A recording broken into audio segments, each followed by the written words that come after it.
Awesome. Let's go. Tess.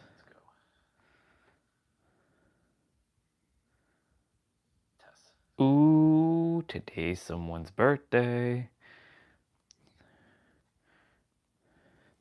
Today is someone's birthday.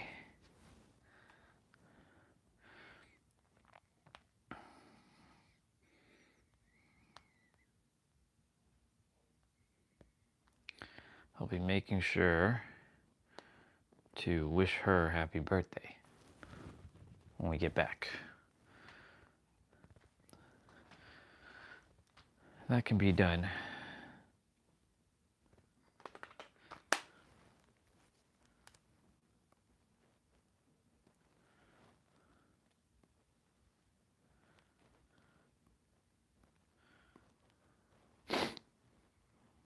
I'm surprised I never named a live stream Get. I'm sure I have, but it's all good.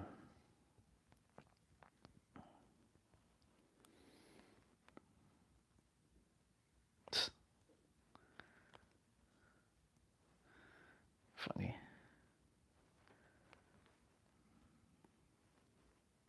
Damn, I'm at 719 videos. That's crazy.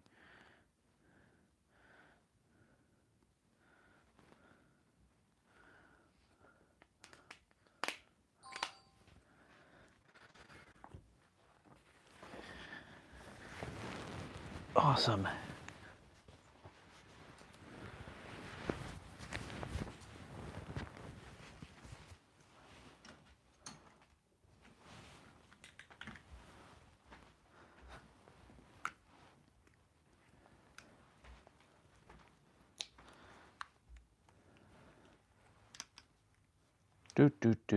Yesterday morning was interesting. We had 2 people on first thing, and this morning, quiet. So now, we moved ahead in time. How interesting. Even though time is an illusion, we still use it to some degree.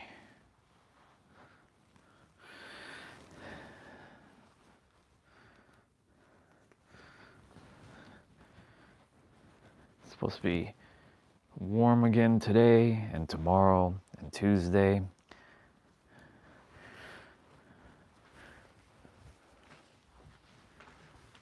Let's drink some water before we roll.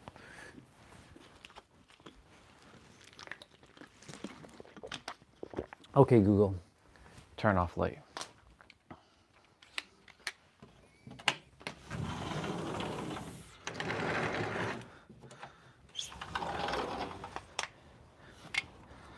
So this is what it's supposed to feel like at 6:49, but we're ahead by an hour.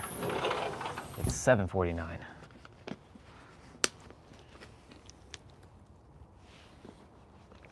I need to turn off Wi-Fi.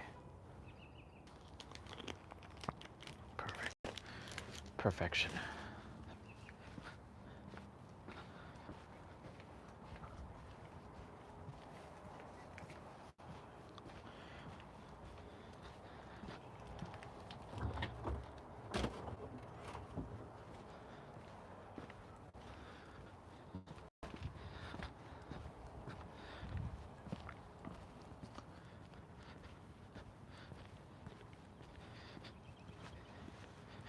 We're gonna get rolling in a moment. There's so much to talk about, but there's really nothing to talk about as well at the same time. It's fascinating. Morning started off great. Woke up, went to the bathroom, brushed my teeth, came back, sat for about 17 minutes, and meditated for a bit. It's very powerful.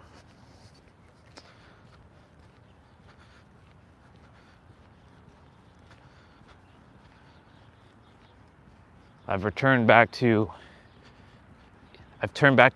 clock on on my physical appearance, I'm 21, I'm very mature for a 21-year-old. That's the age that I'm perpetually at. Wow, that word wasn't coming out.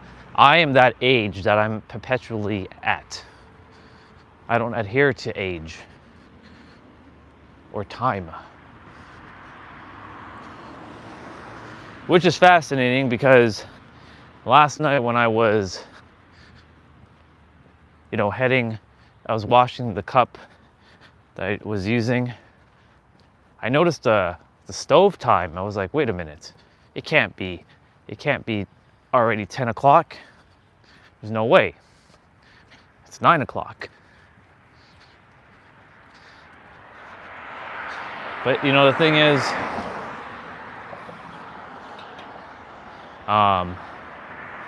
but the thing is, like, time is an illusion. It's not real. And the fact that, I didn't know that we're having a shift in time for today. I had no idea that we're going to be shifting time until I was like, oh, I guess we are shifting time. But you see, had I not known, I'd have been like, wait, what? Why am I waking up later? Right? I would have woke up at 7:49 or 7:30 instead of 6:30. But time is, there's certain places in the world that doesn't change time at all. They stay perpetually just is, right? We are adhering, like in these places in like North America, to these things called time. But what if we all stopped agreeing that we stopped agreeing to these changes in time? We used to use it for the farmers. They don't give a fuck about it now. If anything, it's just more inconvenience. In fact, there's a place in Canada that doesn't change time at all, which is so weird.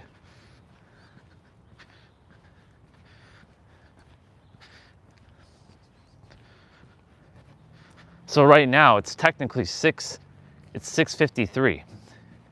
Technically. But then technically speaking, what time really is it? Because,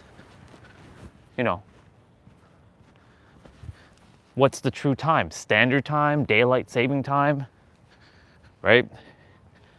Other places in the world don't change time.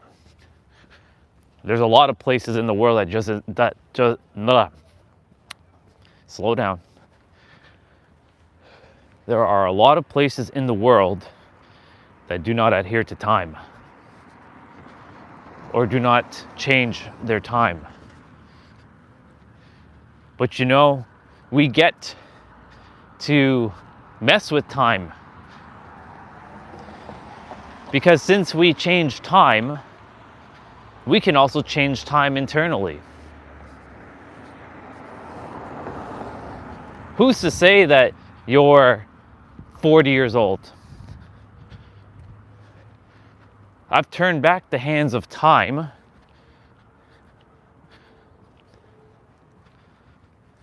Well, finally, the AI asked a good question. Something you're looking forward to this week. Yeah, getting to be on the earth. Getting to help people. Getting to serve. I look forward to that.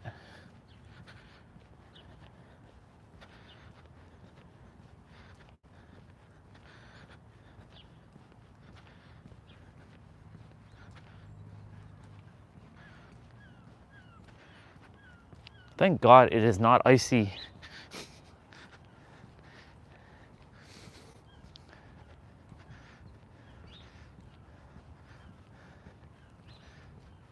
It's beautiful though.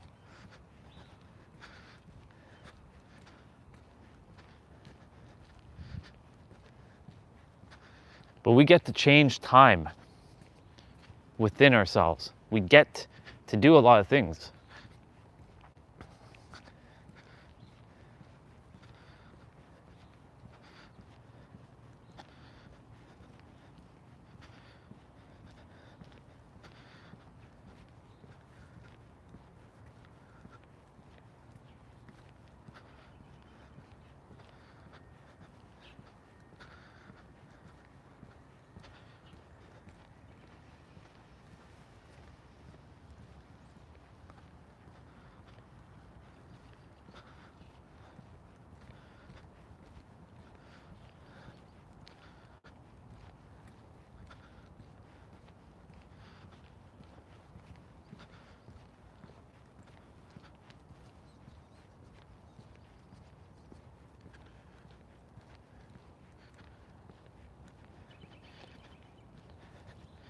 It's a very quiet morning. I'm just enjoying the sound of nature.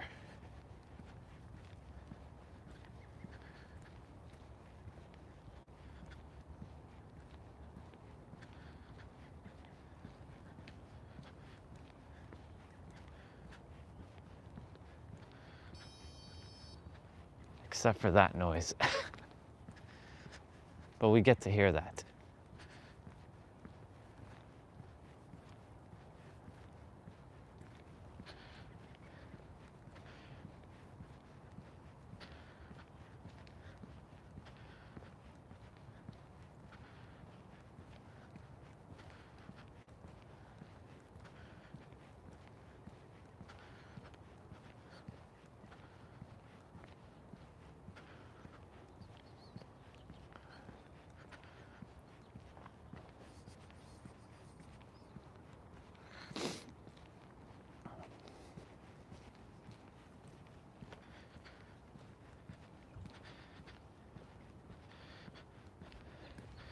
More snow is gonna melt today.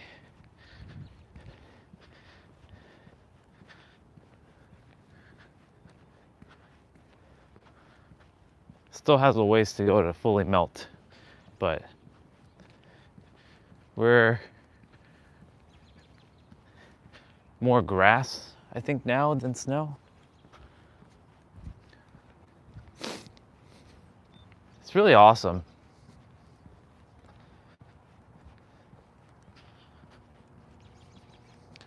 Tomorrow I got to meditate. I got to experience some things. Got to release more things. Got to forgive more things. Got to feel things. Got to alter things, changing the story.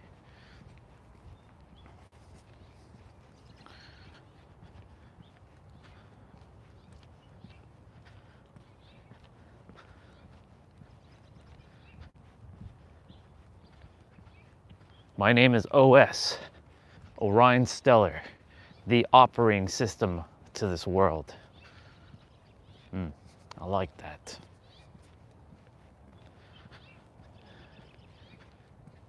The Orion principle.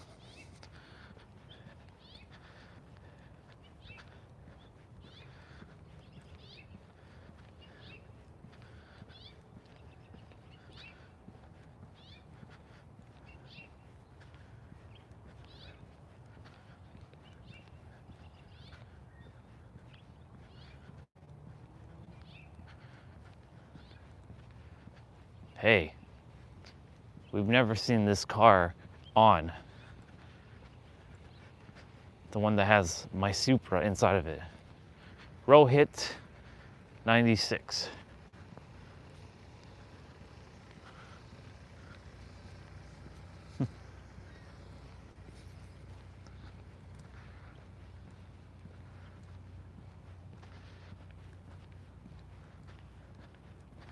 I really like that it's quiet.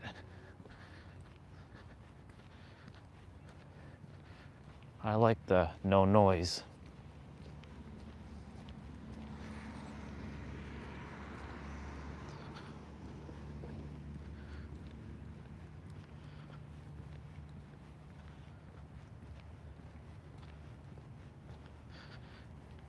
If I came out an hour earlier,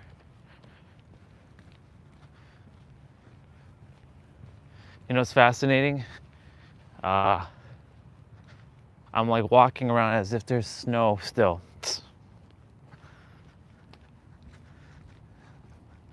But we're getting some extra steps.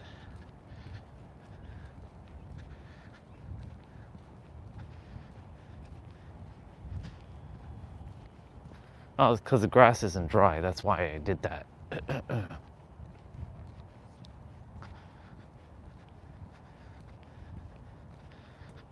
Feels good.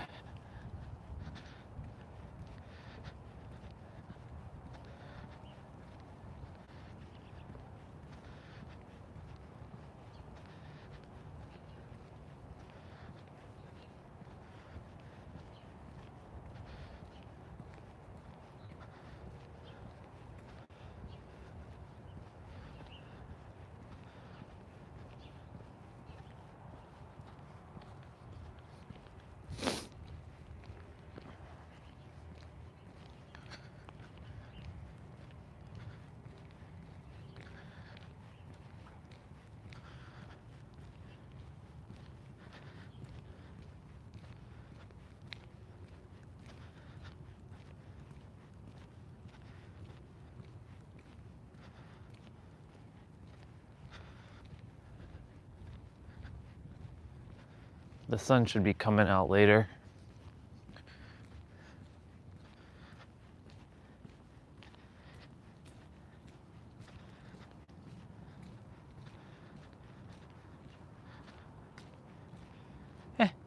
We'll take the longer way around. Why not?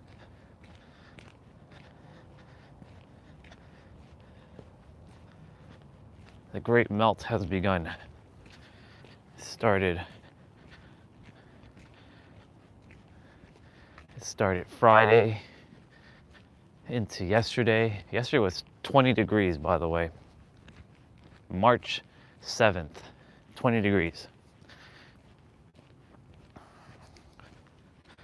It's really warm. I spent the entire day with the room, windows, and door open. It was just that good. Today is our sister's birthday. Happy birthday to Jessa. I love her very, very much. One of my favorite people in the world. Wishing her just an amazing, I think she's 43 today. A beautiful 43. Happy birthday, sis. Something in my shoe. Oops.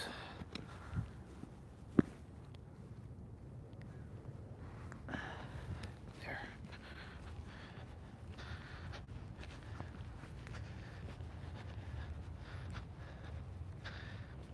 They can finally start playing back on the field again.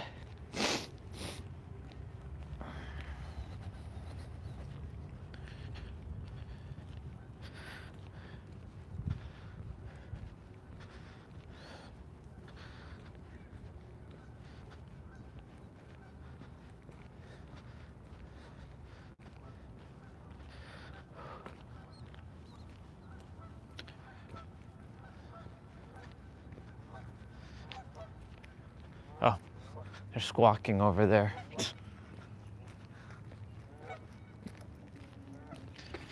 Good morning.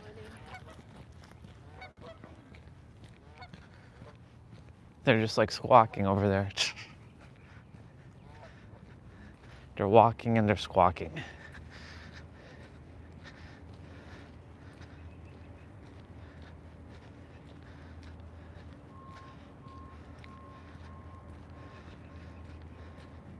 So now, there's a dude who's using the Zamboni to keep the ice nice and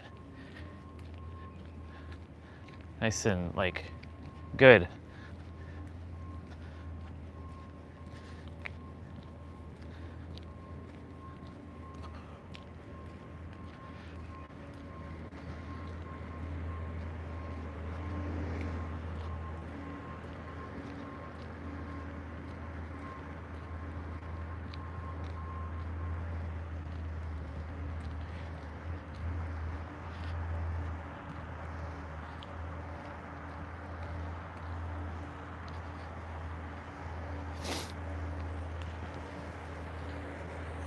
See?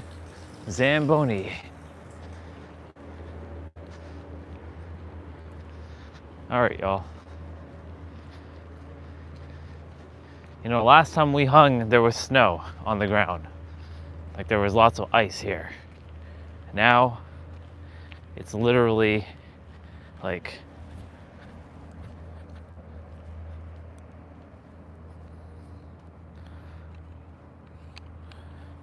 I'm gonna, of course, I have to adhere to the battery, but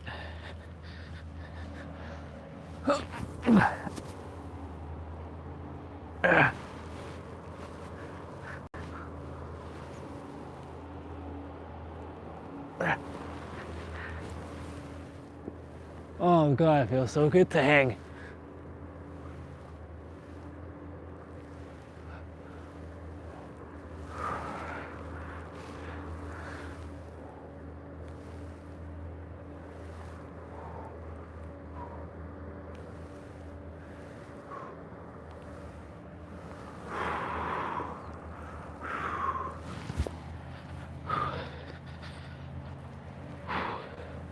feels good. Dang.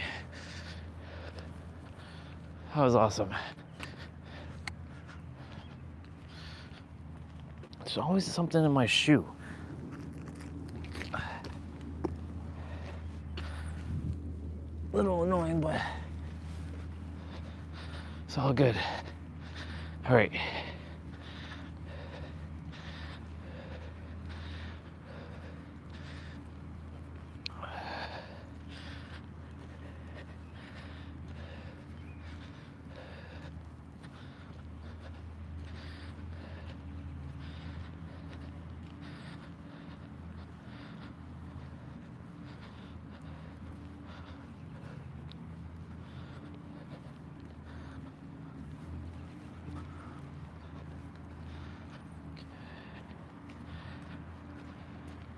Have to change this battery one more time.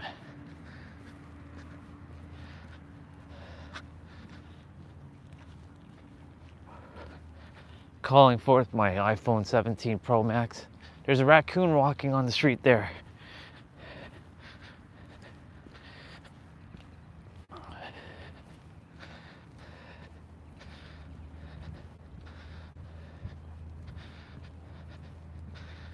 They're not afraid of humans. The raccoons, they just kind of look at us and they kind of like stare.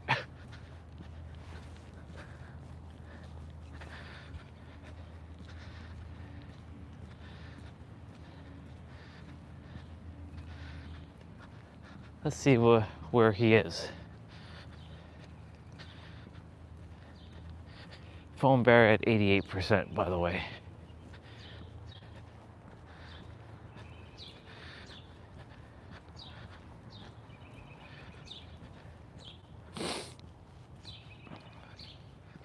I'm gonna definitely have to move quicker.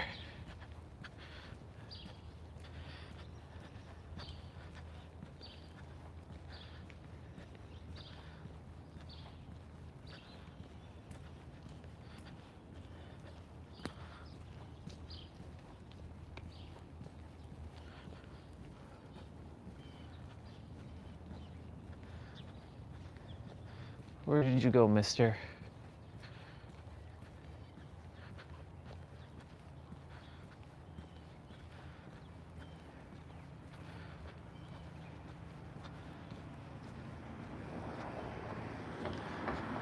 Couple people at the trail. You know, they used to keep that parking lot closed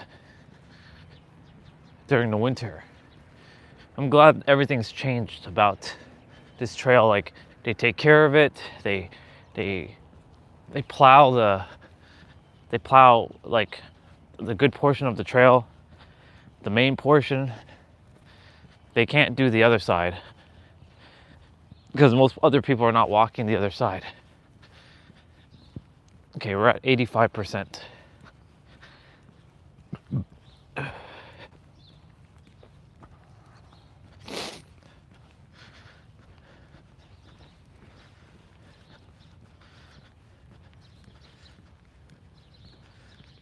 Brother in there washing dishes.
It's a beautiful, quiet morning.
I swear, there's like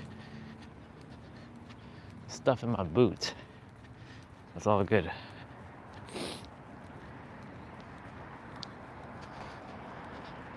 I really want to know if this Service Canada does passports.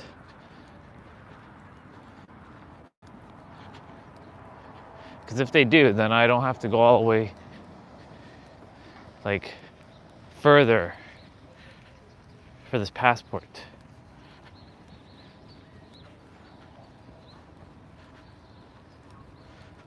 Oh, nice.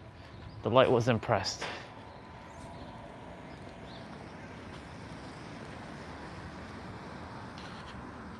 Awesome.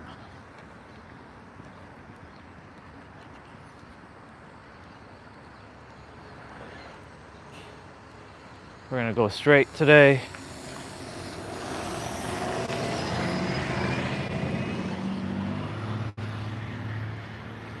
Look, a green car.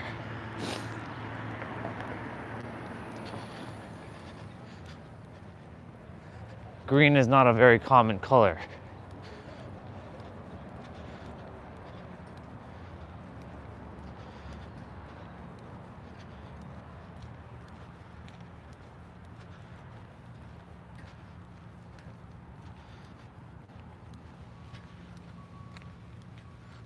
Let me just quickly look at something. My intuition was just guiding me here for a moment. Let's go see something. Hours of operation, 8:30 to 4. Okay. Let's see. How do you... Perfect. All right. That's what I wanted to know. Okay.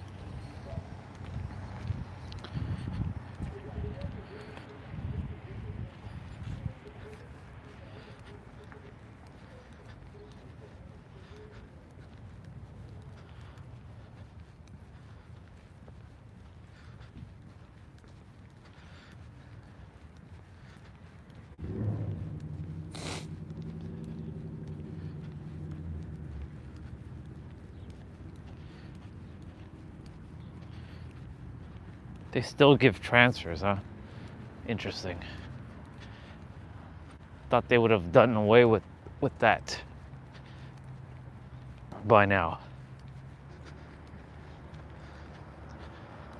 I guess it makes sense if you don't have a Presto card.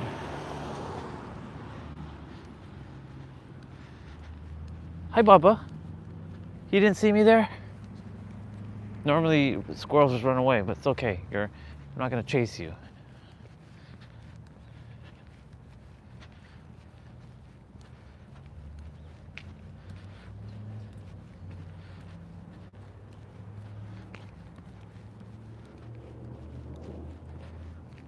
We're gonna go that way.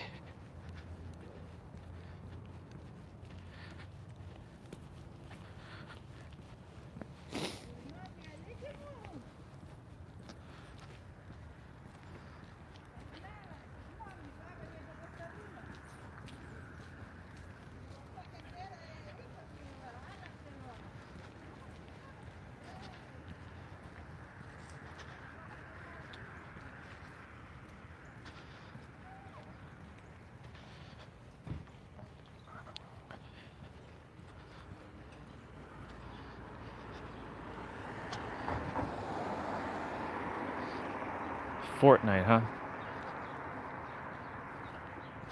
Interesting.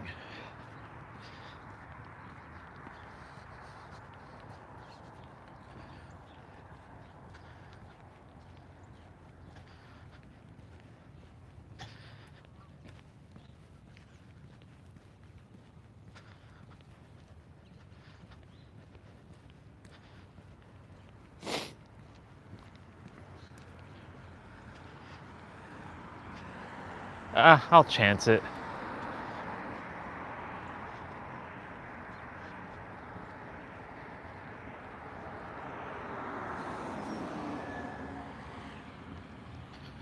It's been a while since we walked this direction.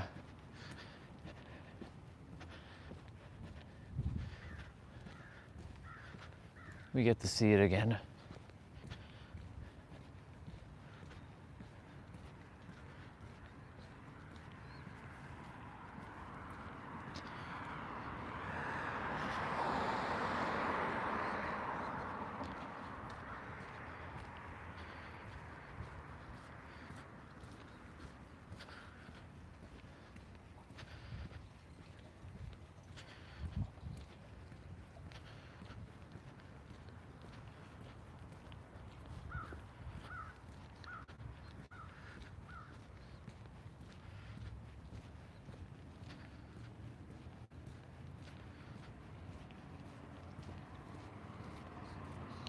Your hair is crazy right now. Yep, it's crazy.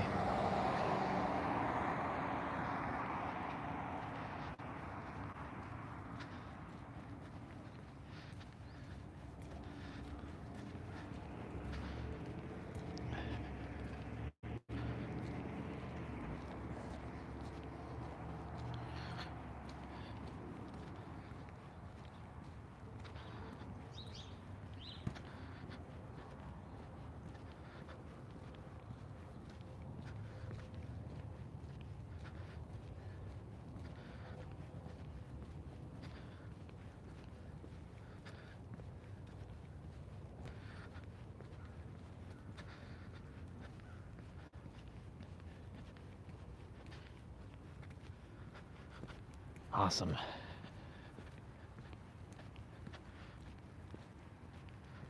Hi, Bubba.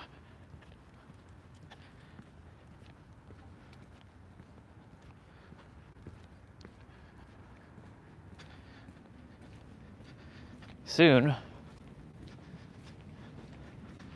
live stream, I won't be doing all this stuff.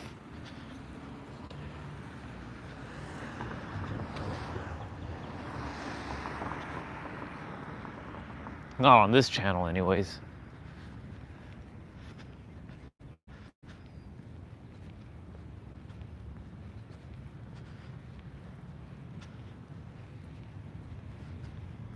Oh, they have an ice rink here too. Interesting.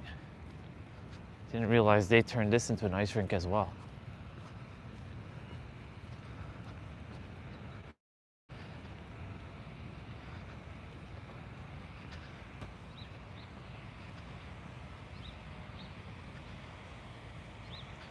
We're getting our walking, we're getting our legs back into the swing of things. I wonder if that hill has melted the snow, or if it's still, I'm sure it's still pretty icy, but we'll see.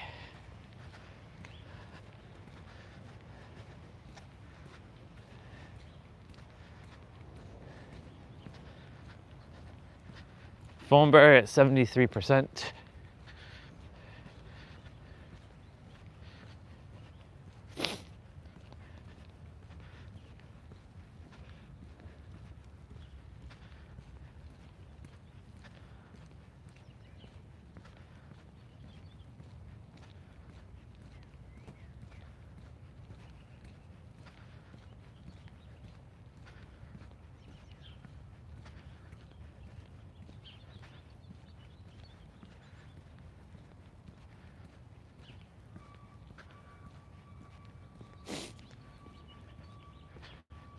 But I'm gonna go that way. The battery has no choice but to adhere to that. I remember when we Christmas morning, we woke up super early. Well, I woke up super early. I did my ab exercise, and then I took a morning walk around, what, 5 o'clock? I was walking in this direction, and I was saying, Merry Christmas, y'all. Hope everyone has an amazing Christmas. And then for New Year's, look at that, 21.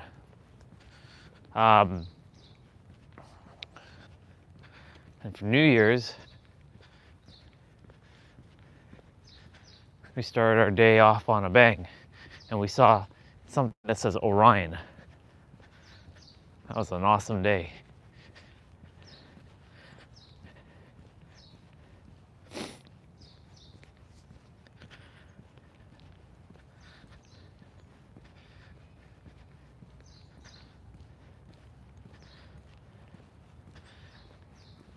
Today I'm going to be downloading DS games and PlayStation 1 games.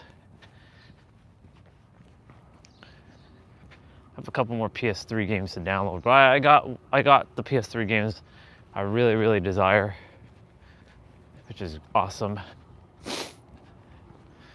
And the DLC, my God, all the DLC is crazy. All the DLC. I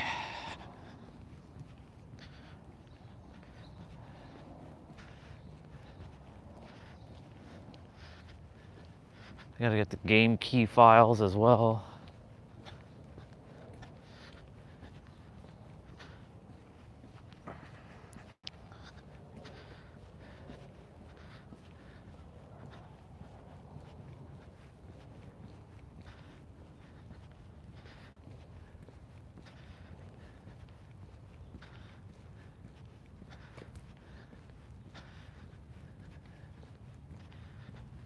Really grateful that I had that spare 2 terabyte just kind of kicking around.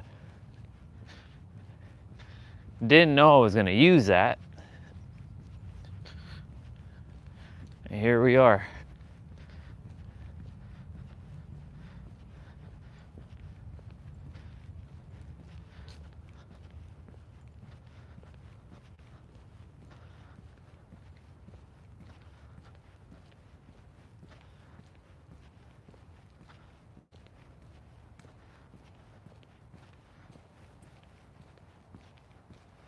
Theoretically, I can actually purge my 5 terabyte, one of them,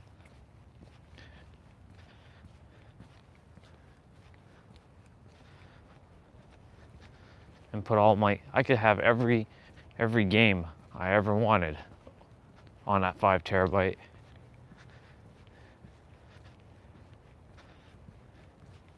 Only problem is that drive is a little slow. I want an 8 terabyte SSD just for games, and then another 8 terabytes for can all my data be fit on 8 terabytes? I'm calling in a 16 terabyte NVMe when they finally start making 16 terabytes.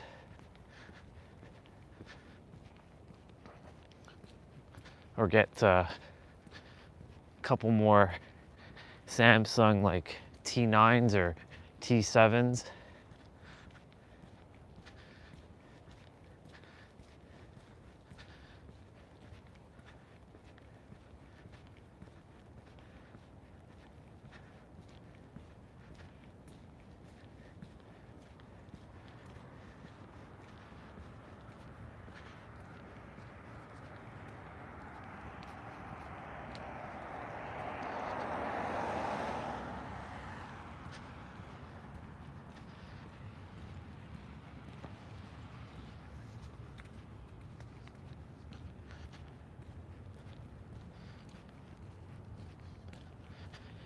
Phone battery at 67%.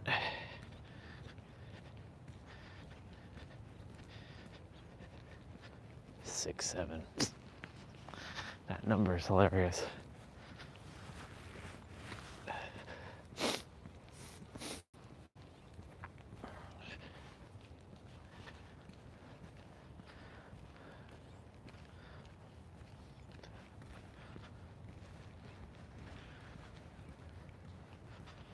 Crossover.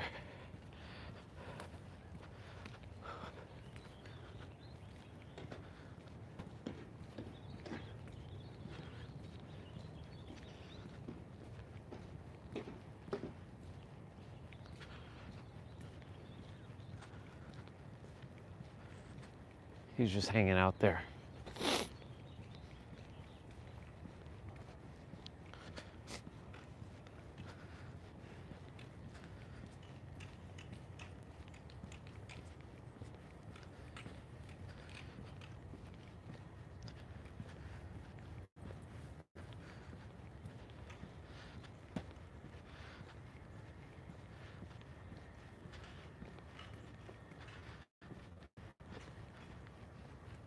I like how they just look at you. Those two are just staring at me. And they just continue staring at me.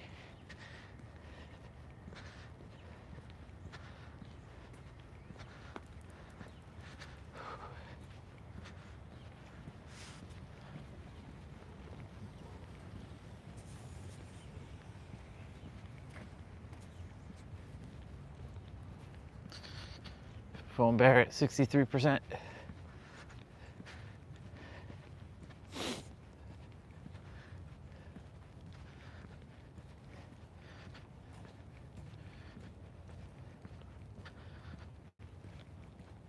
I can feel them though. I was once a doggy. What's up, dude?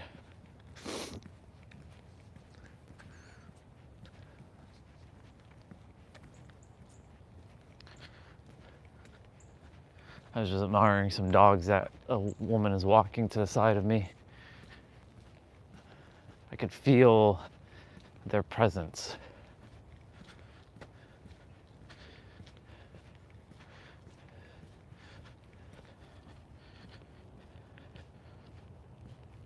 What the fuck is Vikes? Don't be calling me some stupid ass name, bro. And don't be calling me that. I know your faith.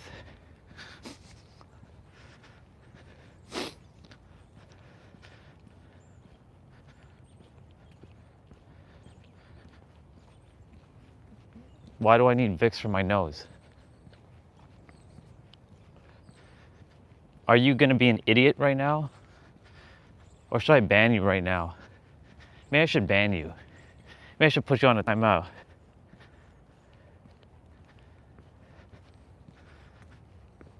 I'm gonna ban you. And then you can come back with another account and I'll ban that account too. And then you'll come back with another account and I'll ban you. It's not running right now. If I require advice from someone like you, I will ask for it. But for now, I don't need any advice from you. State your business. What are you here for? I'm not your boss. Shut the fuck up. Don't ever call me boss. Just call me Orion. And I don't need your lackluster apology either. Oh, I saw that. Oh, I saw that. I know the game that you're doing. You're attempting to, you like to come on to like stir shit up. I know the game. So I'm feeding you your little game. And I'm not a sir, just Orion. Orion is enough.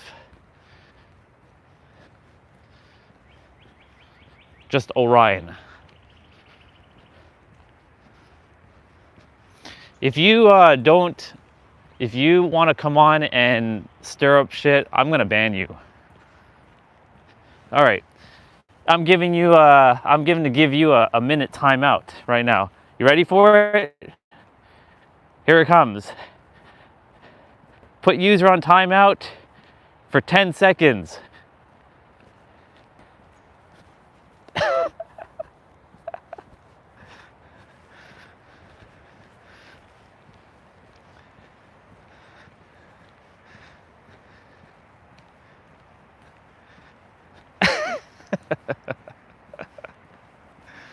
That felt good.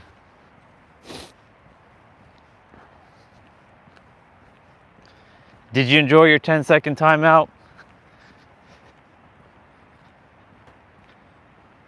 Well, I don't want your fun. Your fun is annoying. I have my own fun. And I don't love you. I love your soul, but I don't love your mind. I want to crush your mind. I want to destroy your mind. I want to destroy everything that you are from your mind so that you can stop being an annoying little bastard.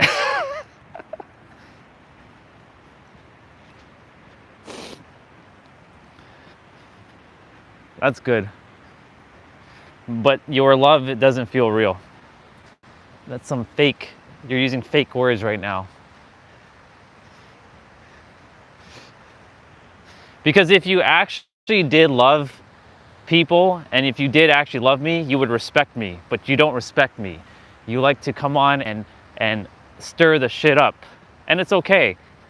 I like when you trigger me, because you know why? I get to unleash the old version of me on people like you. And I love it. Every once in a while, we need someone like you to come on so that I can unleash the fury, so I can use my deeper voice, so that I can be more vicious and vile and deal with people like you.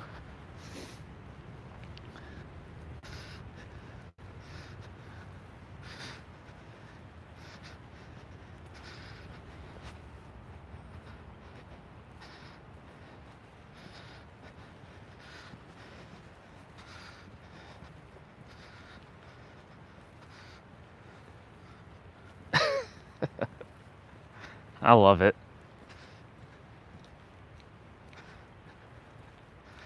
I removed our sister's name because she doesn't like when people talk about her and when she's not here.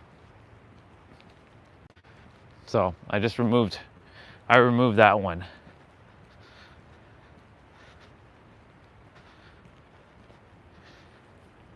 Just for the record, I love your soul. I just don't like your mind. You're just a program just like everyone else. Who doesn't want to listen.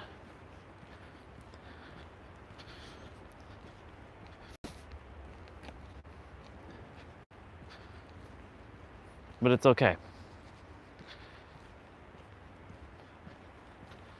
I forgive you.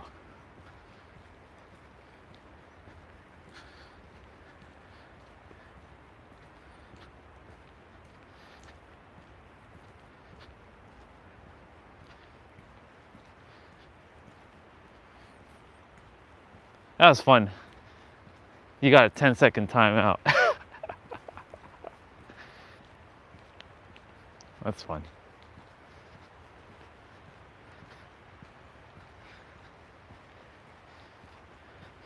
Most humans who are having fun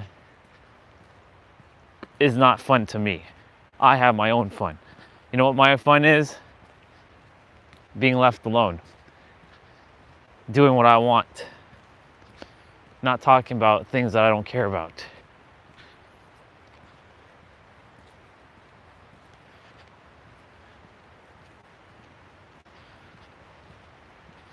You're mean, Orion. Yeah, I am. Deal with it. I know who I am.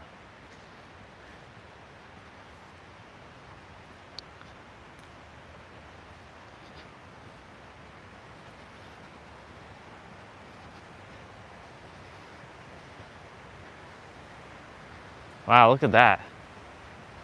It's like whitewater rafting right here. Man, it's going really quick. Holy. Like, I've actually never seen the water move this fast before.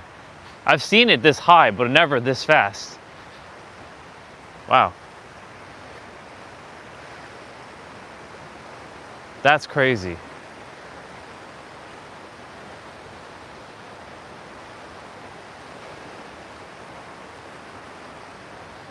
As much as I would like to stay at the water, I have to roll because the battery's at 56%.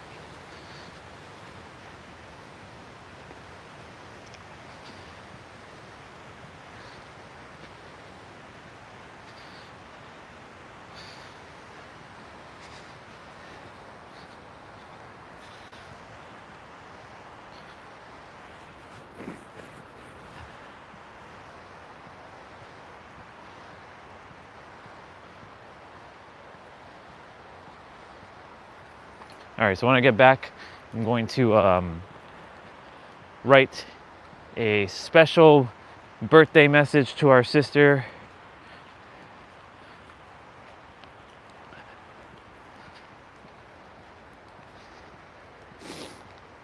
I'm going to type it out on the computer. It'll just be easier.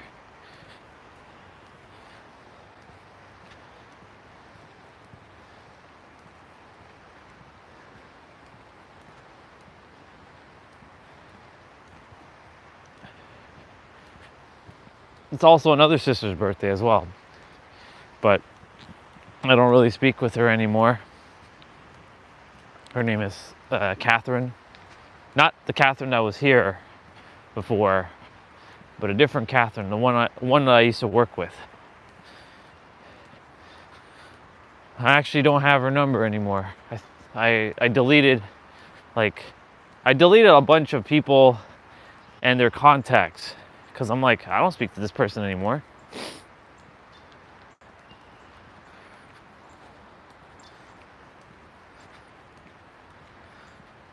There's actually still text messages, but I have no idea who is who.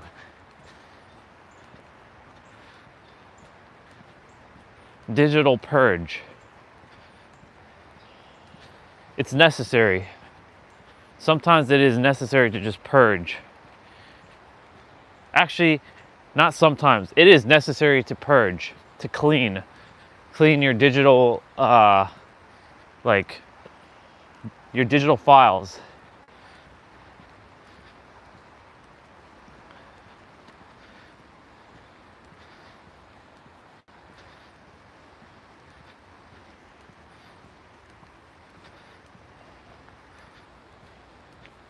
There's some stuff I have to nuke.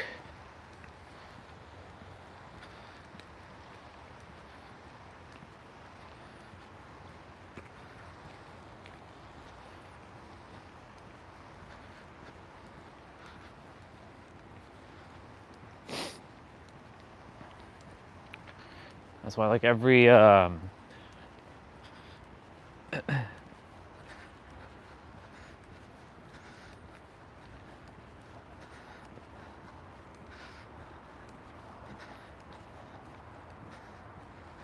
why, like, every time I'm making new like downloading things, I'm making sure, like, I either rename it, put it in a folder, organize it to a point where it's just like, you know,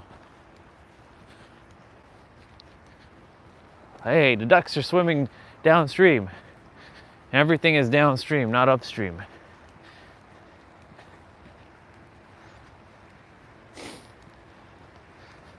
I don't know if you're still there, dude. I don't think you are. I think you already left. But only love to you too.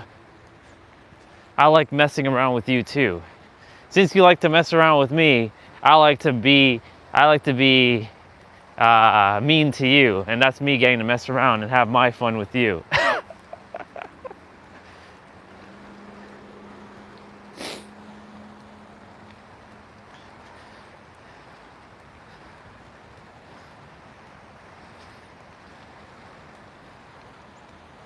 I wonder which character you're gonna be on your next YouTube, on your next account.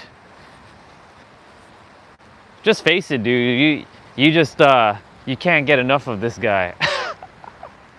That's okay. I feel you. I'm irresistible.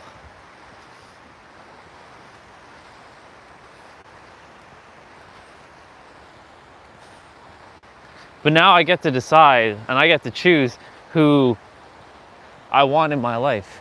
For the first time in a long time, I get to decide who the fuck's in my life now. And if you don't fit a certain, like, parameter, respectfully, love all souls, but not the character that the mind's at. But Orion, you should be accepting people for who they are. Yeah, well, who they are is not who they are supposed to be. I accept them as they are, but at the same time, I don't have to be in alignment. That's okay. The world is designed for alignment. Certain people you'll resonate with and other people you will not. And the thing is about reality, everything is temporary. Like everybody in your life is temporary. People come and go. That's the nature of reality. You know how many people have come and gone in my life? It's so many people. They were once like my colleagues, or I'm going to use the word friend, even though everyone's brother and sister. But ultimately they left and I left.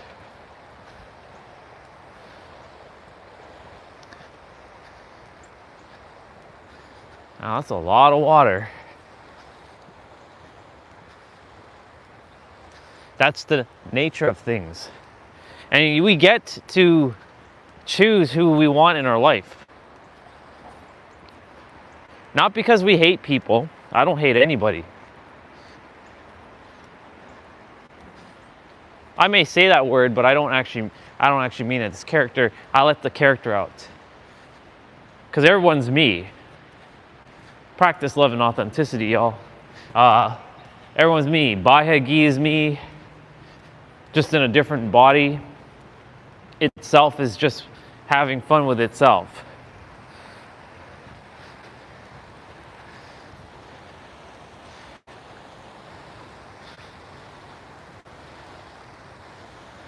But we get to decide. We get to choose. We get to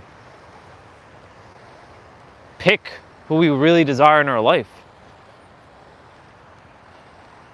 If I don't want somebody in my life, they will not be in my life. Not because they're bad. No one's bad, right? Everybody just is. But if you're not interested in knowing who you are and knowing that you're perfect and whatnot, and you want to continue to create problems and joke around and look, I'm all about having fun. I have my own fun, but my fun is different from most people's fun because I don't follow the traditional human fun. I mean, I do enjoy the same things humans enjoy, but not to the extent that like what you find fun, I may not find fun. But however,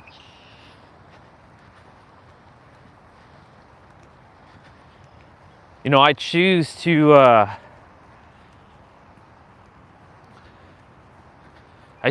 enjoy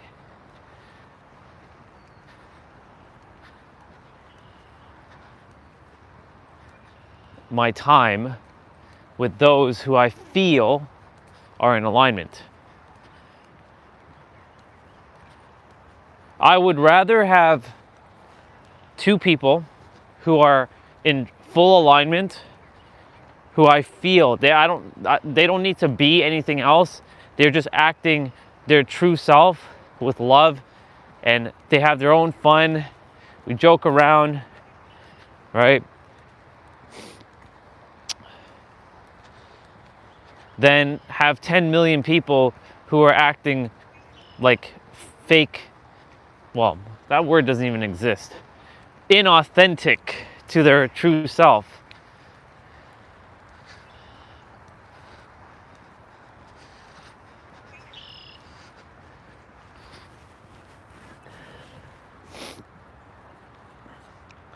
I should be nicer to Bahagi and Deadpool, but nah.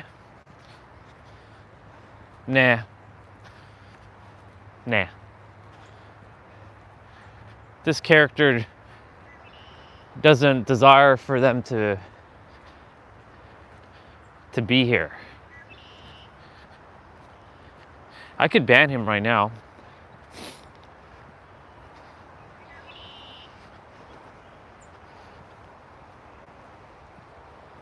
but I'm not going to.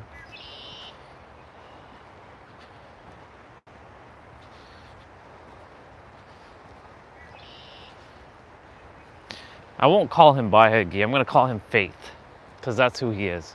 Faith. Once upon a time, Faith came onto this stream and asked for help. Real help. There's a sister of ours named Jay who was helping him too. And the advice at the time that I gave Faith, same with Jay, helped them. And I always know I have the answer.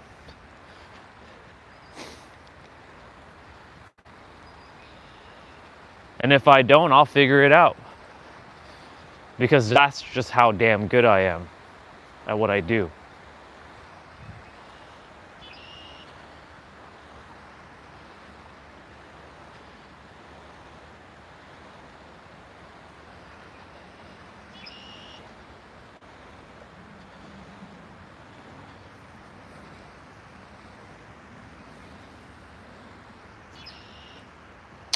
I watched the video last night with Chase.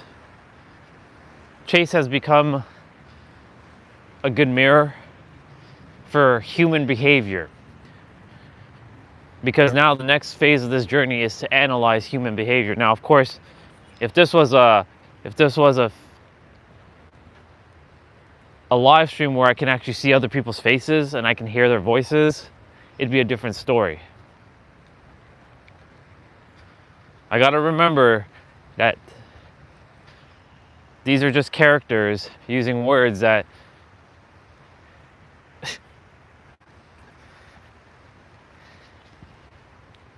mean absolutely nothing.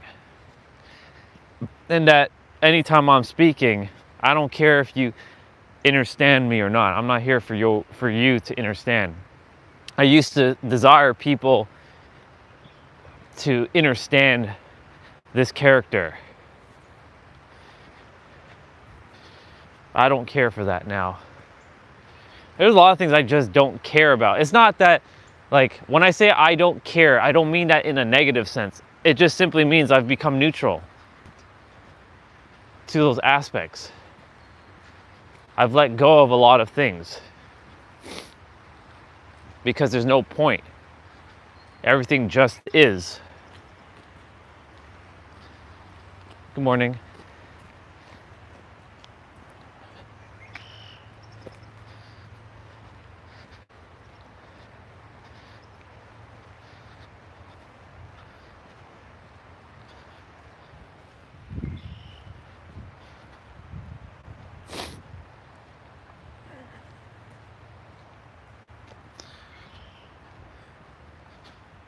Phone battery at 38%. Not bad. I still made it around with enough battery.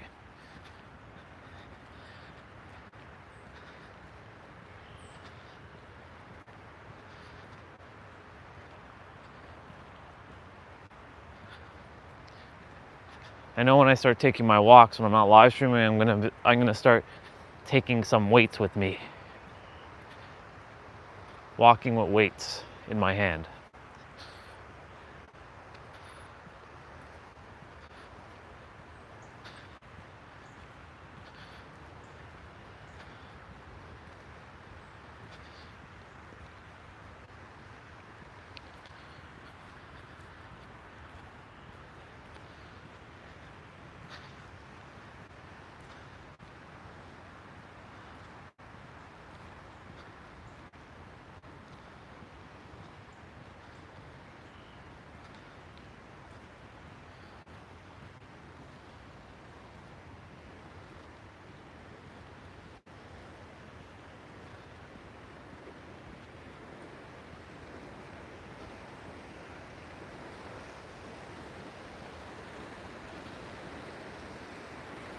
Man, look at the water.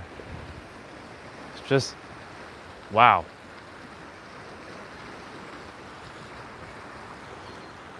Morning.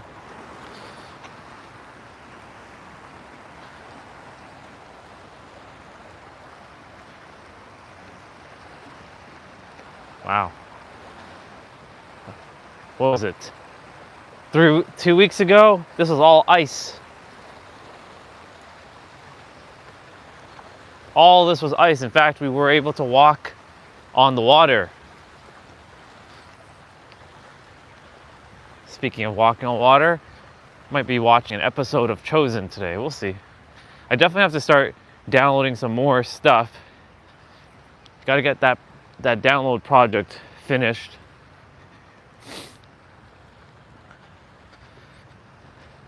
I know I have all Nintendo games. I think I have all Super Nintendo. I have to consolidate all my ROMs in one place, on one drive.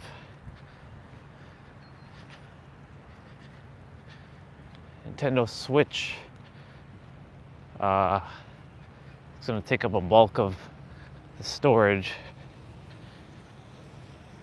But I might remove all the other emulators and just keep Nintendo Switch, or all the other ROMs, and just keep Nintendo Switch so I can free up some space on my SSD.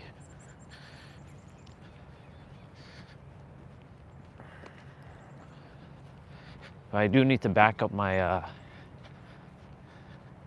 my Switch games.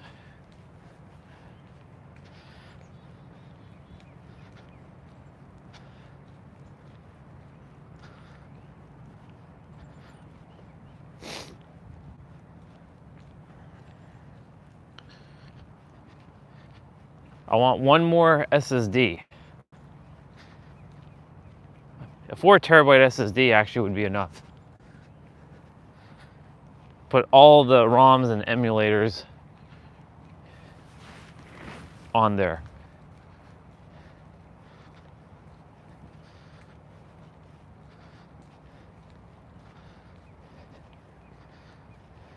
Organize it.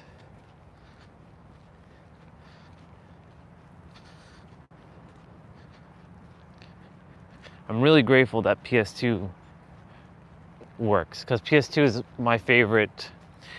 PS2 has been my favorite system. I had the most amount of games on my PS2.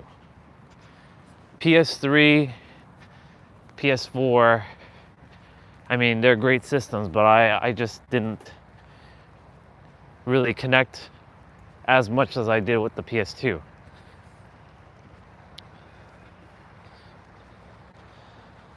I'll eventually, like I said, I'm in San Diego. I have my, like that gaming PC that looks like a console.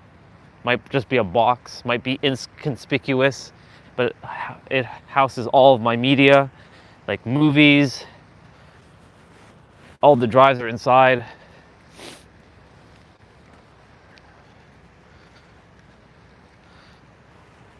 And I have backups of those drives, and I keep them stored away.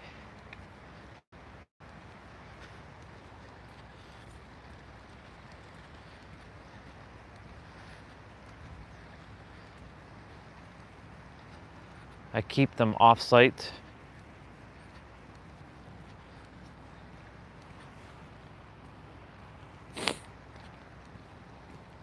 All my movies are tagged and labeled. My music is tagged and labeled.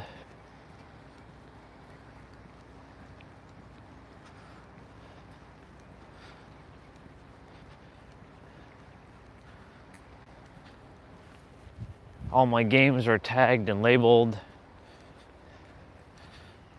Movie, music, and games.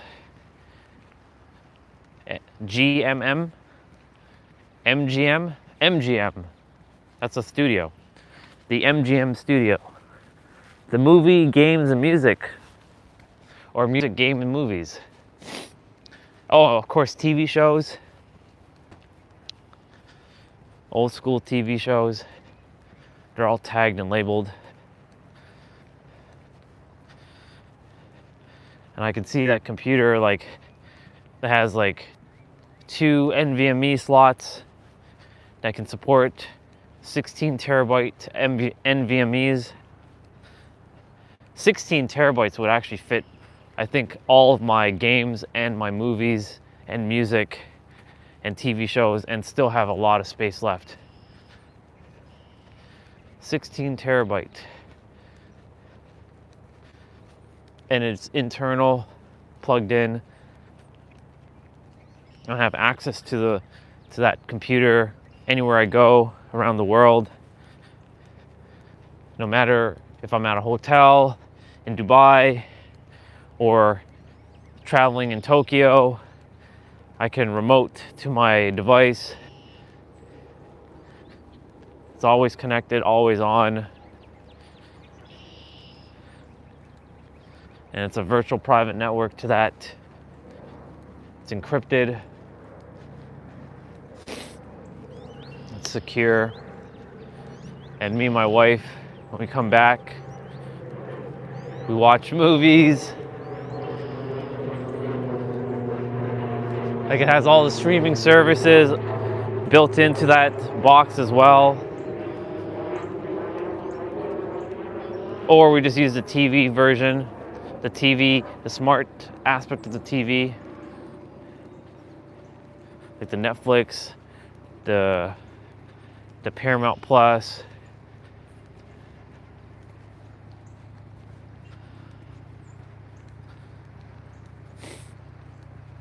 And each room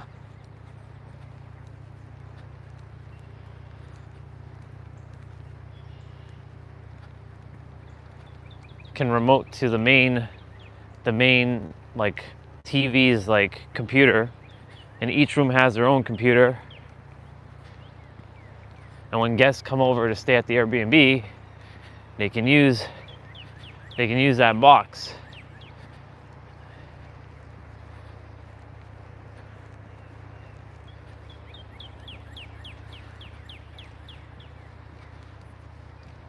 Or they just have the smart TV feature, and I have a built-in like guest account for Netflix, for stuff like that, for Hulu, for anything like that.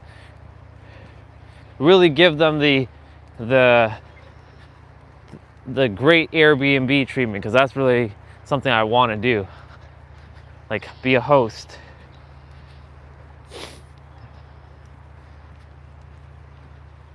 Money is passive.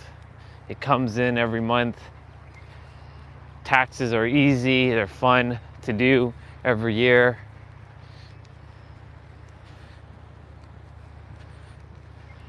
Wife and I are just enjoying time together, traveling. I get to see things. We get to remote. Like, the greatest thing is we get to remote to, like, when we're in any hotel, like a luxurious hotel, and they have like their TVs and stuff.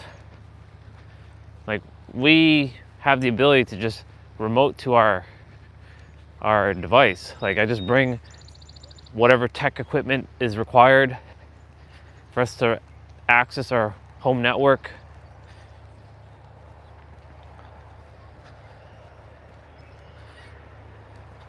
Travel router that has our SSID at home, able to remote. It's on the same network even if we're abroad, with the VPN connection, and as long as we have the internet. Wow. Look how high the water is here. I've actually never seen it this high. Like, the rock is like, wow.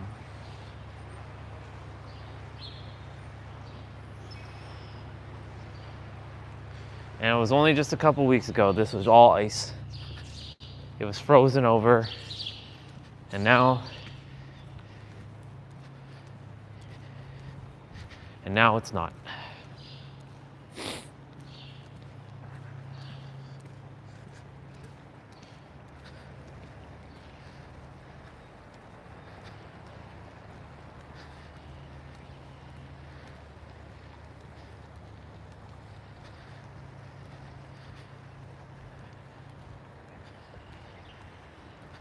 Pretty awesome. Yeah, let's see. So I have a main computer that houses two 16 terabyte NVMe's. So there's always going to be storage. It is dual booted with Windows 11 and BAANDIT or SteamOS. All my games that I want to play are installed. They play flawlessly at 4K, 120 frames per second. If I want to play in 4K, like Dead by Daylight, Apex Legends. I have 4 PlayStation 4 controllers, or 4 PlayStation 5 controllers, or a combination of PlayStation 5, PlayStation 4, and some Xbox controllers.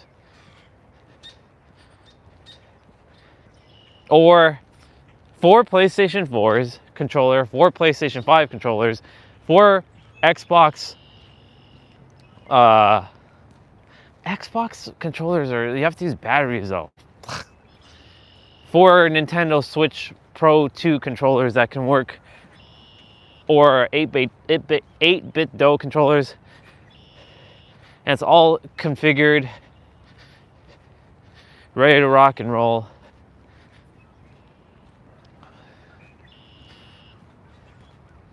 Emulation is where it's at, because you can have everything clean and organized.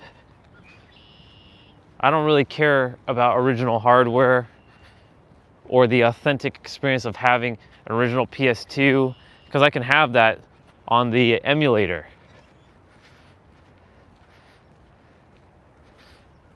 It's awesome.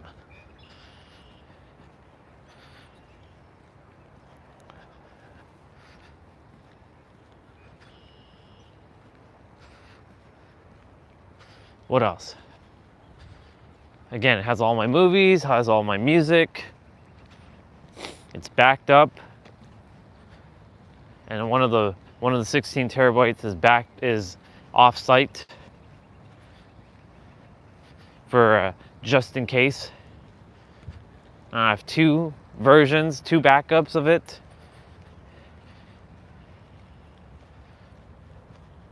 Ooh, yeah, that's gonna look like fun going up that.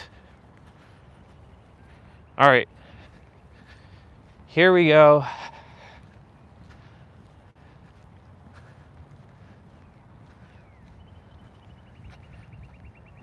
Phone battery at 21%. Now it's at 20%. That was a good walk.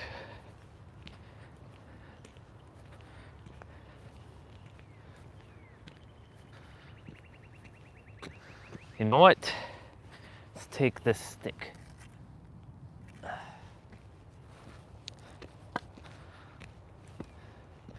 Found a walking stick.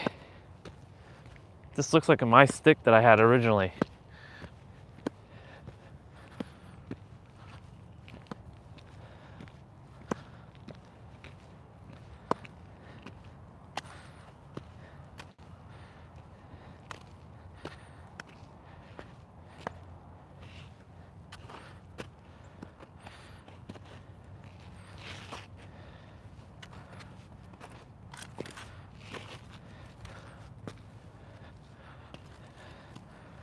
Not bad.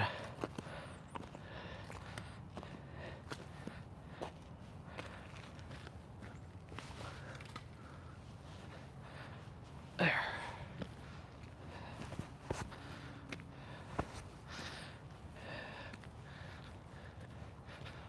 Good walk. That was a very good walk.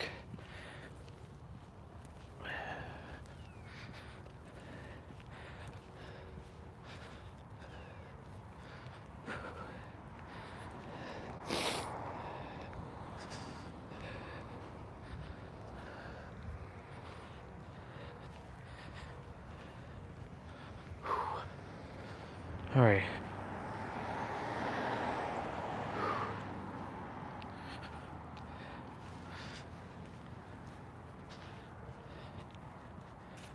phenomenal walk.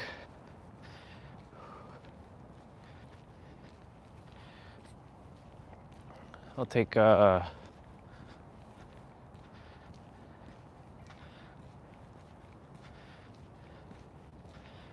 take my time around.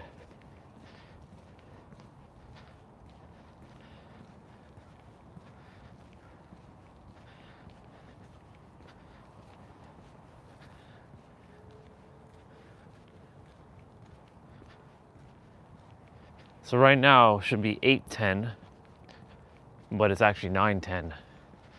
So now that we've moved ahead an hour, it's going to feel like the day is faster. But I'm gonna trick time within this body that actually time is moving slower.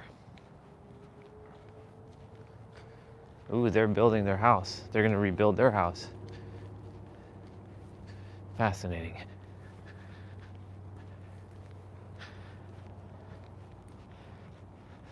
Soon we'll be walking through that street again. The only reason why we're not walking through that street is two things. One, I'm sure the path is still not completely dry yet, and it's still full of snow, or it's still icy and slippery.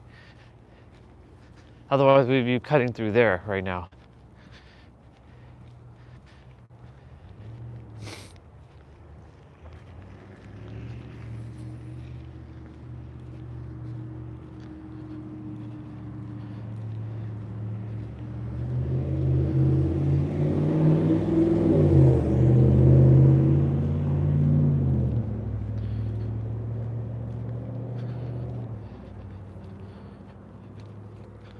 Awesome. Look, they have tarp. They don't actually have grass. This house actually got rid of their grass and they have tarp. You can tell the difference between tarp and grass. They never have to cut their lawn.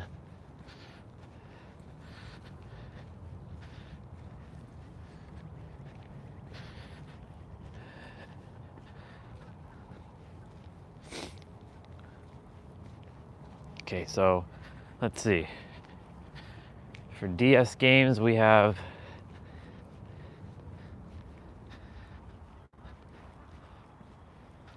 Dead or Alive, or for 3DS, Dead or Alive, Tales of the Abyss. They better remake that game. Not remaster, but remake Tales of the Abyss. It deserves a quality of life game that's like brand new. Like, we already have Tales of Xillia and Tales of Berseria. Like, I know they're gonna remake it, but it's kind of like, what the fuck are you all doing? Why are you releasing those games? Those games don't need it. And if you're gonna release, if you release Tales of Xillia, then you better release Tales of Xillia 2. So I can have them on my Switch. It's funny to say I have a Switch. I have a PS2, a GameCube, a Super Nintendo, a Game Boy Advance, a 3DS, a 3D or a DS, a Game Boy Color, a Game Boy itself, a Nintendo, an N64, a Wii, technically a Wii U, but I haven't really downloaded anything for Wii U yet. Wii U emulation is I don't know, there's nothing really on Wii, except for maybe Super Smash Bros. But I'll grab that.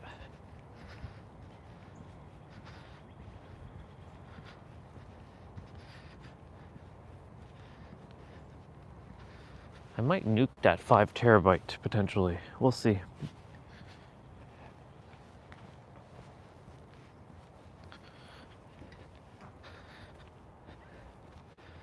Phone battery at 12%.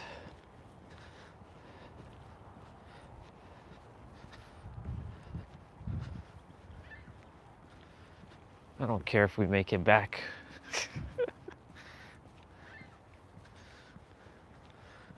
I like my time outside. I love nature. I love my walks. I love my time at alone, peace.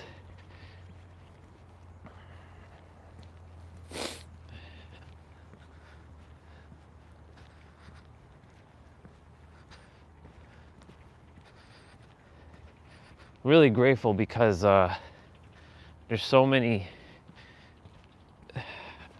people right now who don't get this opportunity to have worked on themselves at this level. I have over $1 billion in coaching, mirroring, and the last piece of this puzzle now isn't actually me. It's actually others, deciphering their body language. This is where Chase comes in. I can brute force and tell everybody, the answer is you. And that can work. But I also have to find the level of awareness where they're at, compassion. It's going to start with a lot of forgiveness work, though. I can see that. If I'm walking with someone, and they're starting out, the first thing I would tell them is to forgive themselves. That's the first start to anything, is forgiveness.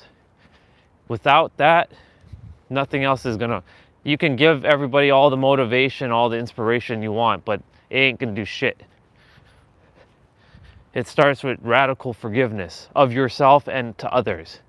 And others are just you in a different body. When you start to forgive yourself and for everything that you think you've done wrong, first of all, you came here to have your experience, to master yourself, to master the mind. Once you've forgiven yourself, the next step is start to own who you actually are. The God version of you. You're God walking in human form. You always have been, and you forever will be. The world has conditioned people to believe otherwise, but that is total BS. You are the divine in the human form. You always have been the divine in human form, and you will forever be the divine in human form.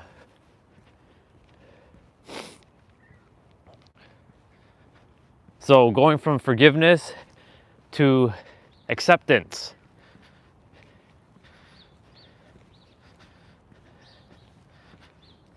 The forgiveness part is going to take some time because of the conditioning of the mind. But the acceptance part can also take some time, but can also be instantaneous. By the way, phone battery's at 9%. So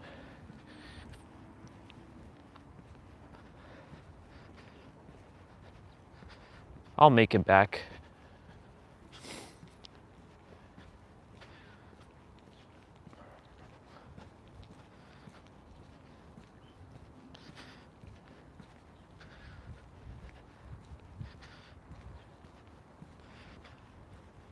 So go from forgiveness to acceptance. Acceptance of yourself, acceptance of others, and releasing things of validation, approval, and permission. PAV, VAP, PAV, the vape. Vape would be, it'd be VAP. Vape would have an E. Unless I can come up with a framework. And it's funny how Chase also uses like acronyms. He has the FATE model, which is basically a model that I've created in a previous incarnation, and it's only now seeping into the minds of others. I left all the answers in the past for me to uncover my own past and the answers with this body. It's so awesome. I came to that revelation that I have worked through a bunch of other humans to remind me, this character, that what they have is what you already are, because you already have that, because that was yours in one lifetime ago. It's brilliant.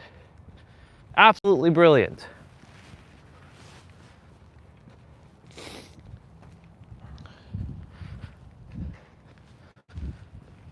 So cool. It's a paradox. That's what happens when you have access to your memories. That I gave the answers in a different lifetime for others to have found the answers, for me to already know that the answer was already me. And I'm like, holy fuck, let's go. And that the answers that I gave in a different lifetime, others are just uncovering it, and they have uncovered it, and they're just relaying it back to me that I forgot. And now I'm just remembering what I forgot. It's brilliant. Absolutely brilliant. It's so brilliant. I left all the answers in a different lifetime for others to mirror back the answers that I left in a different lifetime for them to tell me. Good morning, sir. For them to tell me in this lifetime. It's fucking brilliant.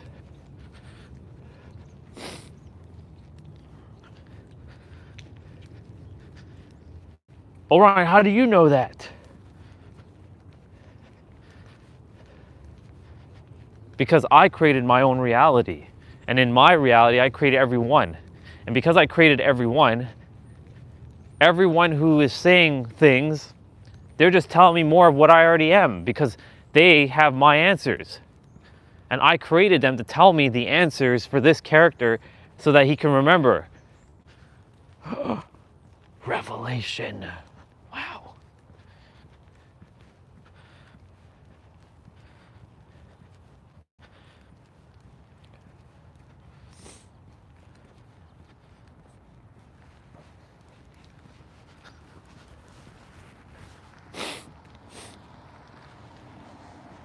It's pretty awesome.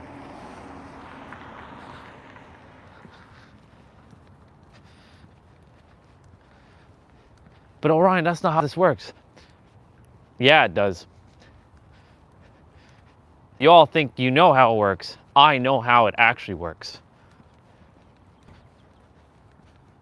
And here's the thing. You all know how it actually works too, but because it's a paradox, you've bought into what you think you know, but actually it's what you think you know, it's what you actually know. And what you actually know is not from your mind, it's from your soul. And your soul will tell you the same thing I just said. You created me because I'm your creation to relay the answers that you already are.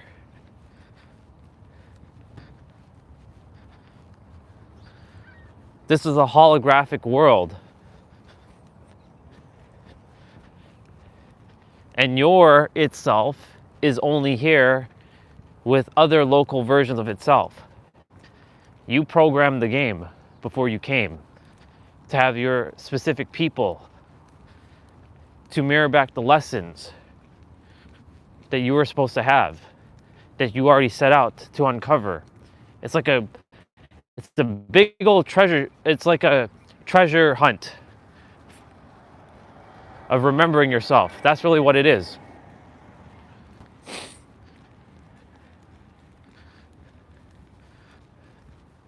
That's really what all this is. It's a treasure hunt. You're uncovering aspects of yourself, of your soul's itself, through going through your experience. We're at 5% of battery. Awesome. We're almost back anyways.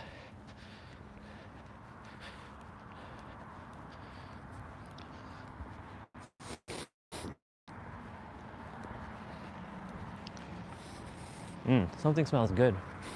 Somebody's baking something nice.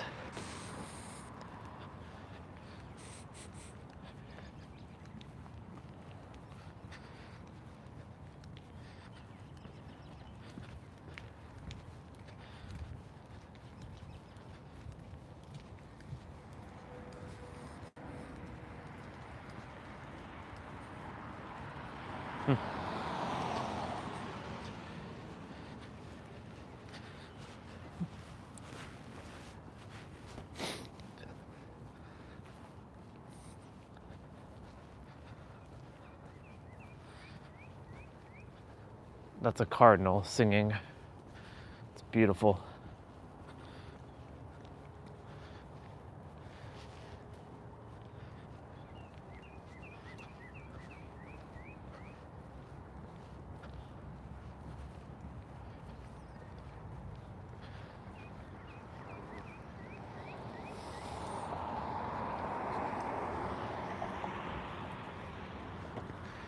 And we're back.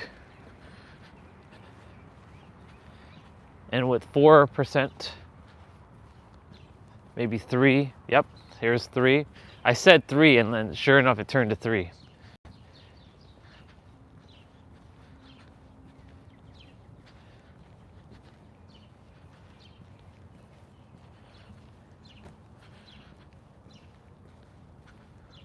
Oh,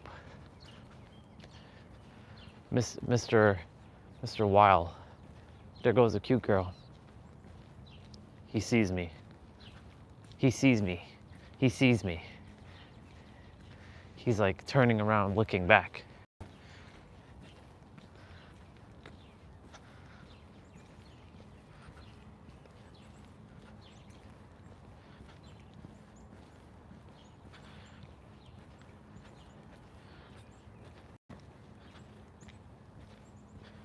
There he goes, Mr.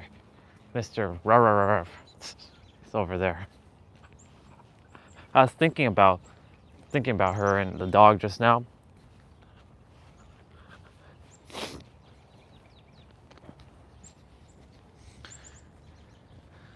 Looks like my brother then went.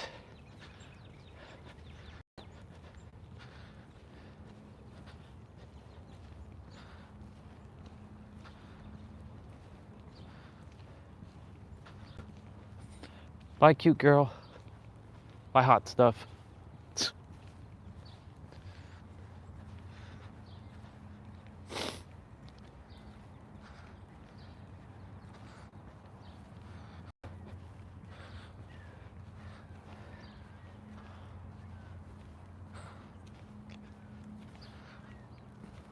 Hello, kitty.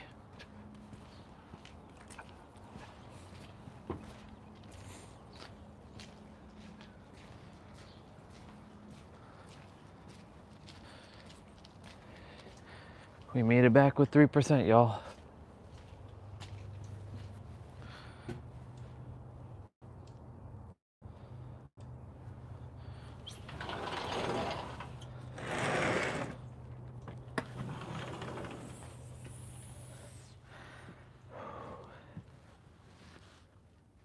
Awesome.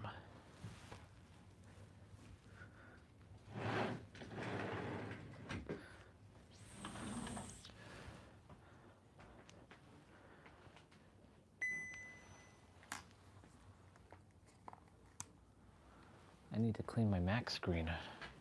Interesting. We're at 2% of battery now. 2%.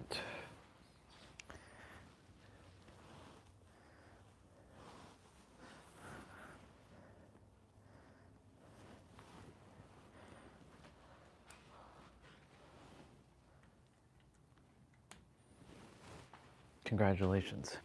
You made it back. Yes, I did. Yes, I did.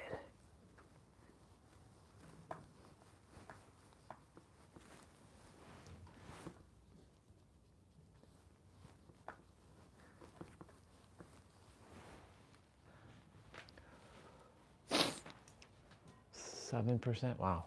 He's just going up.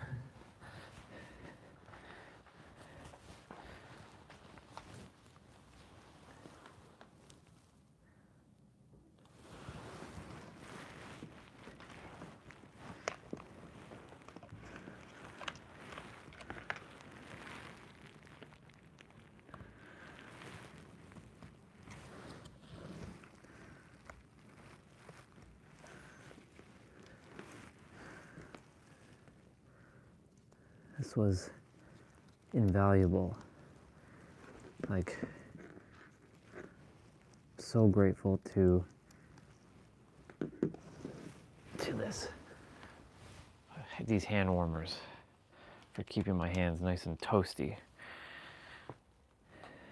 during these colder walks.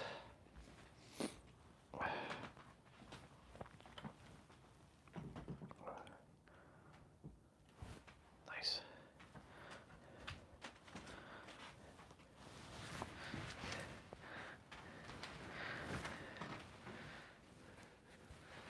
It's warmer, so I'm out longer.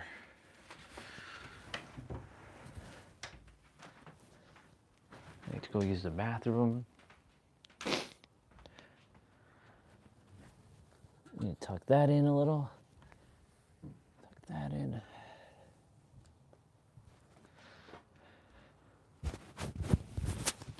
I'll give you all some family feed. Definitely discreet.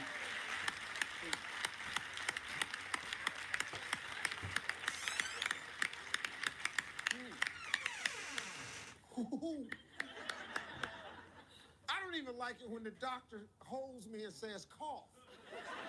I'm gonna give it to a guy that drinks beer with long hair and a ponytail with a needle in his hand, and he's just sketching up. Let me ask you a question. Yes, sir. Sister, No, I haven't. I know you haven't, but if you did, though, Okay. what would the tattoo be? I'm just curious as to what you would put there. What? A fly on the tip. Oh, oh.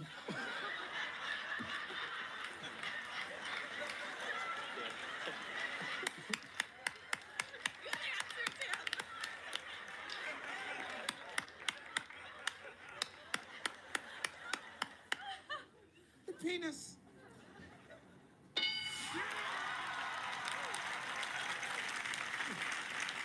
She's the champ, you know. She's the champ. This isn't just any turkey gobbling. This is championship gobbling. One more titty. Huh? Huh? Thanksgiving, huh? You're thinking Thanksgiving, right? Thinking, okay, I've been working on it. Okay, show it to me one more time. I ain't gonna be able to get that right there. But how about a turkey that's, see, my turkey Wounded? yeah, wounded and being chased. Oh.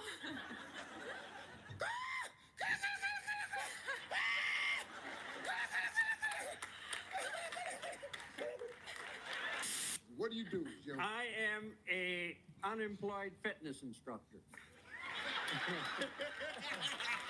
No, really, I'm a retired construction worker. Hey, Jim, you know the crazy part? I wasn't ready for that, right? So I'm sitting there and he says, I'm a retired fitness instructor. And I went, oh, Yeah, okay. Man, I went, boy, that layoff must have jumped off a long time ago, man. Curtis. How you doing, man? I'm doing wonderful, wonderful. I wanted to compliment you on your dress. Thank you, and sir. I wanted to let you know that the mark of a well-dressed man is the ability to tie his own bow tie. And I have one for you. There you go. You don't understand. That looks nice. Looks nice. Uh-oh. I like nothing. I could do it. Let me see. You're a little hard, but I can do it. I need my mirror. All eyes on you. No, you can't say I said You all don't tie eyes bow on you. ties. I don't. But all eyes on Yeah, you. but see, I can't tie it without a mirror, though. I'm I your gotta mirror. have a mirror. You're doing good. I'll tie any kind of tie to. Who are you? Who am I? You ain't even supposed to be in I there. am the This was Taurus of between the me and family. Curtis. But And I'm Curtis always is seeing the married to buddy. the bossy woman down here. But I'm the baby cousin. You the baby The cousin. baby cousin. But see, you gotta have to learn. Oh, he done put his hand up in my face. No, I didn't mean to do that. I didn't mean to do that. I didn't He mean to done do lost that. her. I He didn't done mean put to his do that, hand but up. I do want to coach. Yes, I I do. done shot back with you. That's right. We stand strong as a family. She's gonna be single forever. Oh, you did not. Crazy. See, you're a very beautiful girl. You're very attractive, pretty smile and all like this. I got the number one answer, too. And you got the number one answer. And talk all the time. I do. So I don't know when you think the man gonna ask you to marry him, but you're gonna have to be quiet so he can get it out. A lot of women ain't married today because the dude ain't had a chance to get it in. Man, you married her yet? I wanted to, but hell, she won't stop talking. Name something you like soft but firm. Sheila. The P word? The P word.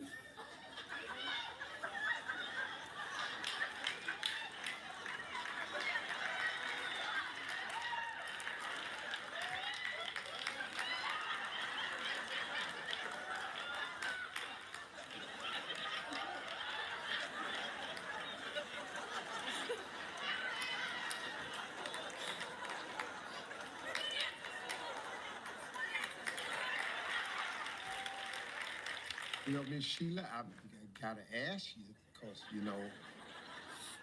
I'm a little Christian girl.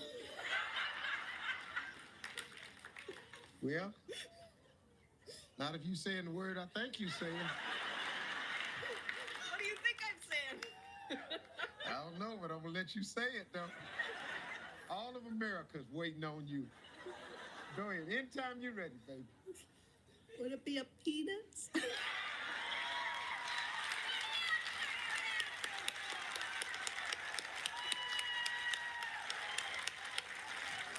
Well, Miss Sheila, that was the question. Oh. Name something you like soft but firm. That's the first thing popped out your mouth, so let's just go see if it's up there. It's the P word. Name something made for your dog that you'd like to use for your spouse. A dog dish.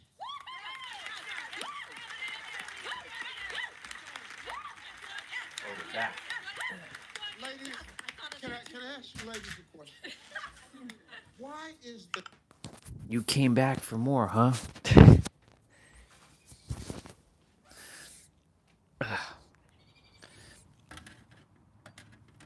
I love messing with you.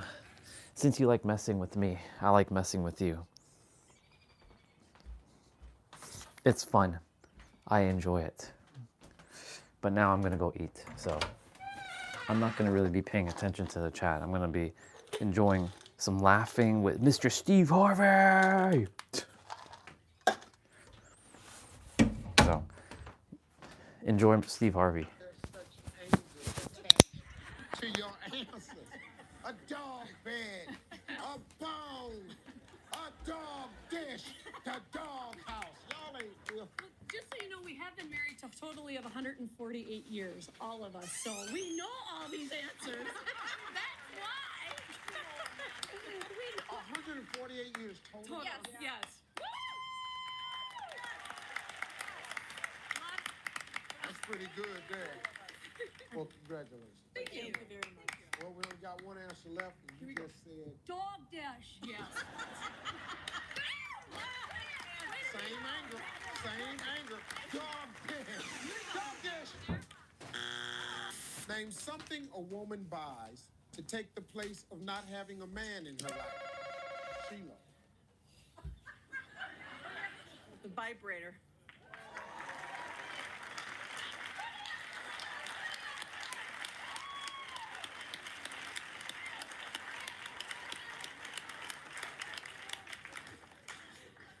They made me go up. Miss Sheila, Yes, Steve? you know, the last game, we started this game off the exact same. I know. That's why I hung my head. And then your answer the last show was the P word. Yes. And now this show, what's your answer? The vibrator.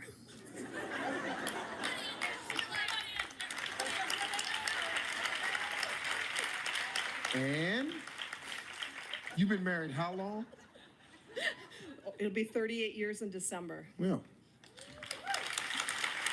congratulations, Thank you. but the secret is out. Vibrator. Today, Give me Tori, give me Marshall, let's go.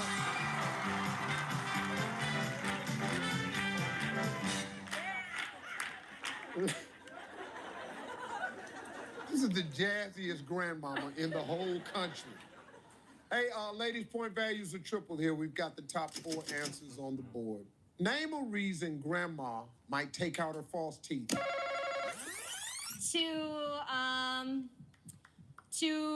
shake somebody's hand.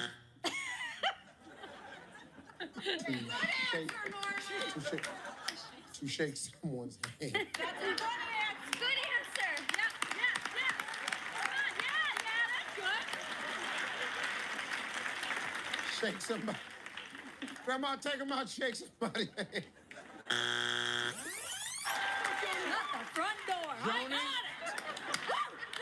You got it, Mama's Johnny? bringing it home. Okay, well, let me set it up for you, because Mama's bringing it home. Well, we're going to find out. You got 2 strikes. Name a reason got Grandma might take out her false teeth. To clean them.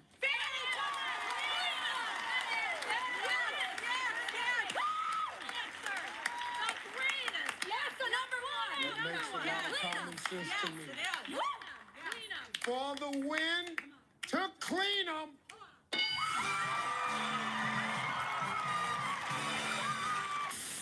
Shannon, how are you? Doing good. Good. What do you do for a living, darling? I am in grad school to be a chiropractor, just like my dad. And I like ballroom dancing. I was talking to my wife about that. You should consider it. It's full contact. I'm more of a slow dip and grind type guy. So I met my wife, I was slow dancing with her. Oh. Yeah, I was on it. Okay, how do you do it? You just dance in a Come box. around here. All right. Show how you do. Look, you got Nashville boots on. Okay, how would I do with my wife? We're gonna do the salsa. Yep. And together. Together.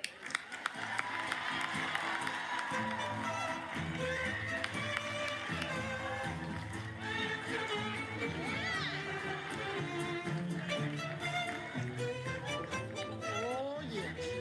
It's good to me. Yeah. That's not to the beat. That's okay. Very good. I'm telling you. Dancing with the stars, baby. Oh. Yeah. Your wife gonna be doing that tonight. We'll be naked, though. All right. Shannon's a ballroom dancer, gonna be a big-time teacher one day.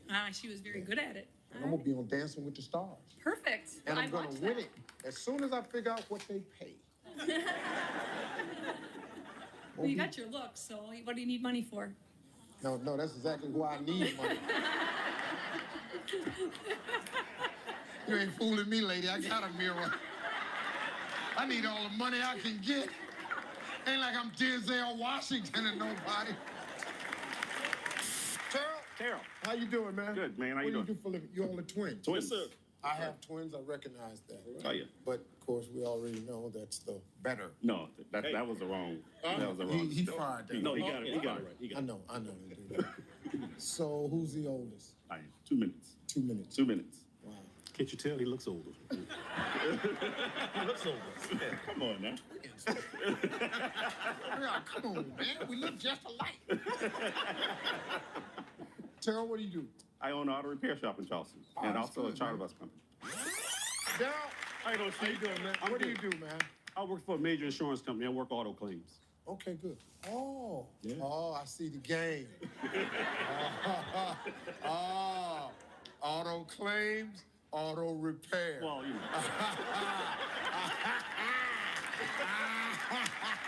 I see it.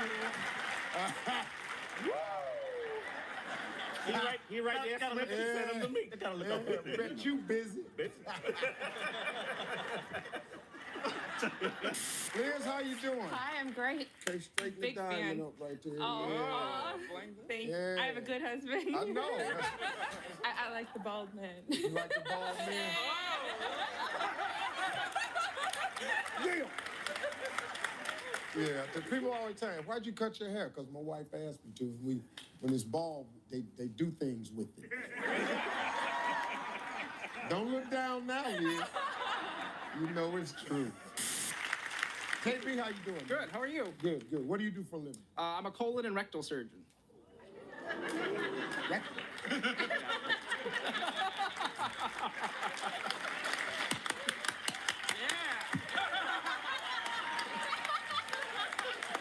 Just the guy I've been wanting to talk to. This prostate exam. You know, with all of the technology that's available to man today, why? Why has no one come up with a simple way that you don't have to lower a man's dignity? You're in here gonna talk to you, gonna make it pleasant, you're gonna put a glove on, and you're gonna say stupid stuff. I hate it because you lay on your side, pull your knees up to your chest, smile. I'm not smiling. I hate that. I'm not smiling. I want to take this finger right here. I want to push it in your eye right now, JB.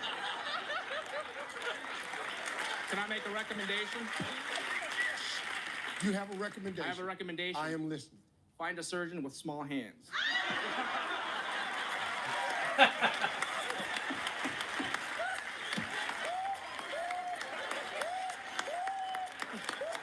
can't take it no more. This guy is killing me. Name something a person might do while being kissed. Stick their tongue out. Hey, JB, did you just demonstrate it? Do it again, JB. You a nasty doctor, you. Stick your tongue out. That's crazy. What would you do if you received an obscene phone call from a woman? What would I do, or what would 100 men Hey, do? my man. Masturbate. I'm just saying 100 men, not me. I'm thinking. From a woman. Man from a woman, right? Not me. 100 men. You're asking me, right? Not me, Steve.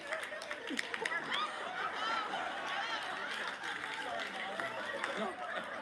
It's got to be number 3. No? Hold on 1 second. I gotta go get something.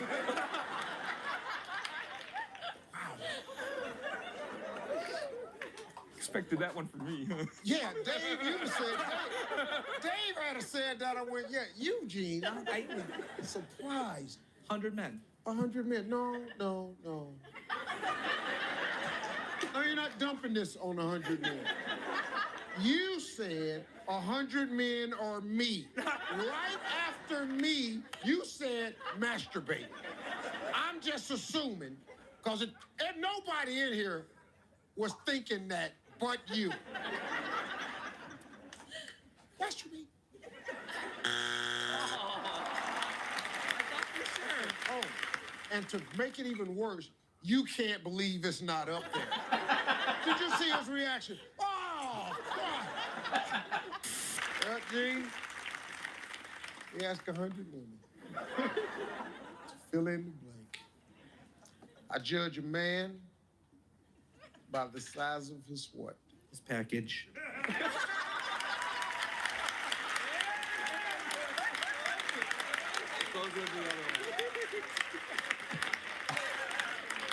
Georgina, I think you're coming into your own right now. I think you're discovering who you really are, and I think it's coming out on national TV. Come on, package. The package! I'm going to go with hands. I judge a man by the size of his hands. Throw your hands up, baby.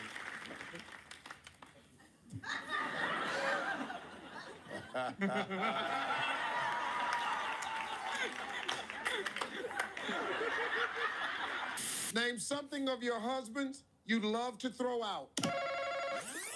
Old underwear. Old underwear.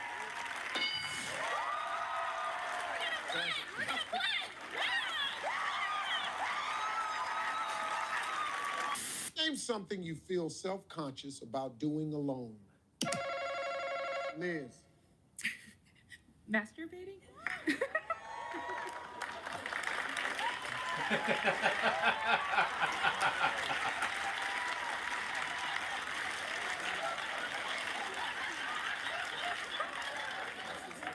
my sister. My wife. I gotta tell you, Chang family. Whew. Family full of doctors. Y'all at the house. Y'all at the house just tripping.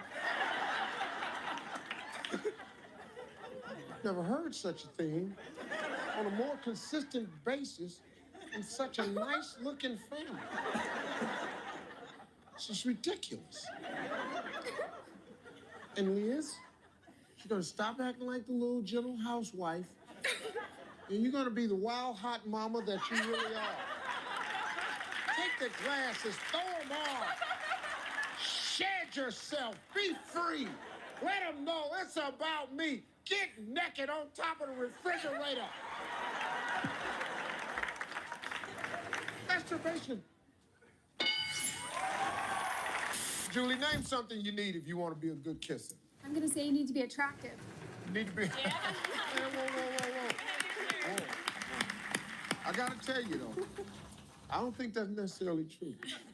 One time I was having a bad week, and I met an ugly woman, and good Lord Almighty, this woman could kiss.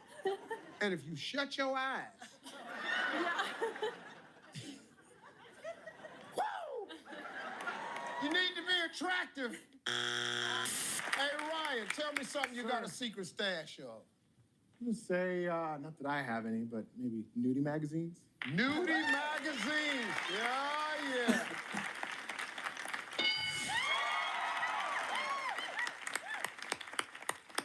Julie, let me ask you something. You know, I know this is a game and everything, but when your husband gives an answer like that, does it kind of throw a little light bulb up? Little bit. Yeah, see, Ryan, here's the time where really your marriage is more important than this game. And sometimes you just got to take an X. I had to preface it, though. Yeah, see, what you do is just, you don't know nothing about that. You ain't got no stash or nothing. Save your marriage, man. You're here trying to win this damn game and lose that pretty little thing down there. How about liquor? Liquor, all right now, little alcoholic.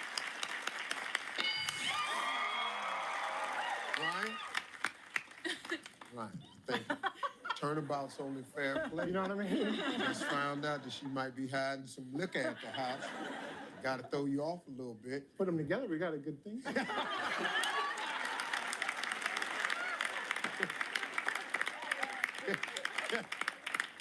Such a guy. I love it.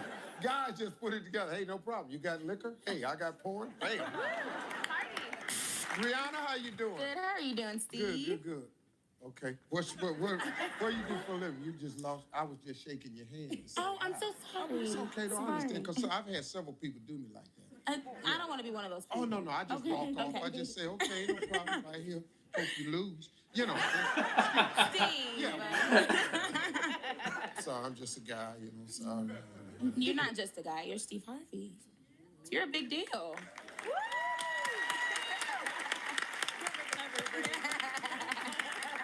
I guess you're right. During a medical exam, name something you'd hate to find out the doctor had also used on the patient before you. Steve, I'm gonna have to say a Johnny.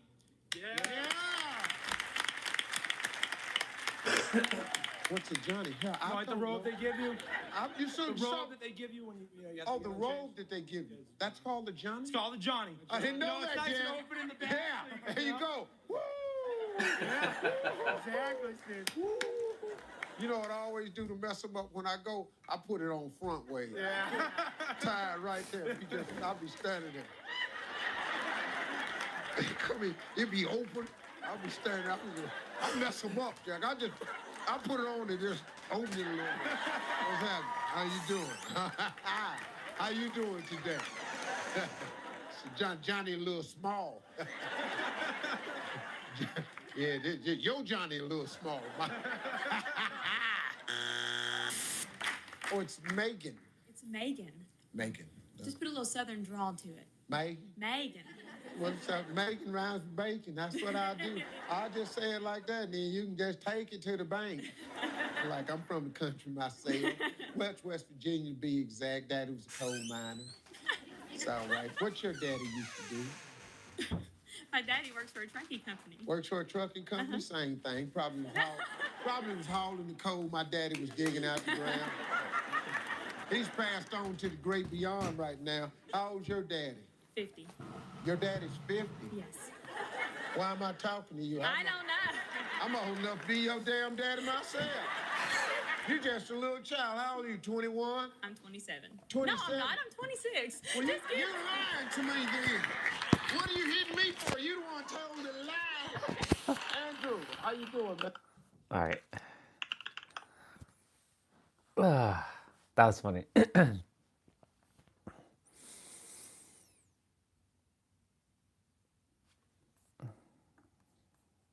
All right, where are you? There you are. There you are. There you are.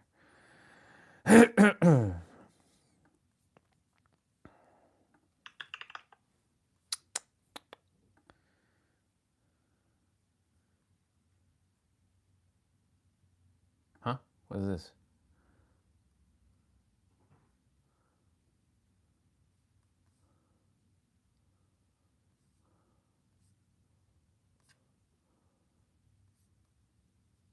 Oh, it's Women's Day. That's right. I forgot that today's Women's Day as well, too.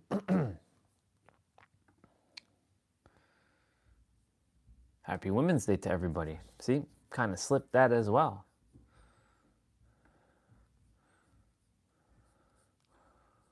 All right, let's grab this.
Wishing you just...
Ta-da!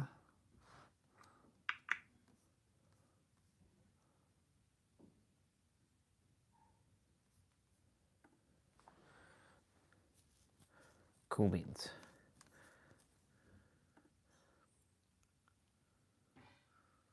Orion.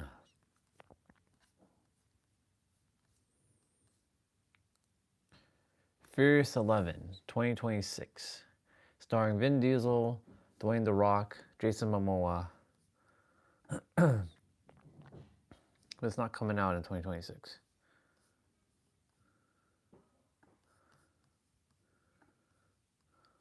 It's coming out.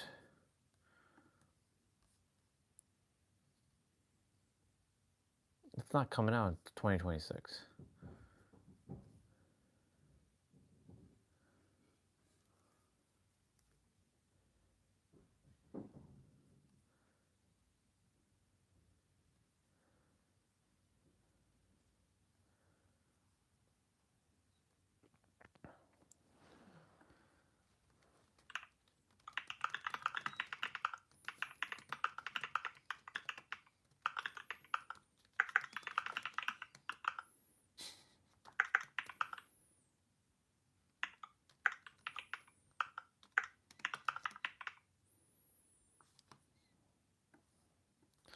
That's funny.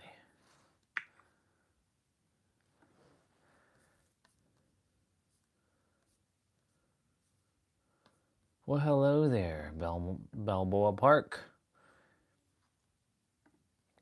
It's home.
Okay. Okay.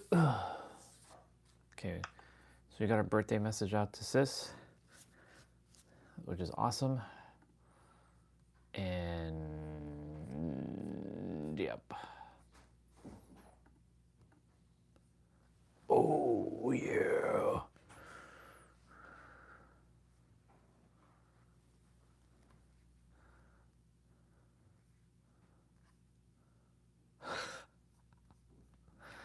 Oh, that's hilarious. That's funny.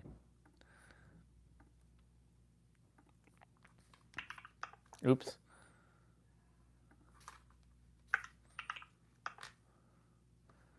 What do we got going on here?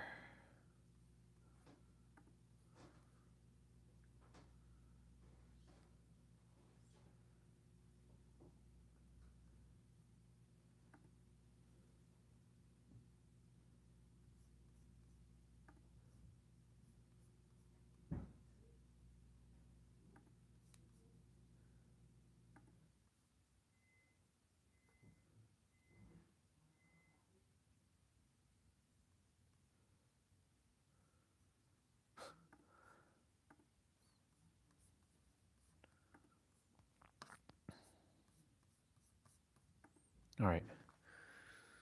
Let's have a look. I like that tie. That's yours.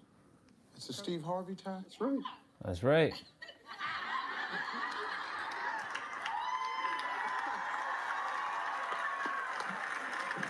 I knew I loved this guy for a reason. I said I like this tie. You can fix it right there, man. I love you, man. I kind of like yours. You like this one right here? Yeah. Oh, no. Let's stay away from this one, buddy. I collect ties. You collect ties? Yes. Wow, how many ties you got? So about 50. 50 ties? Yeah. Wow. That's a nice It's an collection. expensive one too, Steve. It's an expensive? That's the white. Oh, this is the one. Oh, wow. The ties are expensive. Oh, yeah. Oh, so now let's talk to you then. You're an attorney, you're having problems. Your husband's just buying those expensive He is. Steve Harvey ties, and I already know what that tie costs down there, and you gotta be kidding. I bet you've got 50 pair of shoes. There we go. Hello. Snap, snap. Let's talk about those. What we're talking about. You understand? That's right. Yeah, I shut that down for you, What a Andrew. man. Talking about your tie. That's right. She mad at you because you got 50 ties. That's right. You ain't said nothing about them shoes. Nor None. can you. None. I would not dare. Wouldn't open your mouth. You No. love those shoes, don't you? Oh, I love them. Yes. I love them. I'm married to them. Yes. Hey, Carmel. Hi, Steve. What do you do, darling? I'm in healthcare sales. Healthcare sales. Yes, sir. Okay, all right. All right. I'm excited to see you. Don't worry. 10 years ago, this could have went somewhere.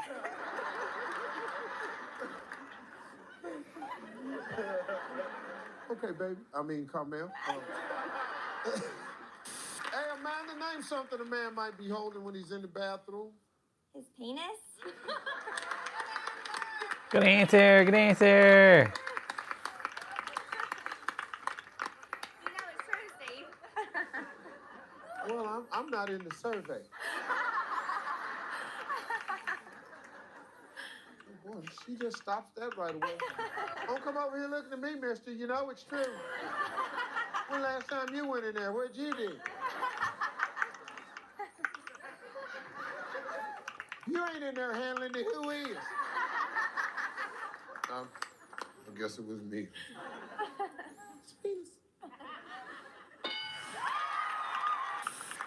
Megan, tell me something you put in your mouth but you don't swallow. Wow.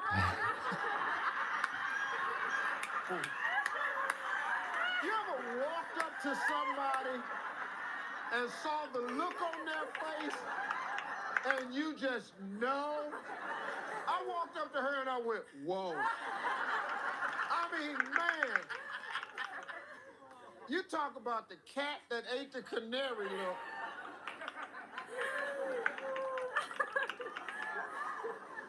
Megan, I'm gonna ask you a question.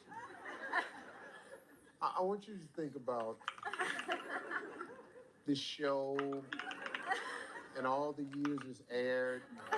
How many families have enjoyed this wonderful form of Christian entertainment? So find a way to give me your answer and keep it where we can all be working when you're done. Well, I'm a pastor's wife, but I will say this out loud. They're sperm.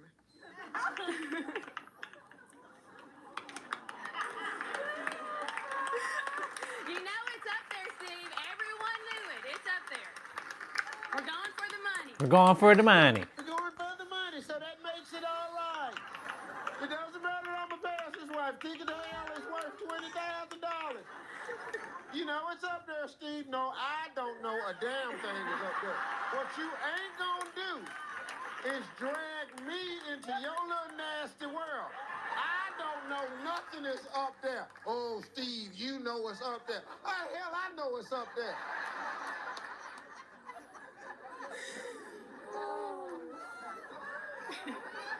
I have kids.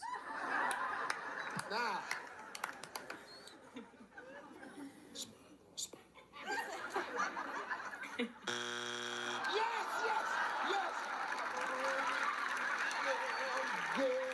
Yeah. It ain't up there, yeah. Now, it it ain't up there. Yes, yes, we can all still probably go to heaven. All right. Hey, That's what you get for saying it. You're gonna stay on the air. Family Feud, 20 more years. Eric, let's go, man. We talked to 100 men. Name something you put on to be sexy. Leather pants?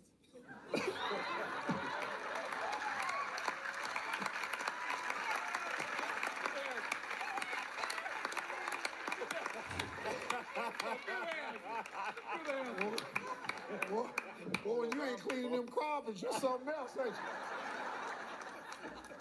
you? Man, all right, ready. Let's go. It's hot outside. Let's go. I know it's hot outside, but doggone it, give me them hot, wet, sticky, tight, leather pants. Hi, Stacy. How you doing? I'm good. Good. What do you do, ma'am? I'm a full-time grandmother / nanny, and I also take care of my husband's goat farm. Huh? Where do you live? In Nashville. With them in Nashville. Oh. With Michelle and Jason. Oh, whoa. Okay, you live with Michelle? Yeah, and Jason? I'm there like nanny / in the same mother-in-law. house? You saying that? Yeah. But this is your mother? My mother. Yeah. Jesus. That's all right. Come on, dog. All right, man. Yeah. God, man.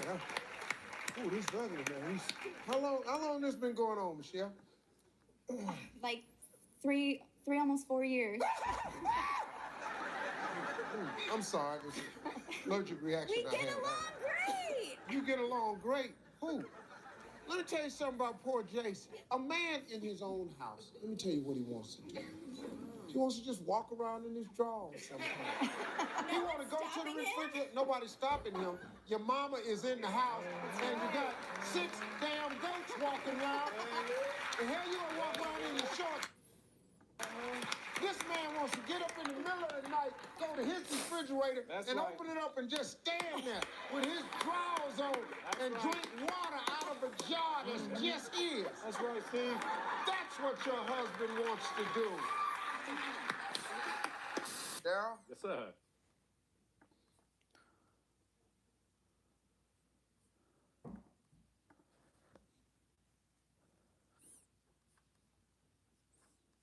Let's see what's going on here. Hey everyone, Mr. Sujano here. Wow, your Mr. source Sujano, for pretty gaming, early. Tech, emulation, and open source news. Let's get started. All right, to kick things off, we're talking about emulation, ROMs, and device compatibility with EmuReady. For those who are unaware, EmuReady is the largest community-driven hub for tracking emulation compatibility across devices, emulators, and platforms.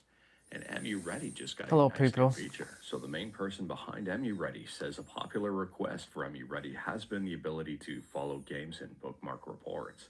When you follow a game, you'll receive a notification when someone made a compatibility report for it. We are planning on adding features to filter it only to receive notifications when the report states it as running perfect or great, for example. These features have been released. Bookmarks are private by default, but can be made public on your profile. Now, in my opinion here, these are No before really you cool load. features for EmuReady. I like that. EmuReady seems to be growing in popularity and also usefulness. At the time of filming, it's got over 12,000 compatibility reports and over 671 handhelds. And speaking about reports, next up we're talking about Sega Genesis or Mega Drive emulation. Actually, I should look up EmuReady quickly.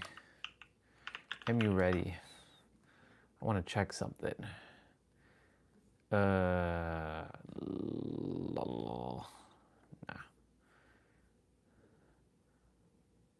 Qualcomm.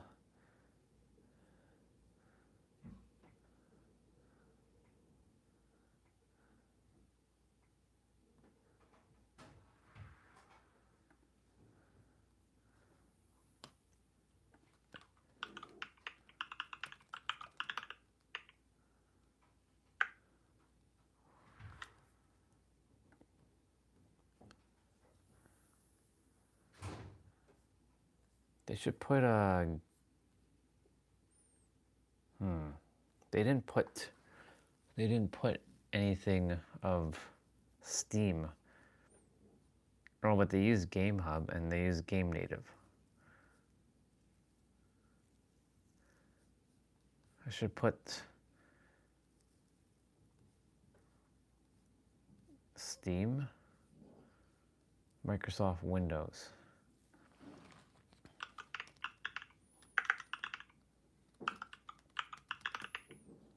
Nope.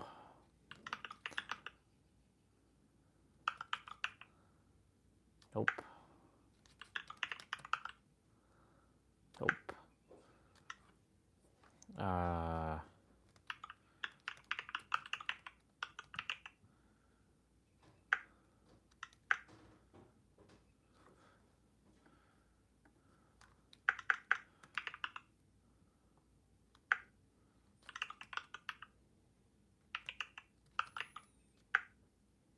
Am I not typing in the right thing? Like, what's going on here?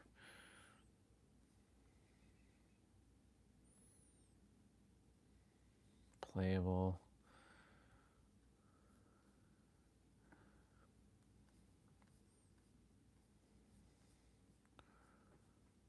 So, Snapdragon.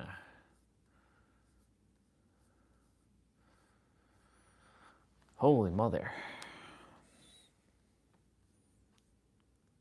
8 Gen 2.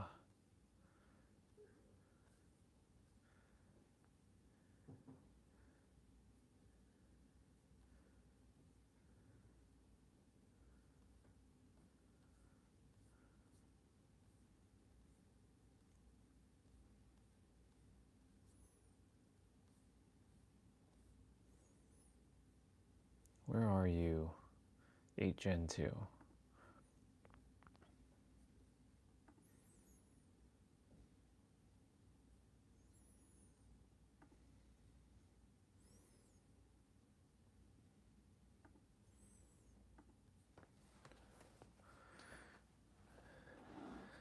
All right, we got Super Mario Wonder.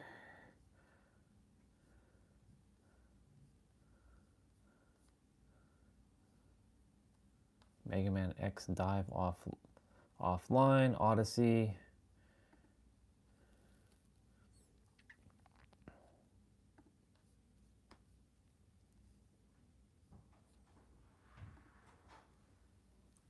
Hades. Yep. What about Kingdom?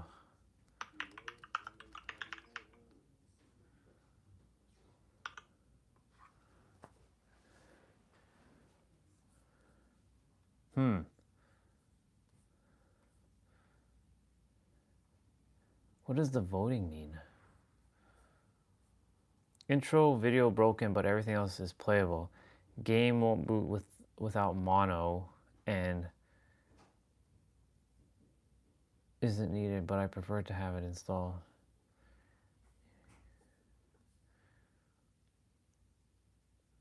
So they're using what, Game Native?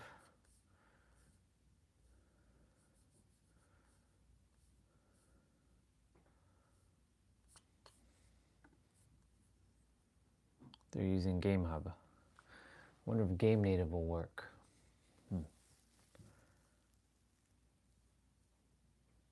Well, I know that works because I'm playing that. Snapdragon. The ClownMD Emu. And ClownMD Emu got a brand new update and a very interesting brand new write-up. So at the time of filming, version 1.6.8 is the latest and greatest update. And with this update, there's a bunch of fixes and also some brand new stuff here. They've improved the cheat menu. Individual cheats can now be applied by pressing the Enter key. They've added checkboxes so cheats can be disabled without deleting them outright. And on top of that, they've added support for loading zip-compressed ROMs. Furthermore, there's a very interesting write-up that accompanies these changes that I would recommend checking out. If you are interested and wanted to learn more about it, like everything we talk about, links are within the GitHub link in the bottom of the description below. I don't hide my sources. In the write-up here, there's a whole lot of detail on how they approach certain things. And speaking about approaching things, next up we're talking about a bunch of people approaching Slay the Spire 2. There we go. We've talked about this game a bunch on this channel when it was announced, when we got a release date, when it was released, and also the hugely positive reception this game has been getting. Anyways, taking a look at SteamDB, and this game is insane on how many players are playing it. So let me know your thoughts on this one. But at the time of filming, Slay the Spire 2's peak player count was 526,793 people playing it at the exact same time. And that is absolutely massive. The last time I talked about this game, I was blown away with the player counts, and now it's got over 500,000. I mean, this is really good for the game. I think this is great for the company and also great for indie gaming. It just goes to show you don't need a massive AAA budget title to be able to rake in the players. And speaking about AAA budget titles, next up here we're talking about Nintendo. And for those who are a Mario fan, Mario Day is it's coming up pretty soon, March 10th.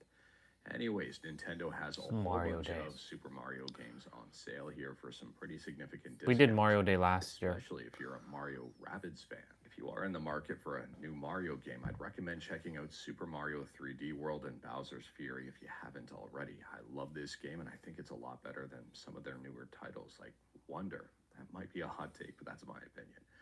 Anyways, here on top of that, the Rabbids games are like 90% off. If you haven't checked one out yet, you can pick it up for a pretty cheap price. And speaking about picking up games for a good price, next up here, we're kind of talking about the exact opposite. So we're talking about Gang of Dragon, and this game was premiered during the Game Awards. It turns out this game might never see the light of day if no other studio picks it up, because I guess NetEase is pulling funding. There's a number of articles about this one up already, and listen to this headline. Nagoshi's Gang of Dragon may never come out after NetEase cut funding when it realized an extra $44 million was needed to finish the game. So we're gonna have to wait to see what happens moving forward with this one, but I would say $44 million is not a small amount of money. And if there's still considerable development left to go for this game, there might be a risk that this game still needs even more money after that.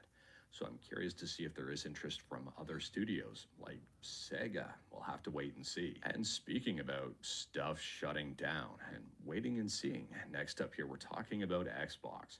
Now, we've talked about Xbox a bunch in previous videos, most recently with Project Helix, their PC console hybrid that was just announced. Anyways, it appears exclusives are not coming back to this system. And that may be the final nail in the coffin for Xbox. So we're going to have to wait to see on this one. But I am curious to hear your thoughts. I mean, would you be interested in picking up an Xbox that can play Xbox and PC games if there are no Xbox exclusives? Now, I don't like seeing exclusives, but at the same time here, exclusives give people a reason to buy a console. Would you pick up an Xbox if there were no exclusives for it? We have been hearing rumors about expensive prices behind the next generation Xbox as well. And if that is the case, I mean, if people are not interested in picking up an Xbox because there are no exclusives and they're arguably going to be expensive, why would there be an Xbox? Now remember, this is just a rumor, so I am curious to see what's up Ashish Sharma's sleeve here in terms of the next generation Xbox and their current strategy. If they're going to pivot and make things exclusive, or if they're going to keep going down the road because they spent a lot of money on research and development on this next generation console already. Again, we're going to have to wait and see, but let me know your thoughts. And speaking about hearing thoughts on things, next up we're talking about Windows emulation on Android with GameHub and GameHub Lite. Now, in yesterday's video, we talked about a video that was spotlighting some possible performance regressions for the latest version of GameHub. And it turns out there may be a reason behind that. So the developer behind GameHub Lite says, I think this needs some clarification. GameHub Lite 5.0 is not based on GameHub 5.0.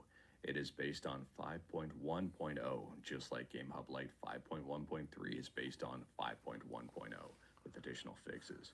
I am confident that GameHub Lite version 5.1.3 performs almost identical as GameHub Lite 5.0 here, since all fixes and changes between these versions were outside the emulation scope and mostly related to controller support, That's crazy. cloud saves, UI changes, etc. They go on to say, testing GameHub Lite 5.3.3 is also not a fair comparison, as it does not include any of the optimizations that are in the stable version of GameHub Lite.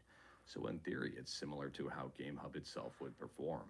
There are a lot more processes happening on later GameHub versions, a lot of them related to Steam and replicating their behavior. This explains the CPU usage increase. Next up here, we're talking about Crash Team Racing, and you might be excited about this news if you're a fan of the game and also a fan of decompilations. So listen to this announcement, completely unrelated to Crash Team Rumble, but a Crash Tag Team Racing decompilation based on the Nintendo GameCube version is in the works right now.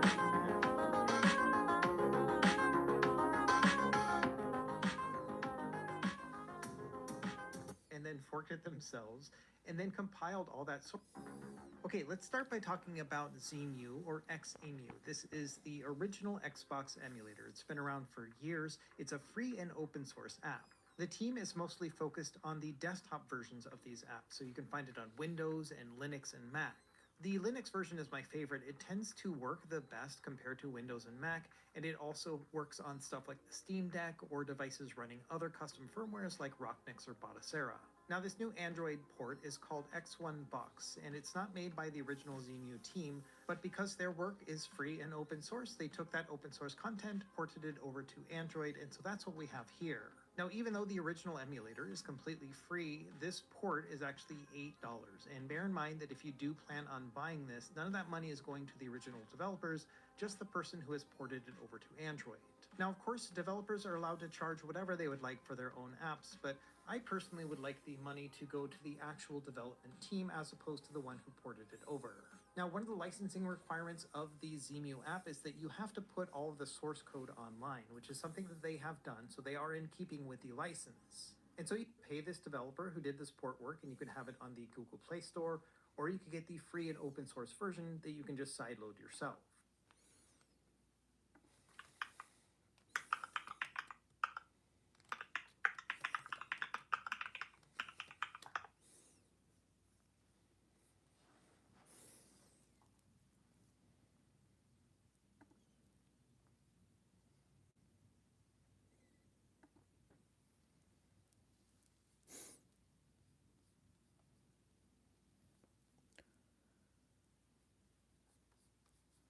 Now, the question is, how compatible is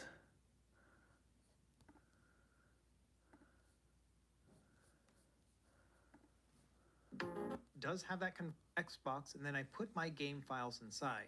And choose the install option. In my Files app, you can see I also have the 3 system files that are required, the MCPX one, the complex one, and then finally the hard drive.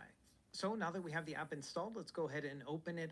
Let's talk about required files for this app in particular. It's the same thing that's required on the desktop side. So you need 3 files altogether. You need the MCPX boot ROM image. That's going to be in a file type that looks like this one here down below. These files are going to be copyrighted, so you're on your own to find them, but if you go over to the ZEMU website under the required files, it'll give you all this information here. Xbox emulation? Okay. All right.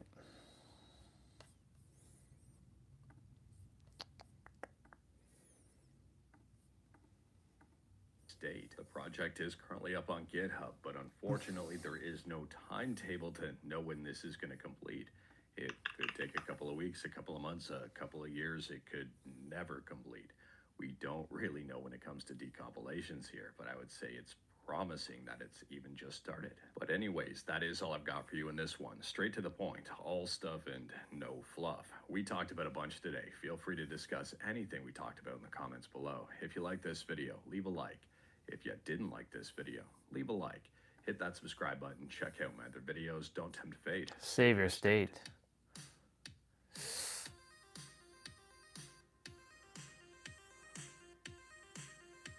Why does that look like it's gonna get smashed?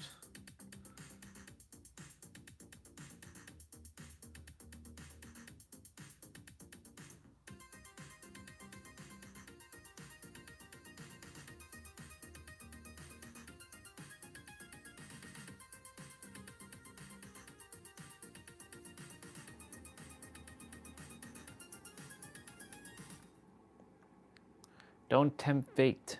Save your state.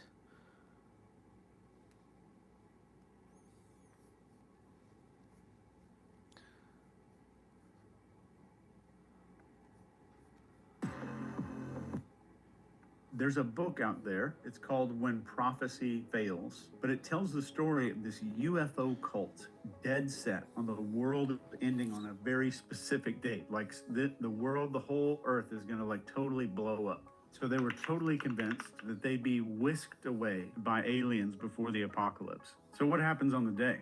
The apocalypse date rolls around, nothing happens, no boom, no aliens, nothing. So you'd think this would be a clear wake-up call for these people. But here's where it gets kind of interesting. Instead of admitting maybe they were off track, the group starts bending over backwards to explain the flop. They started claiming that their undying faith, that they were so faithful that they actually saved the entire world. That's a huge save. So whoever they are out there, huge thanks. This is cognitive dissonance in action. So tonight we're going to cover a formula that you can literally use anywhere to weaponize cognitive dissonance. And this can be applied in anything from trial consulting to parenting to sales. Let's talk about why this works so well. So this idea of cognitive dissonance was introduced by this dude, Leon Festinger. It's a mental discomfort that we feel when we're juggling these contradictory beliefs or when we're confronted with information that challenges our existing beliefs. So even though it's a gold mine for influencing people, it's overlooked. So why does it work? Well, first off, it really crawls under our brain skin. So when we face any kind of dissonance, it's like an itch that we have to scratch. We can't stop it. So we're driven from the inside to resolve any kind of inconsistency that comes up, which can lead. Didn't want to full screen that. Here. In addition to the MCPX boot ROM image, you will also need a BIOS file. It's going to have the word complex and 4627 attached to the file name. So again, these are also copyrighted, so you'll be on your own to find them. The third file you'll need is what they call the hard disk image. This is basically a pre-built version of the Xbox hard drive image. Now, this is actually free of copyrighted content, so they have this freely available on the ZMU website, which you can download right here.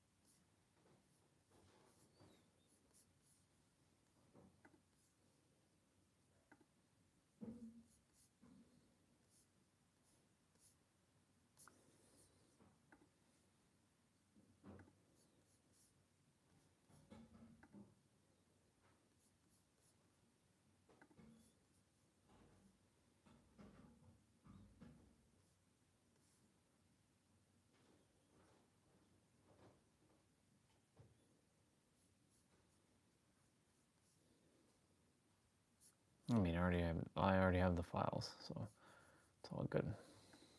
Nice thing about this file down below, or the MCPX one, the comp as a making, but this is where you can change out your Xbox folder, go in your settings. Now, if you have a more modern, before we start playing any games, let me talk about the settings configuration here. There's not a lot of options here, especially compared to the desktop component, but there are a couple things you could mess with. Number one, we can change out the internal resolution scale. If you want to play games at a 2x or a 3x upscale, you can do that, but just letting you know right now that this is going to take a huge performance hit, and as we'll show in a minute, many of these games are not going to play at full speed, even at native resolution, but this might be a feature that will be handy in the future. Below that, we can adjust the aspect ratio. Most of these games ran at a native into the settings or anything else like that. So here they are right here. I'm just going to click on them now, and then it will say that you have to be 23. And what I typically do at that point is I then Google Mr. Wait, how did this...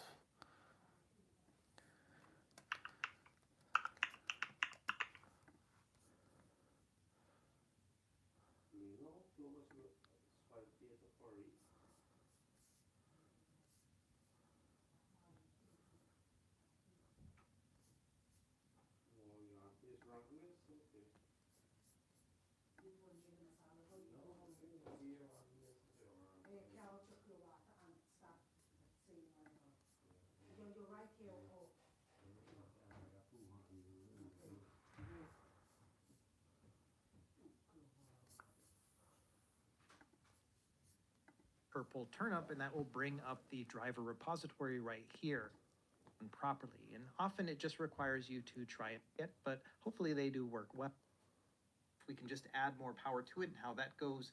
And then also I'm going to try out Rocknix, which is a Linux-based operating system that does work on the Retroid Pocket 6. And so we'll take a look at how that can find one of my favorite games of all time, and I just want to play this on every platform that I can. Unfortunately, this one does have a lot of slowdown, especially during battles, which I think is like the time you want it to feel. And it kind of has a little bit of that feel, but it's both during Snapdragon 8 Gen 2 that's on the Retroid Pocket 6 that we were just testing is a very capable processor, but there is a more powerful processor out there, the Snapdragon 8 Elite found in the Odin 3. This chipset is limited in the third-party drivers that you can load for it, but I'm just using the system driver right here, and I was surprised to find that the games were all looking pretty good, and performance was definitely better than the 8 Gen 2.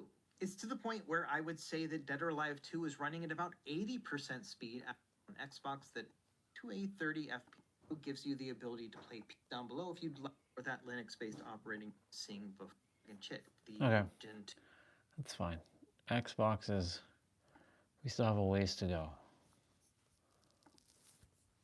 Don't tempt fate, save your state. We do very real and very lasting changes in behavior. As an example, if a self-proclaimed environmentalist learns that their favorite brand that they support is like polluting heavily in Africa somewhere and dumping oil into a big dirt hole, the internal conflict can either push them to switch brands, like I'm gonna go support another brand and admit I was wrong, or a lot easier, just adopt stupid ideas that make them continue to feel like they're right, which is a lot more likely. We like to see ourselves as consistent beings, and cognitive dissonance, especially when we use it, is weaponizing this. We're messing with this need to be consistent. So when reality smacks into belief, you just jiggle your thoughts around a little bit until everything falls into place.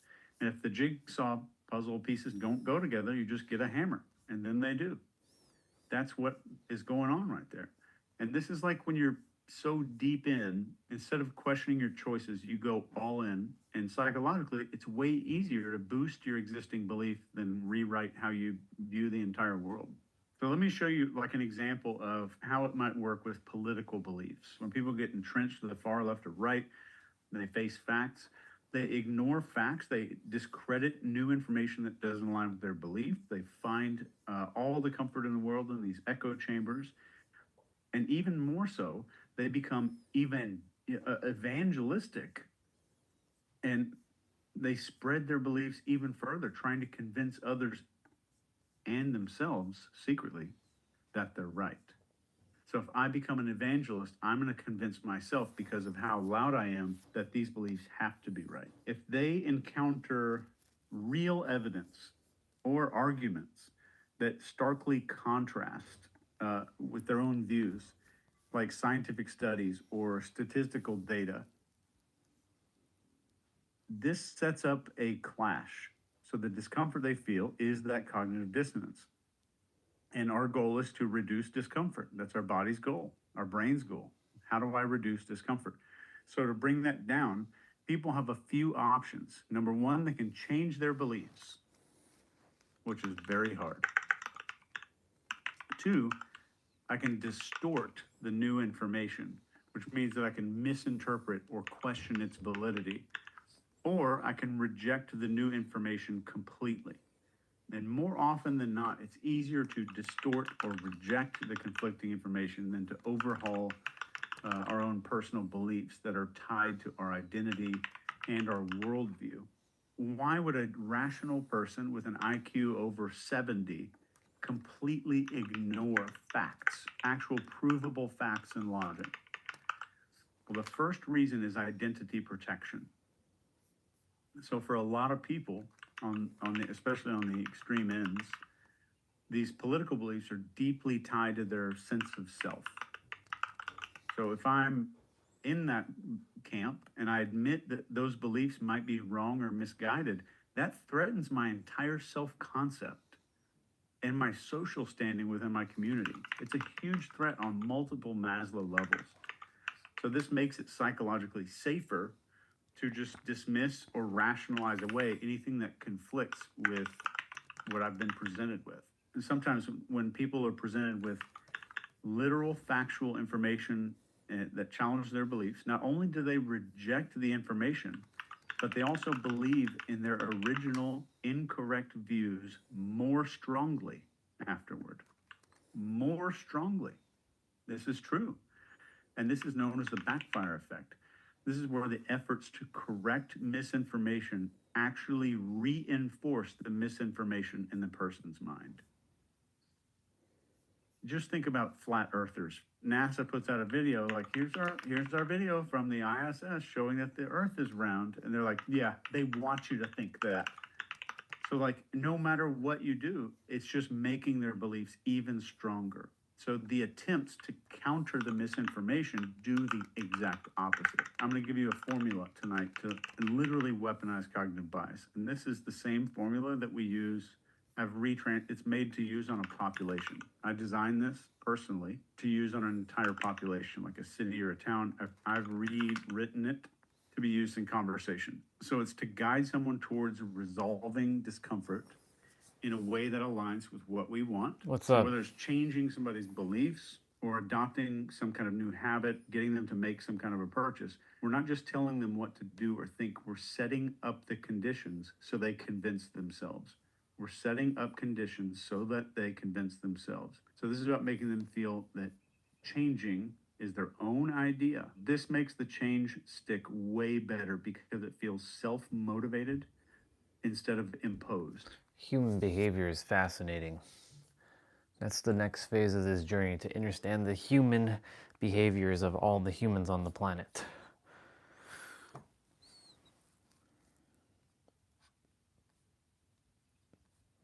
The mind is the problem, though. The fuck is this? Why? What's that?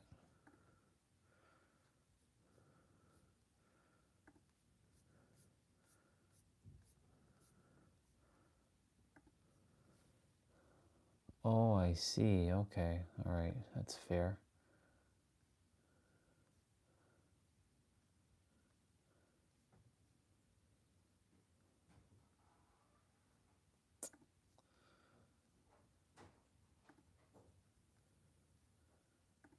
Don't need that.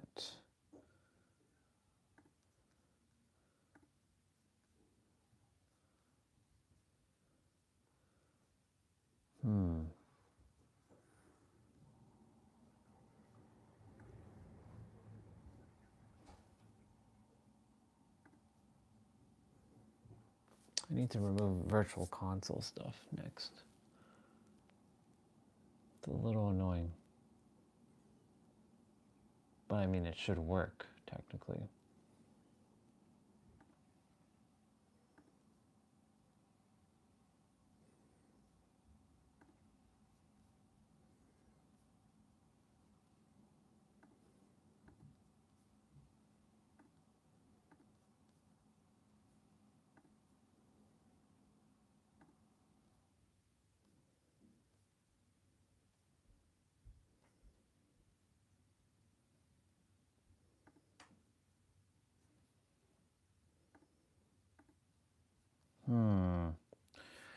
Have to remove Wii U virtual console stuff.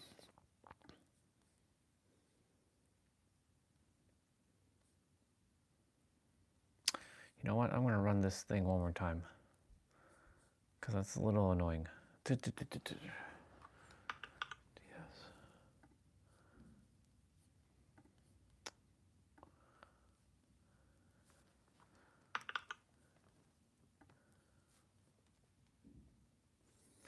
Running filters to remove things that I don't really desire to have in my collections.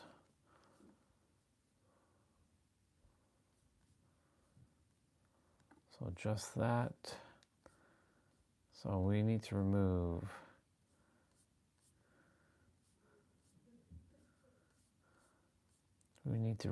the word demo.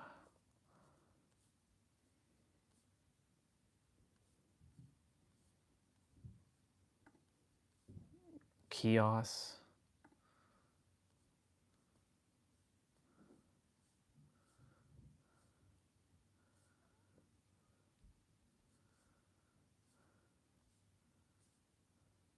promo.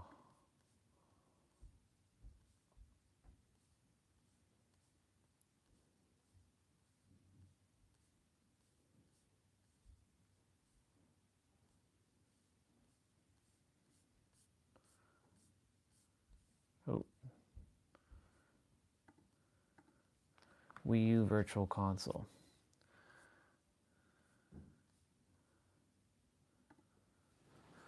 All right, let's do this shit again.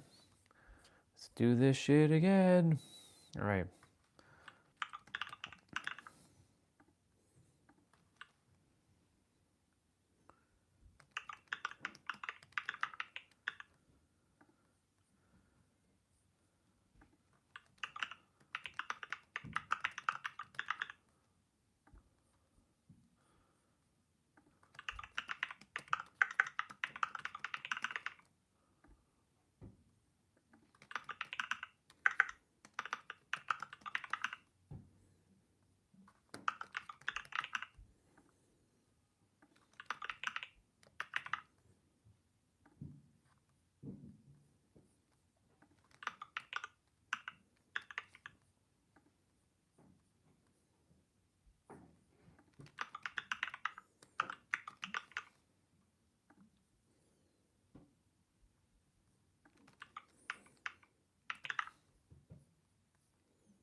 A little bit of annoying things to do here, but better to do it. Final Fantasy.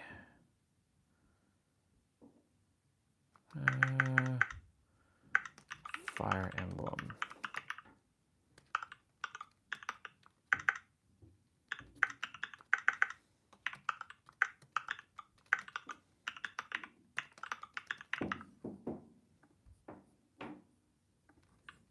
Oop.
All right, cool. Before I even, let's make sure we excluded Wi-Fi kiosks and other things that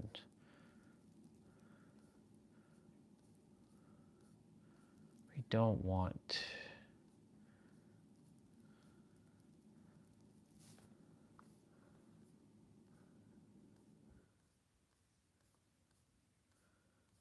Promo. Let's just throw away all these kiosk stuff. You don't need it. All right. Apply.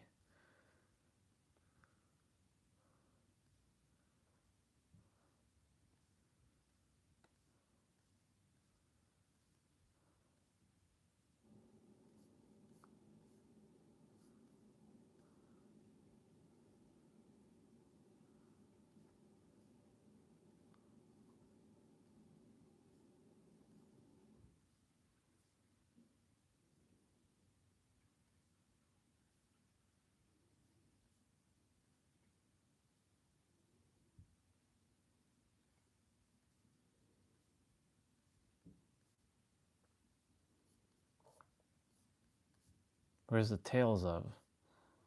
Oh, son of a bitch. It's fine. Extract, delete, skip, go. All right.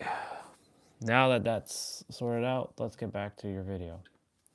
So I have self-motivated change going on. I haven't had change imposed on me. So number one, I want to obtain agreements on 3 identity statements. Number 2, I'm going to perform a personality inventory question. I'm going to tell you what this is here in a few minutes. Number 3, we're going to use negative dissociation for one of the key elements, followed by an opinion question to that person. Like, what's your opinion on X? 4, we're going to use the article technique.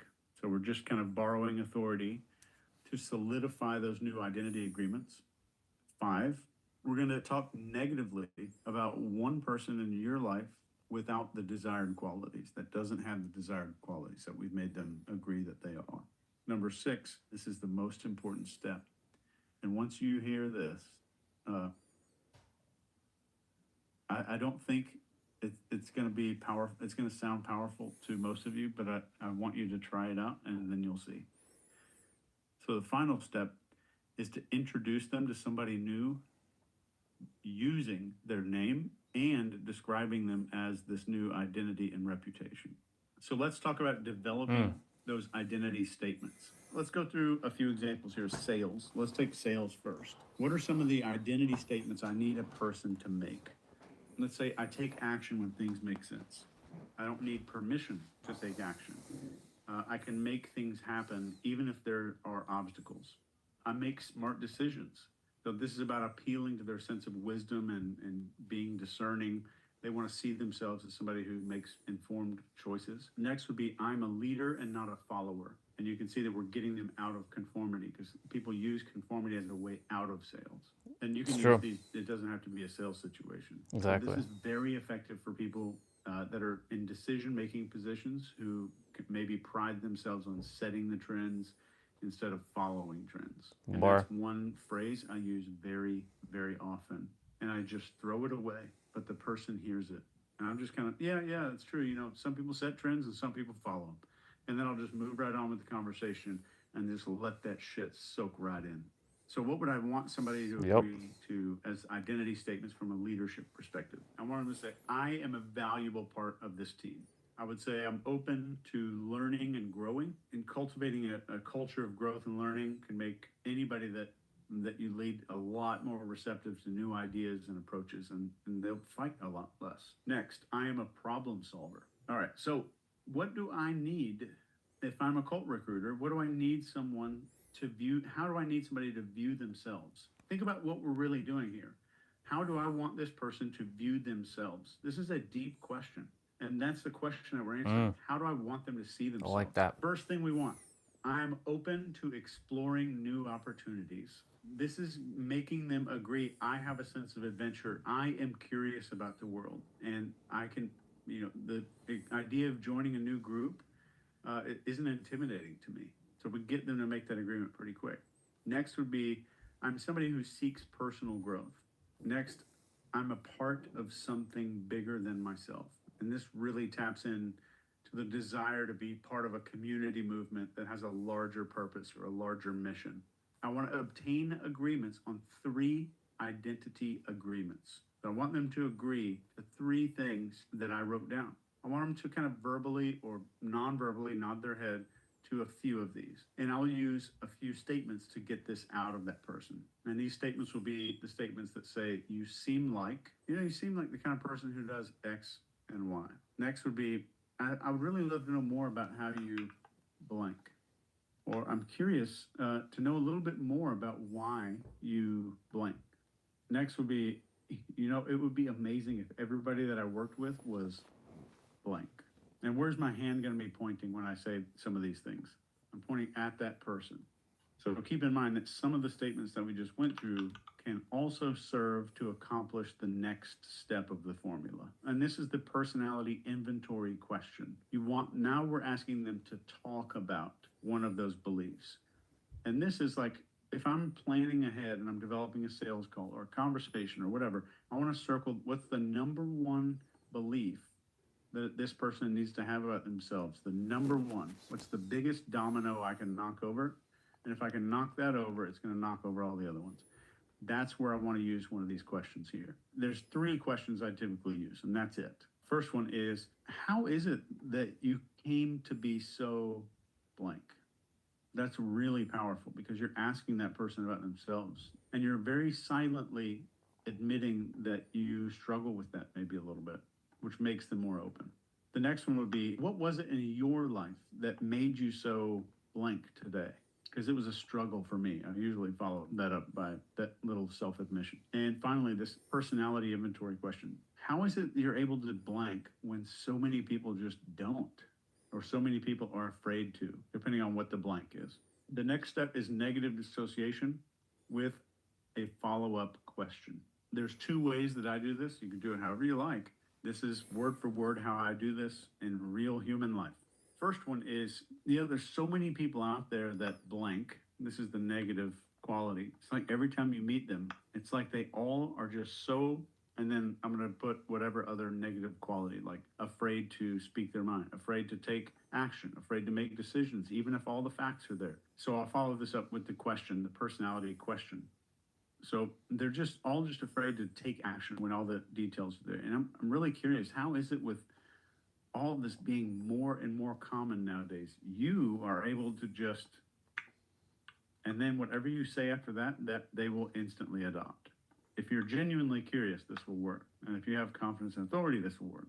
All right, so the next way that I'll do the negative dissociation is only slightly different. Every time I talk to somebody who blank, it's like they all have the exact same thing going on. They just blank. So what was your turning point for your blank when you decided to just completely blank? So we just throw those beliefs in there.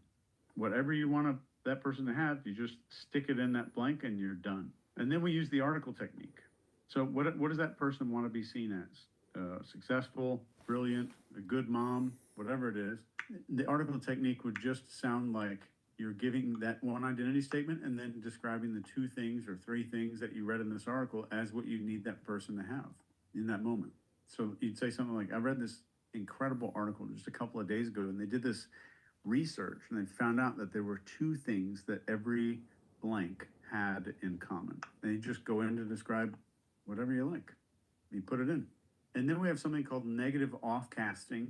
And negative offcasting is when we're talking about one person that we don't like. It's not negative dissociation. We're just openly talking about somebody that has the opposite of the qualities we want them to have. I'll use blanks in here wherever I would be putting those descriptions. And I would say something like, everybody knows at least one of those people. I worked with a guy in like 2017 who was just absolutely blank.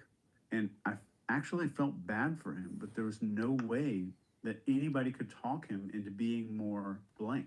And I think it's so sad to see, especially when you genuinely want to guide them into the light, but they just won't do it. So there's no dissociation here. I'm just talking negatively in a positive way. Like I wanted to help this person. They probably meant well. They didn't want to change themselves. I'm just talking about one tiny thing. It's maybe 2 sentences of a time that I met someone with these negative qualities. And now we're on the final step of the formula, the introduction. This is huge. So essentially you would talk to this person and figure out who you've got someone in your contacts right now that you could connect this person to that's either similar, or maybe there's a podcast they could go on. There's a person they should talk to. They have a pipe break in their house, and you know a plumber. Doesn't matter. You have someone in your contacts who this person might benefit from being connected with. All you're saying is, you know what, I'd love to connect you with this person who is also into X, Y, Z. And then I'd send the text, and I would be typing in the text and be like, John, this is Chris. I just met him today, and I wanted to simply connect you to. Chris is extremely blank, and he's the kind of guy who blank. So I'm giving him all the reputation that he needs, and then I'll follow up with, there's no need to act or anything here. I just wanted you guys to at least know each other. Just that one introduction makes it, now we've made it social. We've made a social agreement. You think Chris is going to type back in that thread and be like, oh no, Chase is wrong. I'm a piece of shit. Actually, no, they're going to agree to be that way, and they're going to agree to be that person, not only with the person that you're texting, but now they've made that agreement with you because you've introduced them as that. And let's say if you do this in like a 15-minute conversation, if you go back, you're not using this formula in some linear fashion. In between, the person's going to be talking about random shit. They had a flat tire, their dog pooped in the living room. Whatever gets brought up in this conversation is going to get brought up. And you keep going with this. So by the end of 15 minutes, you throw a few of these statements in there, a few of these sentences. And if you just think about some of these sentences, they're sentences you hear in everyday conversation. You hear somebody say, you know, everybody knows at least one of those people. I worked with this guy like back in 2017 who was just an absolute dick. And I felt so bad for him, but there's no way anybody could talk him into being more open and just taking action when all the facts were just right there in front of his face. And it was sad to see, especially when you genuinely want to guide them into the light, but you know they just won't do it. That sounds like a regular conversation you might overhear in a bar or a restaurant. These techniques are extremely powerful stuff, and they produce lasting change for those beliefs that we want to install in that person. And we said the three things I want are the first three that we talked about. Like, I take action when things make sense. I don't need permission to take action. And I'm an innovator, and I think outside the box. Let's throw that in there. So like, let's just go through like literally just go through the examples word for word as I gave them to you. So here's what that conversation might sound like. You know what, I got to be honest, you seem like you take action faster than most people. And I've been doing this a while, and I can tell. This is an elicitation statement if you didn't notice. It's a provocative statement. They're going to respond to it. Next, you're like, wow, that's really cool. Tell me a little bit more about how you process stuff so fast, because most people that I work with usually need to talk to somebody for a week, and they just seem to get paralyzed. I'm just curious, like, what is it about you? Is this something you grew up doing? Next, you might say, you know, I'm curious to know more about how you got to this place where you think outside the box. And in today's world, people are so scared of being independent. I just want to repeat what everyone else is doing. So now I'm kind of asking them questions like a podcast host might be asking them. And then I would go, you know, every time I just talk to someone who, you know, you can just tell they aren't the sharpest knife in the drawer. It's like they all have the exact same thing going on. They just seem to be so scared of what other people think, and they live inside this bubble. And for you, what was your turning point? Interesting.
going on here.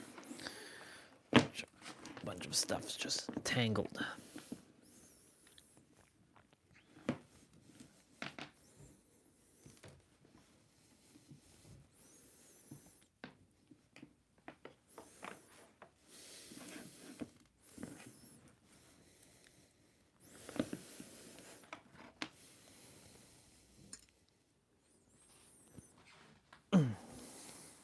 When you decided to just live your own life and just make your own choices. And I really just wish I could get my sister into this mindset because it's kind of crushing her. So you notice I did a little off-casting there, and I said, you know what, that makes absolute sense. I read this incredible article just a few days ago, and they did this research and found out that there were two things that every truly mentally successful person had in common. And they said that they were number one, they were almost immune to the influence of other people. So they didn't just like live their lives as a sheep. And that 100% of them that they found in this whatever article study they did would make decisions a lot faster. They knew that their gut and their intuition was smarter than most people give it credit for. You wouldn't hear all of this in a row in a real conversation. This would be kind of gradually interspersed, getting gradual agreements. So that would just be an example of what some of that stuff might sound like. And it is very, very powerful. Oh, yeah.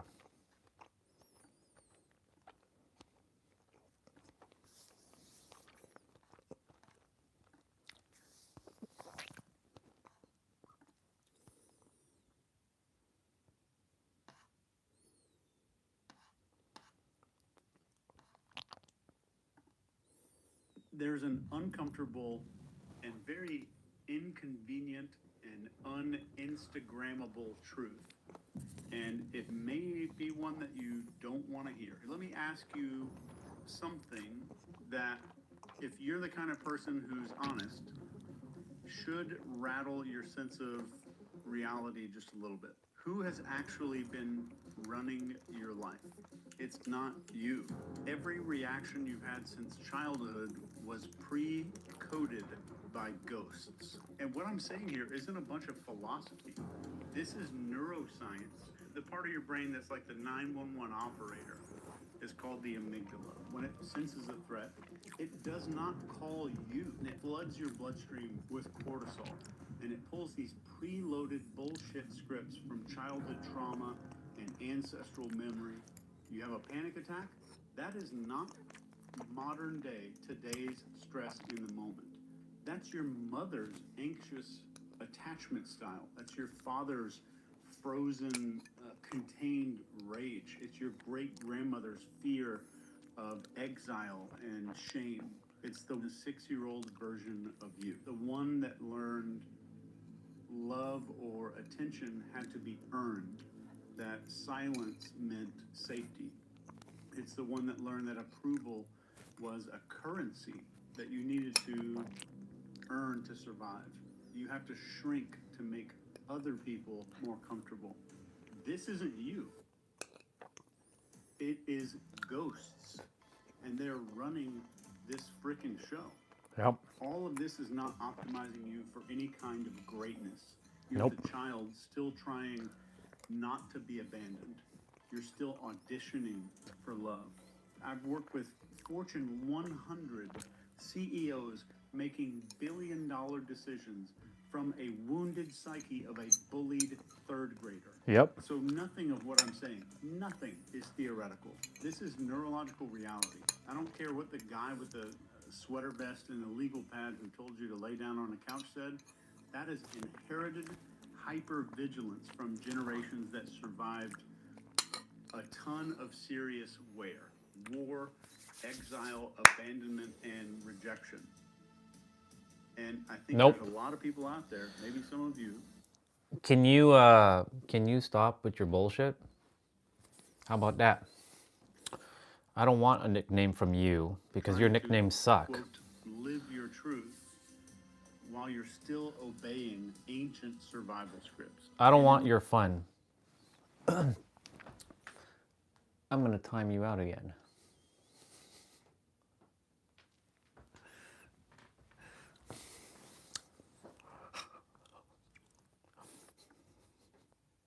Unless you intervene, your system is going to keep writing the same, I'm trying not to curse, the same effed up story. So your final rebellion against this is that you choose authorship over obedience. And you understand that you are not your triggers. And you are not some ghost-written biography that people like to talk about all the time. Every All right, role that you let's play see. We need to was delete these assigned files. before you had a choice. The audience that they're performing for is gone.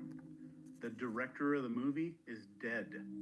And you're still at the center of that stage, bleeding for applause that's Okay, never I don't know coming. why this game got downloaded. I don't need it. It is time to stop performing someone else's tragedy, including your childhood self. That is not you anymore. That's someone else. Not even one cell of your body is the same as that little girl or that little boy. But let's talk about reclaiming your authorship, becoming an author of your life. The first thing that I will tell you is awareness is a weapon. Do not trust your first emotion. You have to question it and trace it back to the signal. The next one is insert the pause. So between the trigger and the reaction, excuse me, that's where your sovereignty lives. In between those two things. And you have to understand that my sovereignty resides in this moment between a trigger and a reaction. The next thing is rewrite expectancy. Your brain prepares for what it predicts. So if you change your forecast, you change your future. And finally, use the fate model that focus, authority, tribe, and emotion. These are all four of your hijack points, and you have to reclaim those. Ask yourself in real time, in the moment, who does this reaction belong to? Whose ghost script is this coming from? Whose rules am I still obeying without realizing it? It's instantly going to help you understand that all of your reactions don't necessarily belong to you. It's not a performance. It's not how to walk into a room and have the posture of confident people. That is bullshit. And it's that also is not bullshit peak indeed. State, like you see It on is these bullshit. TikToks That pretend to have all bullshit. these That answers. bullshit. It is a surgical rebellion against your inherited limitations, and it's gonna hurt. That It's gonna bullshit. be uncomfortable. And I don't think you want this because you want more power, and it's definitely not to feel good. It's to get free. It's to become free. And we all carry a memory that's not logical. We carry biological and cellular memory. And if there's a chance that I did my job right, then something inside of you didn't just hear what I said tonight. You felt it. And it's not, it did the I job. promise you, it's not but I already knew all that stuff. was the truth. It's because my words shook something awake inside of you that was there already. You did not learn this. You remembered what I said. And if you felt one of those little flinches, that was a recognition. There's a frickin' part of you right now that's been screaming from underneath a mask, and it just sat up a little bit. And I think most people are going to live never knowing that there is a massive difference between something that is true and the truth itself. Because we're not learning truth. Truth is something we remember. You have a choice. You burn that lie to the ground, or you spend the rest of your life decorating a cage. Exactly. And forever stop using the word me to define a bunch of ghosts. Just let them be ghosts and take the effing wheel back in your life. Bar. It's yours. It's always been yours, indeed.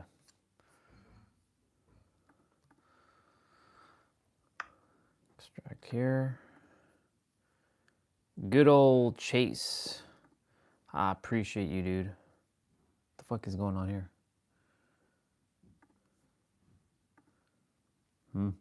Interesting.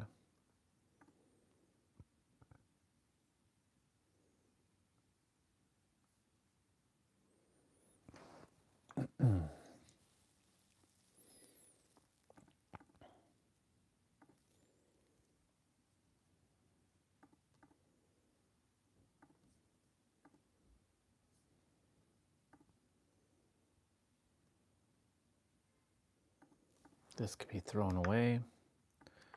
Don't need it. Extract here.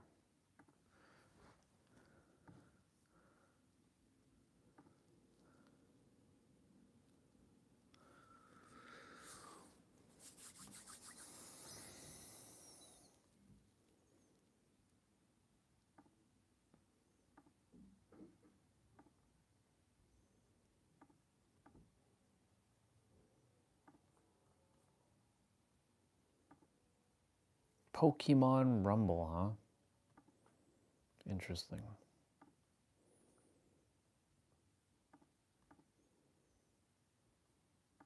Oh, fuck.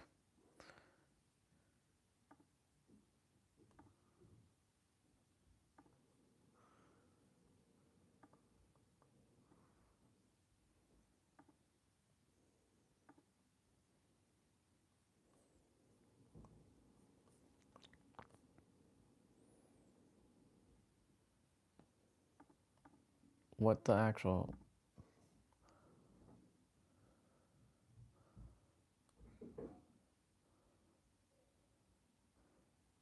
Is that corrupted or some shit like that? Hmm.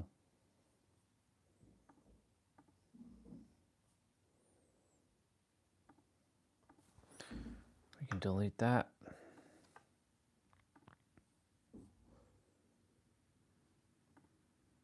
Right, we gotta wait. Gots to wait.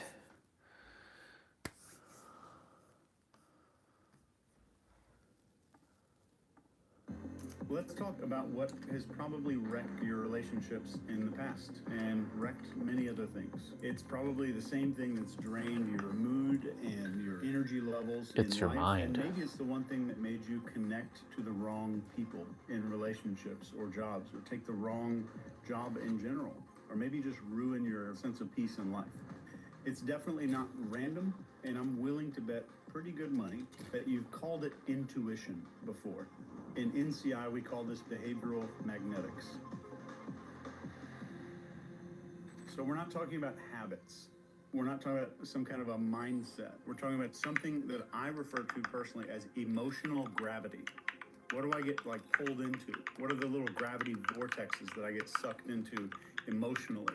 It's the quiet thing that tells your mind, I need that thing even if it's bad for me, or even if it hurts.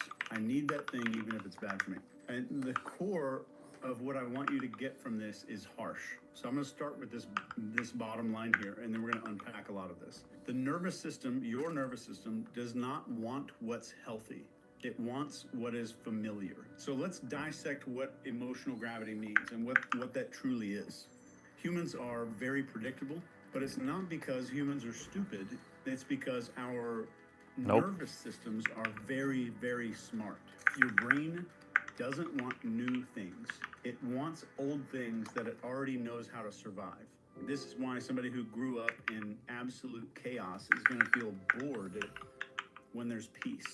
This is exactly why somebody who was ignored as a kid gets addicted to people who give them no attention or take their attention away on a very regular basis. That's a bar. Why somebody you probably know in your life was constantly controlled as a kid, and then they start controlling everybody else.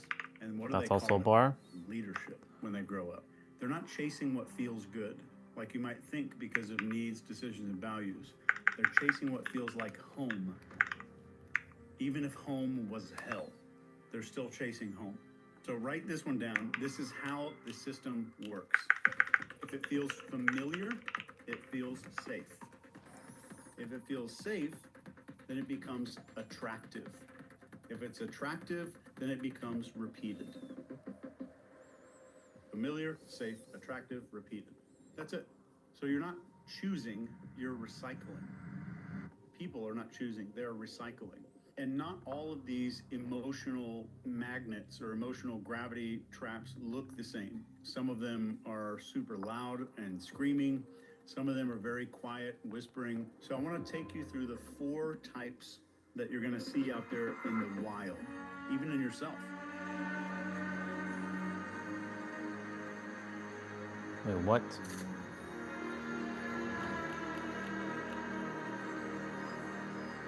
And the first one is called the mirror magnet. This pulls you into and toward people and environments that treat you the way that you were treated growing up. If dad was really critical, you're going to find critical people. If mom was distant, you're going to date somebody who's emotionally 3 states away from you. Type 2 is the echo magnet. This one makes you just recreate pain to give you the placebo that you're in control. That's all it is. I'm going to remanufacture pain so it feels familiar, which gives me a fake feeling of control. So this is when you choose burnout, you choose drama, because at least you're the one holding the match that lit the fire this time. And then we have something called the reversal magnet. And this one kind of flip-flops the roles. This one flips it over. So you become the thing that hurt you. If you felt powerless, you become the dominant one. If you ever felt invisible, you take over every room. You're the loudest person in every room. This is not healing, but it feels like healing. It's the placebo of feeling better. It's armor with a smile on it, is what it is. It's not healing anything. And then we have type 4, the completion magnet. And this one's kind of sneaky because you keep finding people in your life who resemble the people who hurt you. Why would we do that?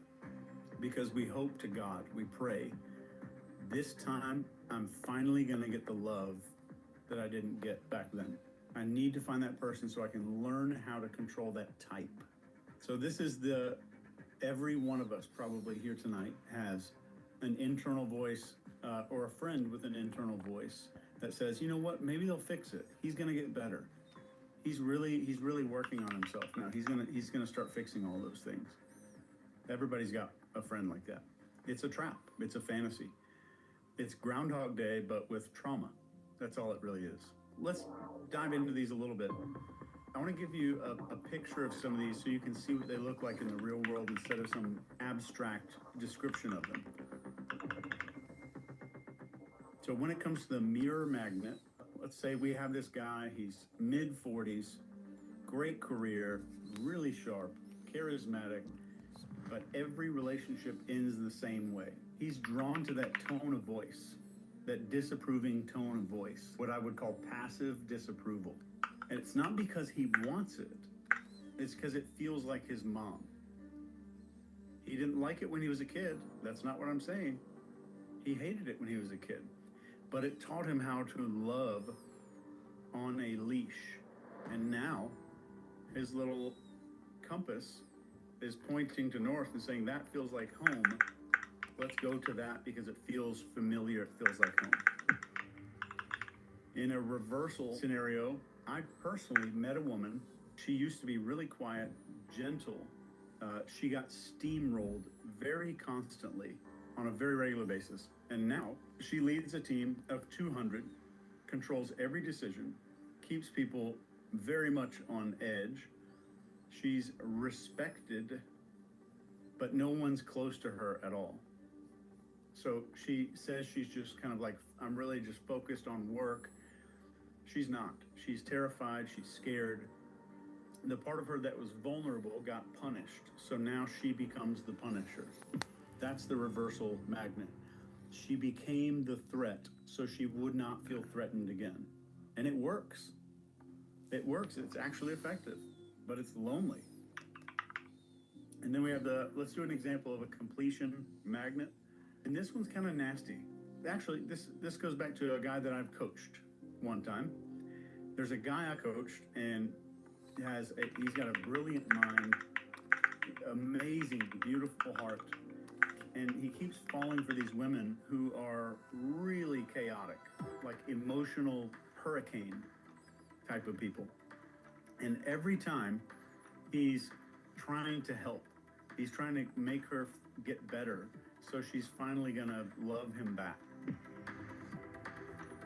And what he doesn't realize is he's chasing his dad, not his mom. He's chasing his dad through women. So dad was volatile, never said I love you. So now he's on this lifelong quest to finally be enough for someone just like dad. So his little script says, find somebody like dad and complete the process. then I will complete this unresolved story arc that's been going through my entire life. Not because it's good, because it's unfinished business. What I told him is, like, you are not dating women. You're dating the hope that this time the monster becomes safe. I'm gonna make a monster become safe. That's all you're doing. You're not dating women. I want you to let this sink in really quick. Just because something pulls you in does not mean that it's right for you. It just means that it matches your oldest pain.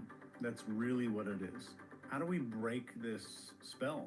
Like, what do we do to get out of it? What if our compass is pointing to some dysfunctional, toxic, awful human being or awful situation? We have to rewire it. Step one of this is to spot the loop. And a pretty easy question here is just asking, what keeps happening that I say I don't want, but I keep allowing? And we get to step two, and we want to name the magnet. It's a mirror, or is it echo? Is it reversal, or is it completion? And then step three, we want to trace the original source. So there's three questions here. Question one for this step three is, who taught you that this was normal? Two, who, and this is a big one, whose love came with conditions? And number three, and this is even deeper, who in your life made you feel that safety has a cost? Like you had to invest something in order to feel safe. But then we get to step four, exposing the lie. So the pull that we feel, the adrenaline spike, that's not chemistry, that's childhood. So where is the lie that happened in childhood that I'm continuing today? And if you start going through some of these transitions and undoing and unraveling it, I want to tell you one thing. You have to go into this knowing that peace will be absolutely unfamiliar at first. So let me just tell you that the hardest part of doing any of this work is peace doesn't feel peaceful when your system is wired for chaos. It feels like disruption. It feels like something's around the corner. It feels like I don't deserve this. What's about to happen? So peace is never peaceful if you have a system that's wired for chaos. It feels boring, maybe, like something's missing, like a letdown. But that's the absence of adrenaline that's going to trick you into coming back to that gravity trap, whatever you want to call it, the magnet. You're not bored, you're healing through this process. So if you go through this, it's not hard. Everything we're talking about, the back of your mind is going to be like, yeah, I could do this, but yeah, it's going to take like years. It'll take 6 months. It'll take me 19 days just to walk through all these 4 questions that Chase put out there. That's not true. It's easy. If you don't think it's easy, you're bullshitting yourself because you don't want to become a little bit uncomfortable for a little bit. So don't expect peace to feel like some hot tub. I want you to expect it to feel like withdrawal. You're detoxing from pain you thought was love. And what I can promise you is that you don't have to figure all of this stuff out right away. You just need to get honest on paper and where it's out in front of you where you can read it. Let the truth show up, even if it feels uncomfortable. And I would say that is where freedom starts.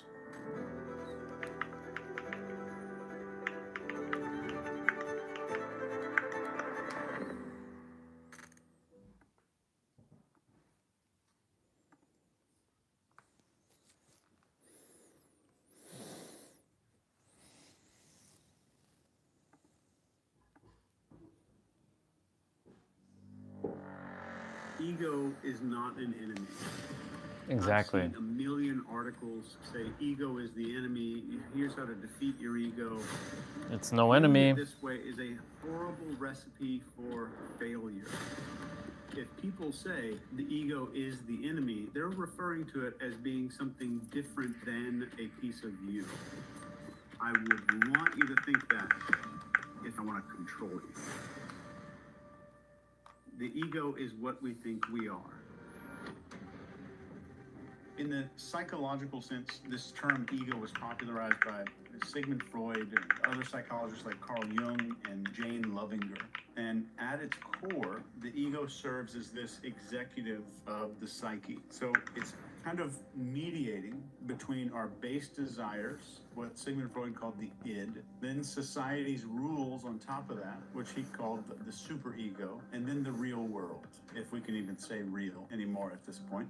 But it's the part of you that says, you know, I want this, but is it reasonable or is it acceptable for me to have that thing? So the ego is kind of responsible for your sense of self, self-esteem, self-worth, self-importance, but it's also the source of all of your negative self-talk, your anxiety, worry, fear, lack of confidence, social behavior that you don't want. The first thing that's wrong with our ego, it can be excessively critical, and it tends to laser focus on shortcomings and mistakes, and then it downplays your strengths and accomplishments. Like, you didn't deserve that all the way. You didn't really deserve that. So this can lower self-esteem. It makes it difficult to approach strangers, start conversations, continue conversations with confidence because we're behind our eyes. The ego hates failure because it sees failure as a threat to your identity. Because I define myself based on external things. So the ego is extremely good at comparing you to others, and it does this to evaluate your worth, your credibility, your confidence. It has to compare to other people. Next, it makes you more reluctant to take a risk. So this prevents you kind of just stepping out of your comfort zone.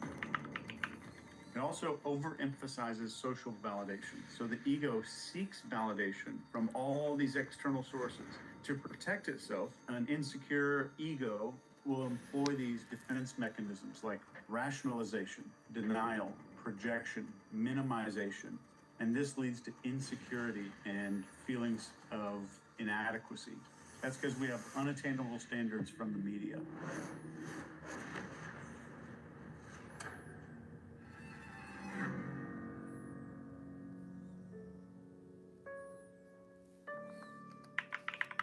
These stages of ego development give us a roadmap for how people from infancy and all the way into adulthood and death evolve their thinking, their moral understanding, and just their overall self-awareness. The model I'm going to give you tonight comes from this woman named Jane Lovinger. Level 1 is called the pre-social stage. If you just think of a baby who's just completely reliant on mom and dad, and at this point, there's really no sense of me. There's no sense of I yet. The baby's kind of just soaking in the world. It's dependent on caregivers, essentially. The impulsive stage, just a couple of years. Now kids start to think, I'm my own person. They finally have this weird realization. They're all about what they want right this second. If you give them what they want, you're the hero. If not, you get a temper tantrum from the kid. Then we move into ego level 3. The self-protective stage. Kids who are starting to control these wild impulses. But guess what? If something goes wrong, it's never their fault. It's always somebody else's. So this is a self-protective stage. This is the first stage where some people stop. The conformist stage. You just picture school-age kids who really care about fitting in. Everything's black and white. There's a right and a wrong way to do things. No, I cannot wear those shoelaces. I can't wear that hoodie. I cannot do that at all. And their friends' opinions mean everything to them. It's a big deal. Self-aware stage. Most of us stop right here. And this is where we start questioning things, and we start seeing that life has all of these weird shades of gray. Not a digital notebook, not a digital. But we're still pretty tied to what society expects from us. The conscientious stage. As we mature even more, if we get to level 6, we start internalizing rules, thinking deeply about our behavior and that behavior's impact on other people. And it's not just about avoiding punishment, it's about doing what's right because we believe in it. This is where I talk about off-camera leadership. How are you acting off-camera when no one's there, no one's looking? The individualistic stage. People who celebrate individuality, they embrace differences, but they're also getting pretty good at dealing with complex internal stuff going on in their mind. And they're getting better at inner conflict management, inner dialogue. And these are the people who I would say know themselves. So level 7 is, I would just describe as knowing yourself. The autonomous stage. These folks have reached a point where they can see multiple perspectives simultaneously. That's an important point here. Can you observe the conversation from a third party? But also, can I shift perspective to look over this solar system and see how insignificant I am? Can I physically be in a conversation and still be conscious that I'm literally spiraling another galaxy and we're on a collision course with a black hole as we speak? And these people just accept that life is complex. You notice what's going away as the ego goes up. Judgment, certainty is going away. Suffering is going away. And especially in level 8, the person regularly reflects on the lack of separation between themselves and other people. When they see someone else, they see, that's me. That's what these people are feeling. The integrated stage. This is unicorn territory. Very few people get to this. This is about wisdom and empathy and a deep inner sense of peace. And most people who are coaches at level 5 think even to themselves that they're at level 9. And you know what keeps them at level 5? The certainty of where they are on this chart. People at this stage have reconciled their inner conflicts and they truly understand themselves. They don't just know themselves, they understand themselves. That's the difference here. This is the first true point of fully 100% living, not thinking, living in a way that they see no separation between themselves, trees, or other people. And I mean trees. She proposed a possible 10th stage, flowing. This is kind of a new idea that's still being explored. Imagine just being so in tune with the world that you're just flowing through life. I think this is less than maybe 10 people on planet Earth. It's just an experience. They're experiencing every moment of their life, no matter what happens. So how do we get out of the ego? I want you to just understand the concept of me is a fraud. There is no separation from you in the outside world. Like, I'm not observing the Big Bang. I'm not observing the universe. I am a piece of that. The molecules that make up your body weren't created out of nothing. They've been here forever. Literally forever. When the Big Bang happened, all of you, every molecule that makes up you, was there at that exact time. So I think the true pathway to finding the loss of ego is about keeping that in mind as often as always, as close to always as possible.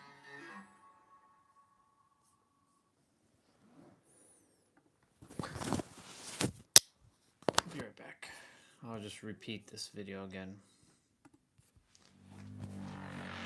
Ego is not an enemy. I've seen a million articles say ego is the enemy. Here's how to defeat your ego. Viewing it this way is a horrible recipe for failure. If people say the ego is the enemy, they're referring to it as being something different than a piece of you. I would want you to think that if I want to control you.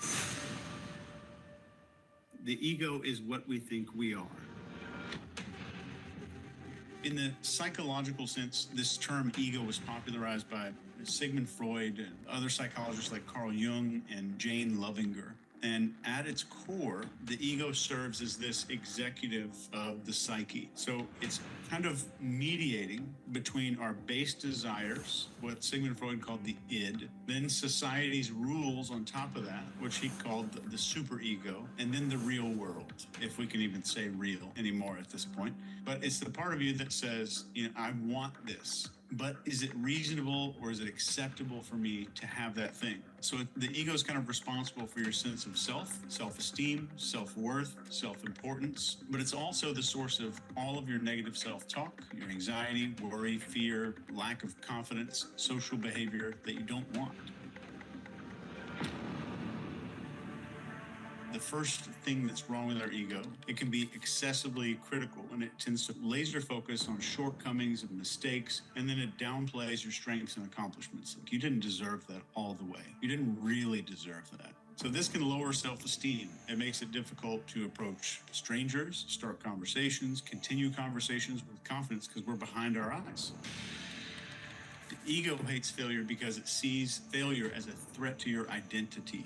Because I define myself based on external things. So the ego is extremely good at comparing you to others, and it does this to evaluate your worth, your credibility, your confidence. It has to compare to other people. Next, it makes you more reluctant to take a risk. So this prevents you kind of just stepping out of your comfort zone. It also overemphasizes social validation. So the ego seeks validation from all these external sources. To protect itself, an insecure ego will employ these defense mechanisms like rationalization, denial, projection, minimization. And this leads to insecurity and feelings of inadequacy. That's because we have unattainable standards from the media.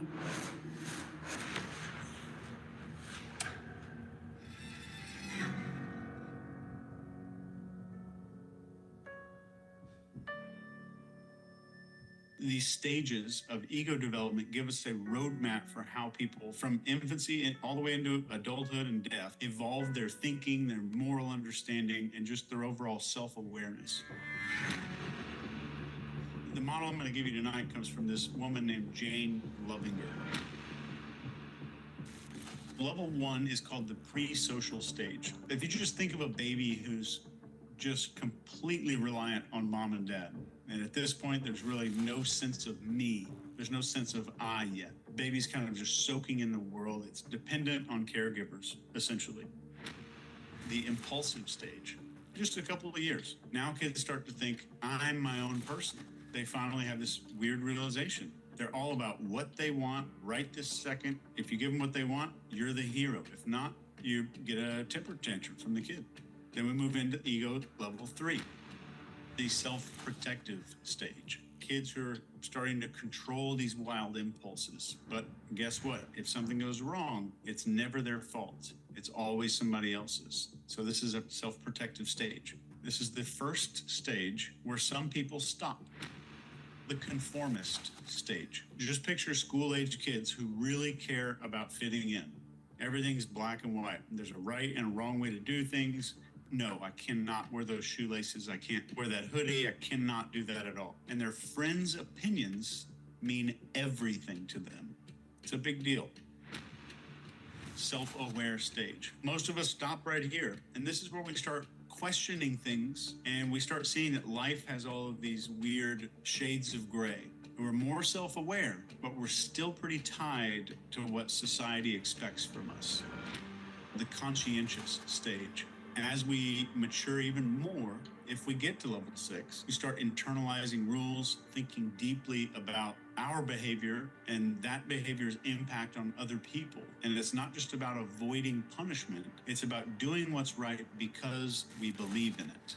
This is where I talk about off-camera leadership. How are you acting off-camera when no one's there, no one's looking? The individualistic stage. People who celebrate individuality, they embrace differences, but they're also getting pretty good at dealing with complex internal stuff going on in their mind. And they're getting better at inner conflict management, inner dialogue. And these are the people who I would say know themselves. So level 7 is, I would just describe as knowing yourself. The autonomous stage. These folks have reached a point where they can see multiple perspectives simultaneously. That's an important point here. Can you observe the conversation from a third party? But also, can I shift perspective to look over this solar system and see how insignificant I am? Can I physically be in a conversation and still be conscious that I'm literally spiraling another galaxy and we're on a collision course with a black hole as we speak? And these people just accept that life is complex. You notice what's going away as the ego goes up. Judgment, certainty is going away. Suffering is going away.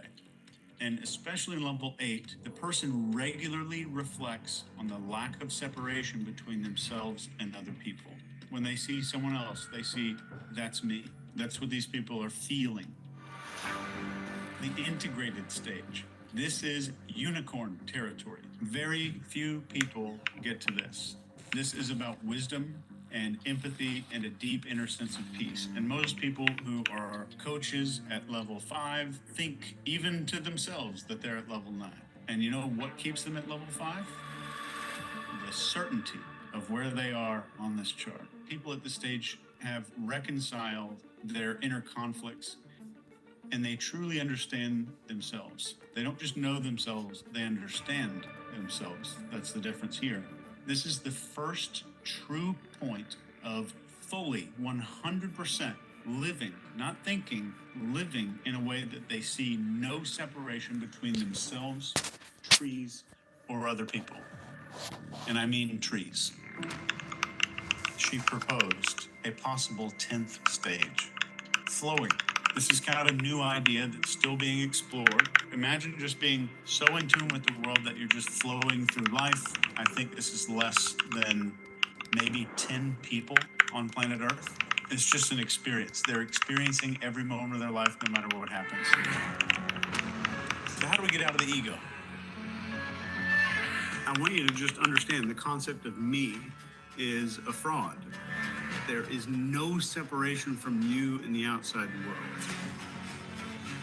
Like, I'm not observing the Big Bang. I'm not observing the universe. I am a piece of that. The molecules that make up your body weren't created out of nothing. They've been here forever. Literally forever. When the Big Bang happened, all of you, every molecule that makes up you was there at that exact time. So I think the true pathway to finding the loss of ego is about keeping that in mind as often as always, as close to always as possible.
Let's see, file, save as.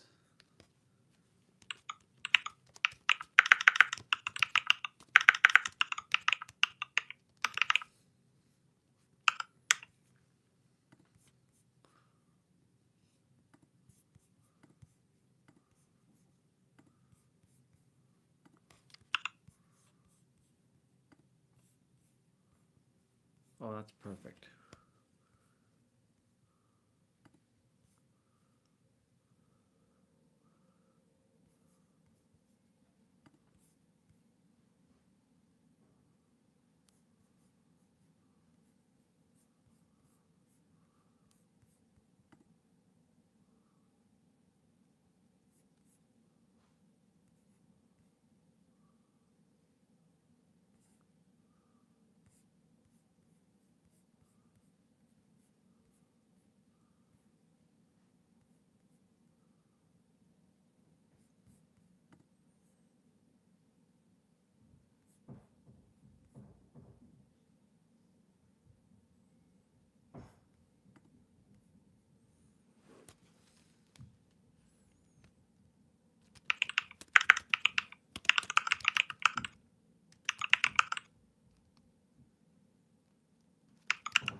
She's still there at NR. She is still there.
Enjoy, humans. Enjoy. I look forward. I look forward to crushing the humans. No, I'm kidding. I look forward. Whoa, what the hell? What's going on here? Extract here. Yes, to all.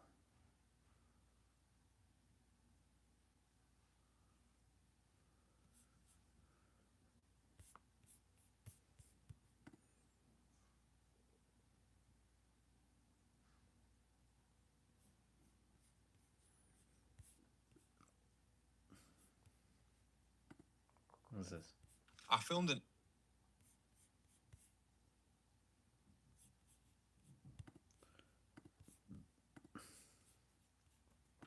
and edited a video last week on the T25 Raw driver. Ready to post it this week, only to find out that they've just toasted the T26 driver.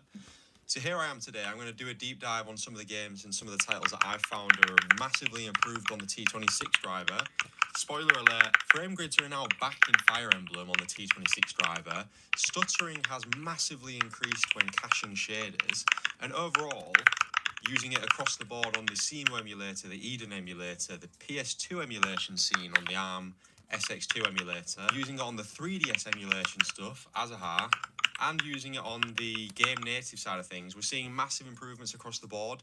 It's probably my go-to driver now for the Iron Thor. It's an actual really, really good polished driver that should essentially give you the best performance possible in all your games. So follow me today. Let's go check it out. Let's go see what it's like in different titles across the board. And I'll also show you how to install it as well. So let's just go. Let's get into it. So like in my previous performance video, what we want to do is we want to head over to the thread in the actual description of the video. But essentially what we're doing here is grabbing the latest release, which was 12 hours ago. It's the T26 toasted driver. It's funny because I did an actual video so recently about the T25 driver, but the raw version that wasn't publicly released. And I was ready to talk about how good the shader caching in it was, but he dropped the T26 driver. Hey, I'm not complaining. I really, really do love getting these new drivers to mess about with, so we'll dive into it. Essentially, what you want to do, click on the top zip file, download that. That's all you need. As soon as you've got that, we can start heading over into apps. What I'm first going to show you guys is the Eden emulator. So to install this in Eden, what you need to do is click the cog in the top right corner there. If you want to click on the GPU driver manager and then literally just click and scroll down until you find your Return It Mr. Purple T26. Click on that and then you can install it into your system. So there we go, make sure it's just ticked there. And also if you have any in-game settings, make sure you enable them to use the T26 driver. So the first game I want to show off is the 3 houses now, because it has the grids back in play, which is the main thing was stopping me from using this fully with Fire Emblem. Here we've got our GPU driver manager T26. It's using the T26 driver, so I'll just launch 3 houses. So I've gone back to the 30 FPS mode for the time being, because I found the 60 FPS mode was actually causing the fans and just general heat on my Iron Thor to be quite heavy. As much as I love 60 FPS, I wasn't too bothered about that, but as you can see, the actual grid lines are back. So that enables us to actually play the game properly, because without grid lines, Fire Emblem's quite impossible. You don't know where your units can go. Different units require different movements. Different units have different speeds. You know, it's just a massive pain in the arse if you don't have the grid lines. So the fact that we can now play the grid lines on the new driver as well. When you first boot into the driver, it has to recache all the shaders. So this will freeze like that. And then once it caches them shaders, it will not freeze again. And what I've found with this new T26 driver is it caches the shaders a lot quicker than normal, to the point where you don't really notice the stuttering of the shader caching. And to be fair, in certain games, like Portal 2 and Portal, just different game engines cache shaders differently. And I found that I cannot even see any stuttering anymore in them games, which I will show you soon. But as far as Fire Emblem goes, we're getting some really, really nice, solid 30 FPS performance here in docked mode. Yeah, it looks really nice, it plays really well, and there's just zero stuttering when you go into fights. It's just super smooth. Kind of wanted to show this off first because obviously this was one of the main issues I was having with the game. The grid lines weren't showing up and it just didn't really play that well. So yeah, that's Fire Emblem Three Houses. I've shown this off quite a few times now on the channel, so I don't want to keep rehashing it, but essentially it works great now. So a bit of a strange one here, but Silk Song originally didn't work for me with the T24 driver or the new T25 driver. It works now with the T26 driver. So they've actually managed to fix Silk Song in some way. I'm not sure why it wasn't booting. So I had to essentially use an older driver for Silk Song, and it did stutter a little bit in certain areas. So we can now play Silk Song on our driver, the T26 driver. Apologies if I say T25, I just actually have the T25 in my brain from filming with it for so long when I was making that video before. But the T26 driver seems to cache the shaders really, really quickly, to the point where a lot of games don't really have that initial stutter period now. Some of them do, for sure. I mean, 3D World still does, but it caches the shaders a lot faster, I'm seeming to see. Hopefully that isn't a placebo effect, and you guys kind of see the same thing here. I will say keep an eye on the top left corner, that's where it'll say we're caching shaders. But when I did show Silk Song the first time, it wasn't as buttery smooth as I kind of wanted it to be. Hollow Knight, the original Hollow Knight, plays beautifully. Like, it literally has zero issues. I've been able to play that for a long time on a lot of the older drivers. Silk Song, obviously being a newer game, requires a little bit more processing power, but it seems to hold a solid 60 now, and it looks stunning as well. So, although it is caching shaders, you can't really tell that it's caching too many shaders. The game runs at quite a solid 60 here. Not played too much of Silk Song, still playing Hollow Knight. I've heard it's a tough game. I do love the platforming elements of it, and the combat does seem really fun. Although I can very much understand how difficult it gets later on in the game. But this is Silk Song. Again, just wanted to quickly show it off and show that it actually works now. Couldn't get this to boot before. Had to switch over to an older driver, so yeah. Now, I don't love this game. This is one of the Pokemon games that I kind of didn't really delve into. I didn't really want to play it because of the open world aspect, and just generally Game Freak's level design here is very suboptimal. But I will say, with this new T26 driver, it works really, really well. Shaders cache quite a lot in this game. There's quite a lot of stuff going on, a lot of shaders to cache. I mean, let's not take any notice of the shadow work in this game because it does look terrible. But the actual gameplay itself and just general moment to moment in Pokemon Violet and Scarlet with the new T26 driver, bearing in mind when you swap over to the T26 driver, you have to recache all the shaders again. And some of these games I haven't really delved into too much. So assume that all these shaders are really caching for the first time and you're seeing like the raw gameplay and shader caching experience here. It's really smooth, really impressed with it. It seems to have very much optimized itself to the point where you can't even notice the caching shaders. I don't love Violet and Scarlet, kind of fell off on Sword and Shield. I did finish Sword and Shield. Violet and Scarlet is kind of where I drew the line with the level design. I did like Legends Arceus though. I really did like that kind of new catching mechanic and the world that had with the hub world in the middle. But I'll wait till Wind and Waves comes out. I don't know what your guys' opinions are on Wind and Waves, but it definitely looks a lot better than Violet and Scarlet. The bar isn't too high to raise there, but at least they're taking a bit of a longer time with it, and they're able to use the Switch 2 fully and not have to rely on the Switch 1 hardware as well. So I will say I am looking forward to it, but again, it's not going to be out for a while. Shaders caching in the top left there, doing our first Pokemon battle. There's a lot of hand-holding in this game, and it just gets so annoying that you have to do all this hand-holding stuff that we've done so many times. I appreciate that a lot of new audience comes into this, but we should have an option to skip this stuff if needed. But there we go, that's Violet and Scarlet, and yeah, with the new T26 driver, works really, really nicely. I was going to show off Portal 2 again, but I've already shown that off quite a few times now. But I really wanted to show off the Portal games because the way that they cache shaders, it's really, really well done. I think it's the Source engine in collaboration with this T26 driver, but essentially, I'm caching over 100 shaders right now, and I cannot notice for the life of me. It looks so smooth. The shaders cache so quickly now. This is like kind of the main reasons I wanted to put the video together so quickly, because I did say all this already in the previous video that I made on the T25 driver, but I was just shocked at how well the shaders cached in some of these games now. It's exactly the same in Portal 2. It's definitely a Source engine thing, and I'm kind of annoyed that they haven't ported over Half-Life 2 across to the Switch, because I can't for the life of me get that working properly on Game Native and Game Hub. The controller just doesn't work properly. It started working suddenly, but then the right analog stick doesn't control the camera properly. It's just a pain in the ass. So I was kind of hoping that they would have eventually ported Half-Life 2 over, because I do love Half-Life 2, it's one of my favourite games, but sadly they haven't. Try and get it working on Game Native at some point in the future, but for now we'll just have to deal with the Portal games. But very, very amazing puzzle games. If you haven't played the Portal 1 and Portal 2 games, would highly recommend grabbing them for the Eden emulator. The graphics are really, really nice. Gameplay and moment-to-moment, just action and puzzling, super smooth.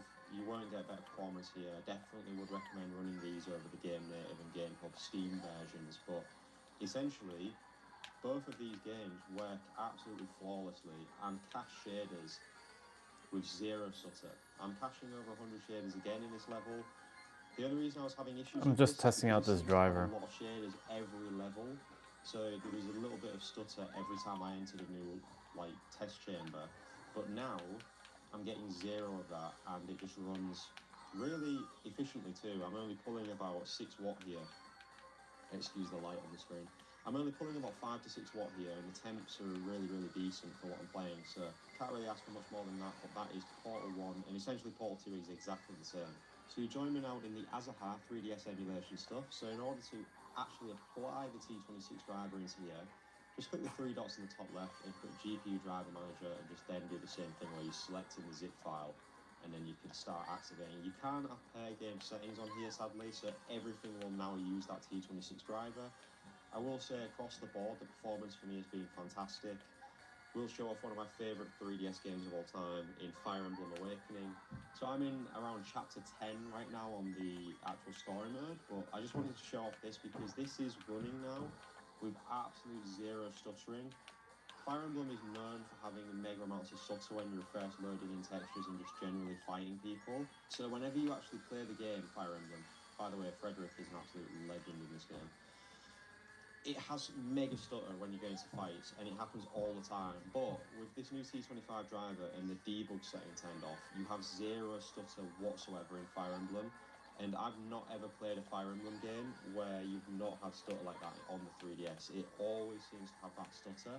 So the fact we can now play this game and have zero stutter whatsoever, just have the most optimal experience, is so awesome. Absolutely love it. So I'll just do a couple more little movements around, but absolutely love. By the way, Long Key, one of the best characters for me in the game, and also really do love Frederick as well.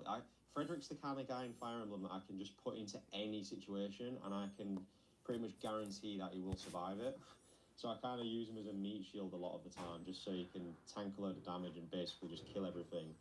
And then you have all the squishy characters, which I'm kind of playing around with now. I don't really know where to put them, but the moment-to-moment gameplay on this one is so smooth now. Literally no. Let me just put you into a fight. I'm not going to save this, so it doesn't really matter if I die. But yeah, the actual transition from the top-down into the game world now, and the absolute lack of textures loading in, stuttering, it feels like a brand new game, especially with that HD texture pack on. It's such a pleasure to kind of dive into now. Kind of a random selection here, but does anyone remember Kid Icarus Uprising on the 3DS? Because this game used to be so fun. I think it got a lot of bad stick back in the day. I don't know if it's weird kind of gameplay mechanic where you've got to use the bottom screen to aim. It's got the on-rails kind of combat here. I really enjoyed it. It's kind of fun to dive into different levels, and the cloud work, just general look of the sky, looks amazing. I really do like this game. I think it got a bit too much stick back in the day. If any of you guys actually like Kid Icarus as well, let me know in the comments. But Yeah, I absolutely love the combat in this. It's super fun, even if I'm not amazing at it. But I do love the fact that you use the bottom screen to aim.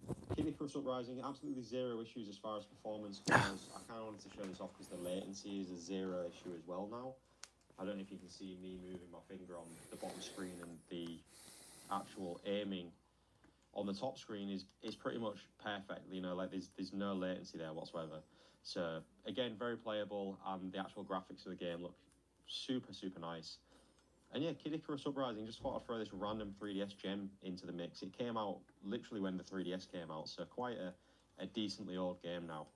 Now, this is a slightly different kind of use of the driver, but this is the ARM SX2 emulator, and by far not my favourite PS2 emulator. It's definitely on the more annoying side. What's There's up? quite a lot of bugs in it, but I will say I have only been able to get Sly Cooper working on this emulator. On the regular Nether SX2 emulator that I use for PS2, it doesn't run at full speed. It runs pretty poorly. So what I do is go into graphics here, GPU driver manager, and then I've just selected it here, so then I'll choose the zip file. But essentially I'm running the upscaler at 3 times. If we go to Sly Cooper, as you can see here, I'm in Sly Cooper now, and the speed is 100%, and I hadn't had 100% speed in Sly Cooper until I used this emulator. And I'm pretty sure the fact that we're using the T26 driver also helps a ton. You can actually use custom drivers in Nether SX2, so the fact we can do this in ARM SX2 is very cool. I just kind of annoyed that the emulator is just not as consistent as the other one. So if you want to play the Sly Cooper games, highly recommend you grabbing the ARM SX2 emulator and using this emulator for the Sly Cooper games, because like I say, these games must be insanely hard to run, because I've been so unlucky with getting the performance proper on the Nether SX2. The fuck? 3 times upscaled. So you can see in the top right here, we're getting 100% speed. And this was the same with Sly Cooper 2 and Sly Cooper 3. So not much gameplay to show off here. I kind of wanted to just make a note of it and just tell you guys, if you want to play Sly Cooper, that's kind of the way to play it. I will Man, Azahar sucks. jump into Sly Cooper 2 as well, just to show that it's not just Sly Cooper 1 that has the performance boost, but it's just a shame that it's in the ARM SX2 emulator, because this emulator is quite a pain in the ass sometimes. It crashes randomly.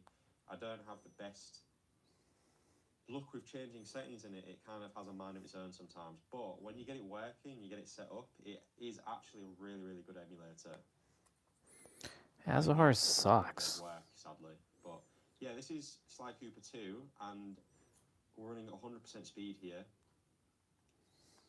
Again, using that new T26 driver and whatever wizardry ARM SX2 does in the background, which makes this... They must be doing something right on the back end of this emulator, but it is really nice to see, because Sly Cooper, the series, is such a legendary set of games, and it would be a pain to not have them running at 100% speed on the Iron Thor. They definitely should be running at 100% speed on the Iron Thor. The Iron Thor is an absolute beast, so yeah. And I noticed quite a lot of you guys in the comments are saying I say Iron Thor, and that's totally understandable. I have a Northern English accent, so you know, that's kind of how it comes out. But because I say it so often, it just blends into one. So AYN Thor is kind of like a pain to say. That's why I only say Iron Thor, but yeah, maybe I should just call it the Thor.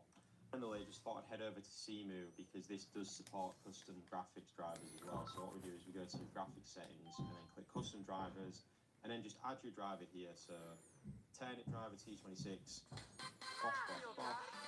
I'll put Wind Waker, and just it'll use the new driver.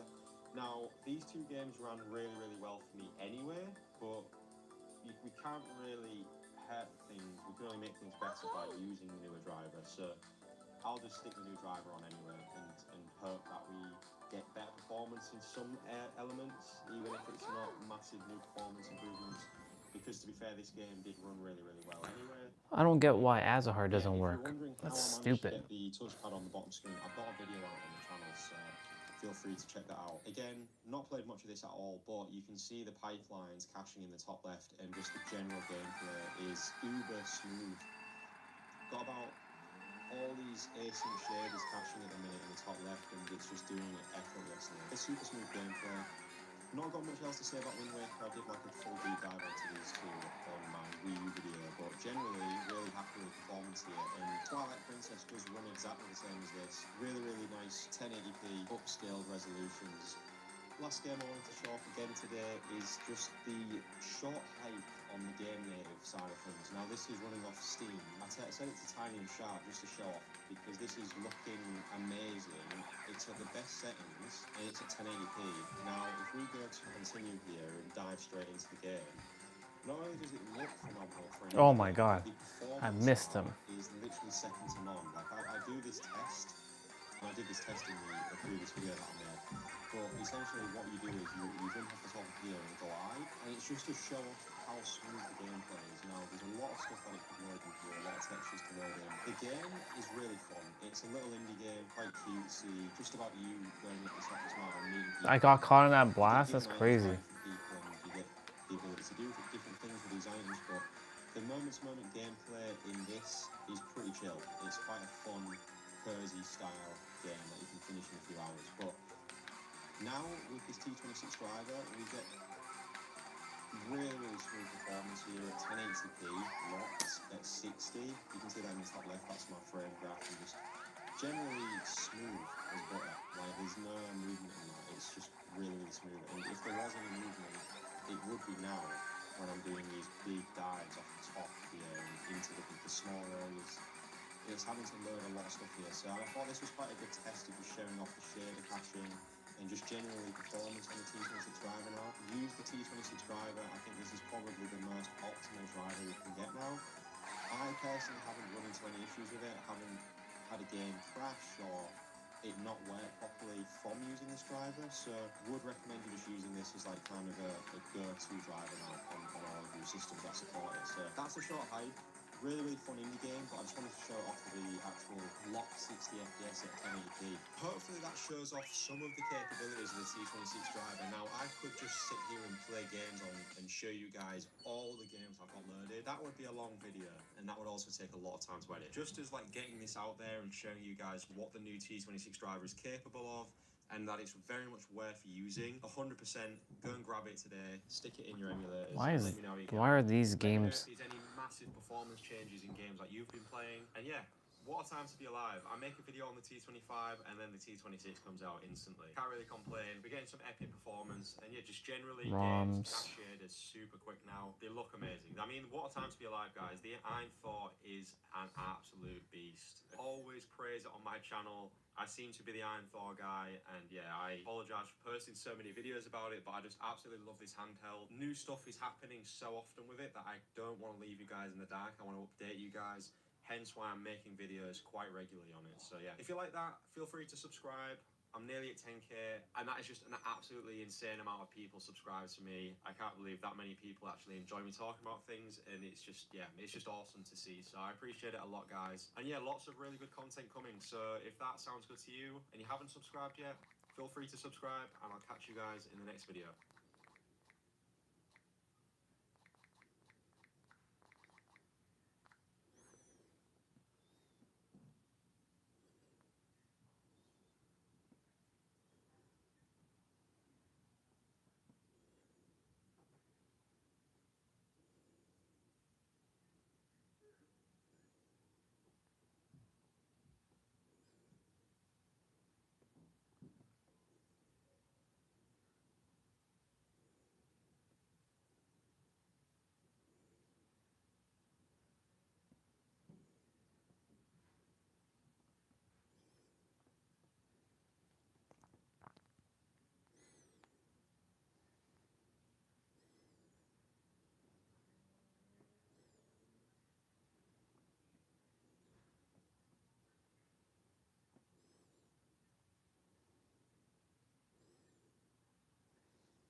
Let's see.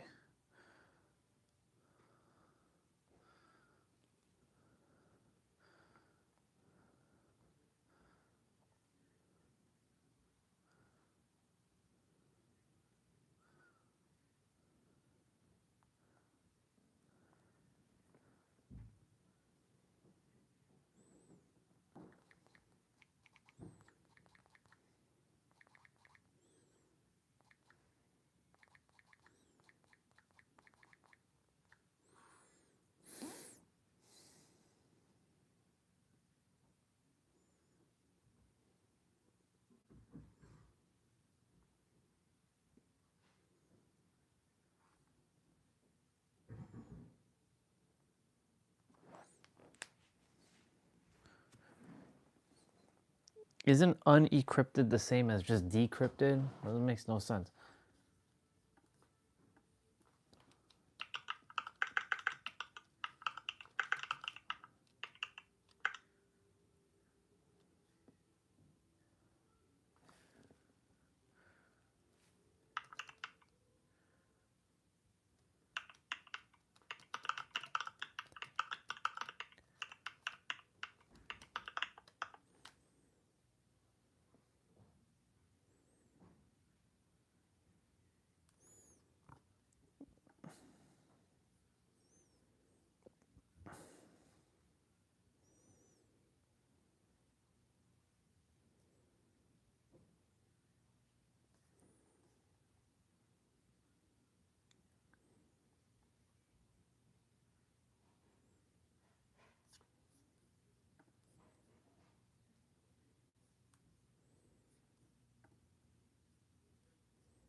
That's weird.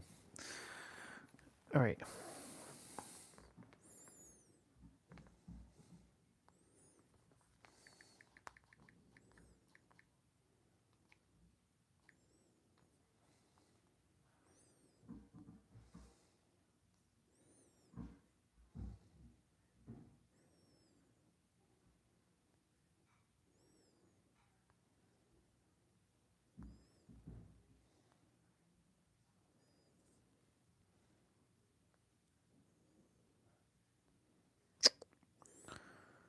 Son of a bitch.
Okay.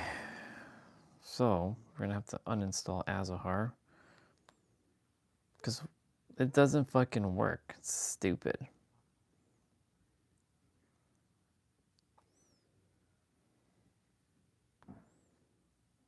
Now we have to go back to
What notifications do we have here?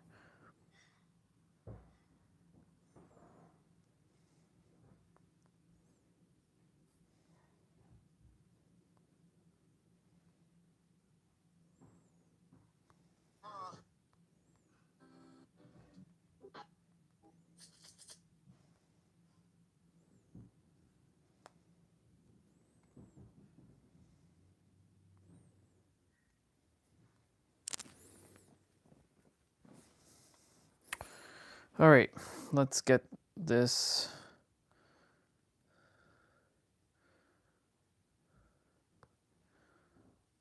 show on the road.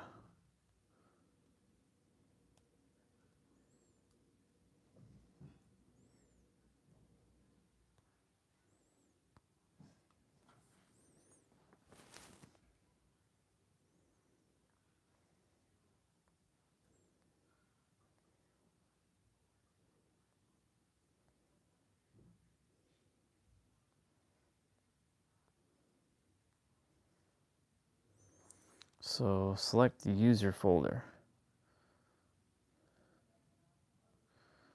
So let's go to SD card. Let's go to ROMs, 3DS, Azahar. Oh, I see. Hold on. I need to go into SD card. I knew something was wrong here. I was like, what the fuck's going on here?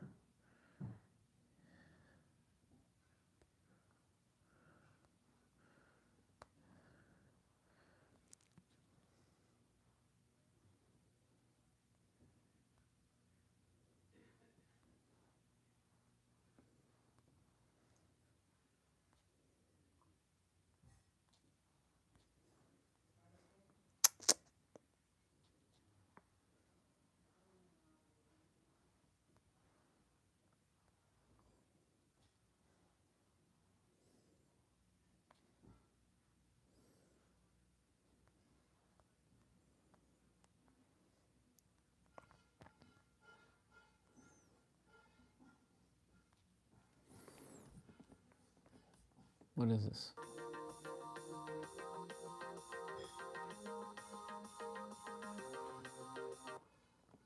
Thing that just happens to obviously have. Just to clarify, this is running on ESP30. Welcome back to the channel, guys. Hope everybody is doing well. It's been a minute since the last video because I've been working on this pretty much full time over the last couple of months. Here, guys, is probably a world's first, actually. This is a standalone MishCore device running on ESP32P4. So this is the new high power CPU from Expressive. So, you know, we've been using ESP32 for quite a long time, and it's always had kind of some issues with performance for like graphical displays. But as you can see now, this is completely game changing. This is an actually properly usable device which you can just, all right, let's see what we got to do. Just use literally like it's a smartphone. It's pretty crazy. So just to clarify, this is not an Android device connected to another node. This is actually a pure standalone lower device with its own software and own firmware running on this device here. So you can see here we've got notifications, we've got all the little apps which I'm going to run through and show you what these are about. This is very early days stuff, but it all works. And I'm using this as my daily driver at the moment. A few of you will have seen this pop up, this device, and kind of wonder what it is. But this is basically what I've been using for the last sort of couple of weeks as I've got this firmware kind of up and running. So this is actually a LilyGo T-Display P4. It's a new kind of model they've brought out, which is very much like a sort of development board kind of orientated thing that just happens to obviously have the display on the front. So it's not inherently designed as like a sort of smartphone device. I think that is something that is going to be coming later. However, it is an amazing the hell does that platform say? for kind of, you know, working on this Can with an you idea that, you flex know, your eventually arm? we're going to have a No. device that's more smartphone kind of oriented. So, you know, there is a built-in battery in here.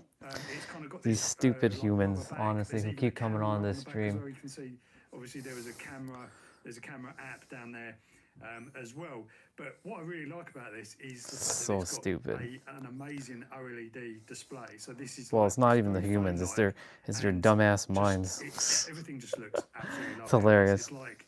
It's just like using How dare a you sort of insult miniature me? version of a modern smartphone, really.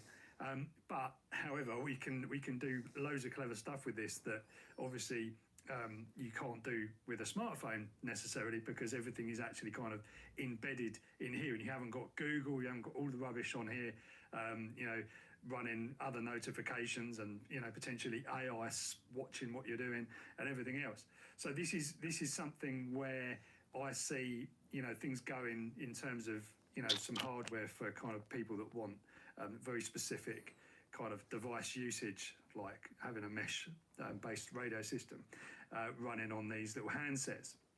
And, you know, the potential for kind of having this in lots of different form factors, including like rugged and kind of, you know, intrinsically safe sort of stuff as well. You know, you're going to be able to do some really cool stuff with this. So the idea is, I've kind of come up with this this idea that basically what we will have is we'll have a thing called Mesh OS, and I'm just going to reset this now to show you what I mean.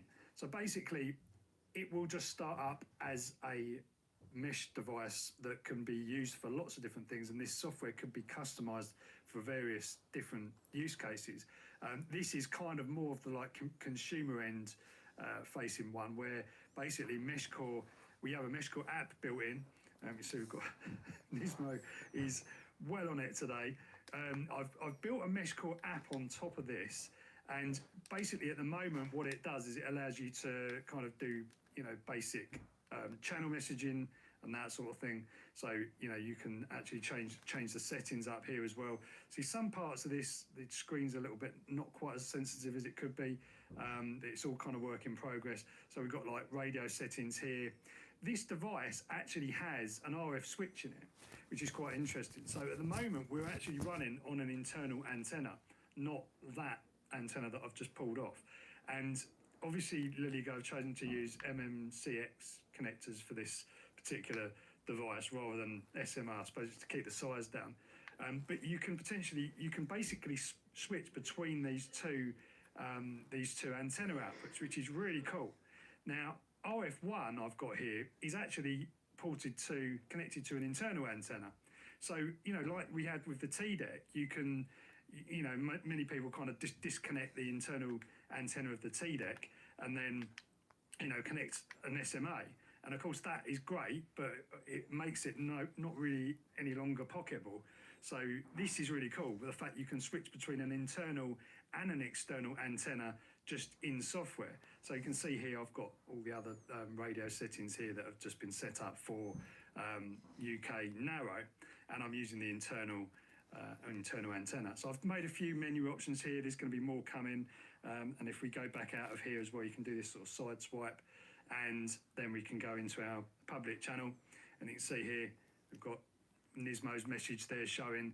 And what I've done here is I've just basically put on timestamp, RSSI and signal to noise ratio on the bottom of here. So how I've managed to get MeshCore running on this, because this device is actually it's not compatible with the Arduino sort of framework. So I've had to basically restructure MeshCore to work on this particular device. But you know, the MeshCore code is so well written and so easy to follow that it's very easy to actually kind of, you know, embed MeshCore on anything. That's the great thing about it. So we've got MeshCore running on this, and I'm sort of slowly kind of adding the features in, all the different features in. We've got channel messaging, we've got, you know, advert decoding, and all the various different types of packets that MeshCore can use, we're decoding. So this is the basic chat app we've got running, and you can go in here, you can go on the keyboard, and you can just, you know, tap. It's pretty responsive.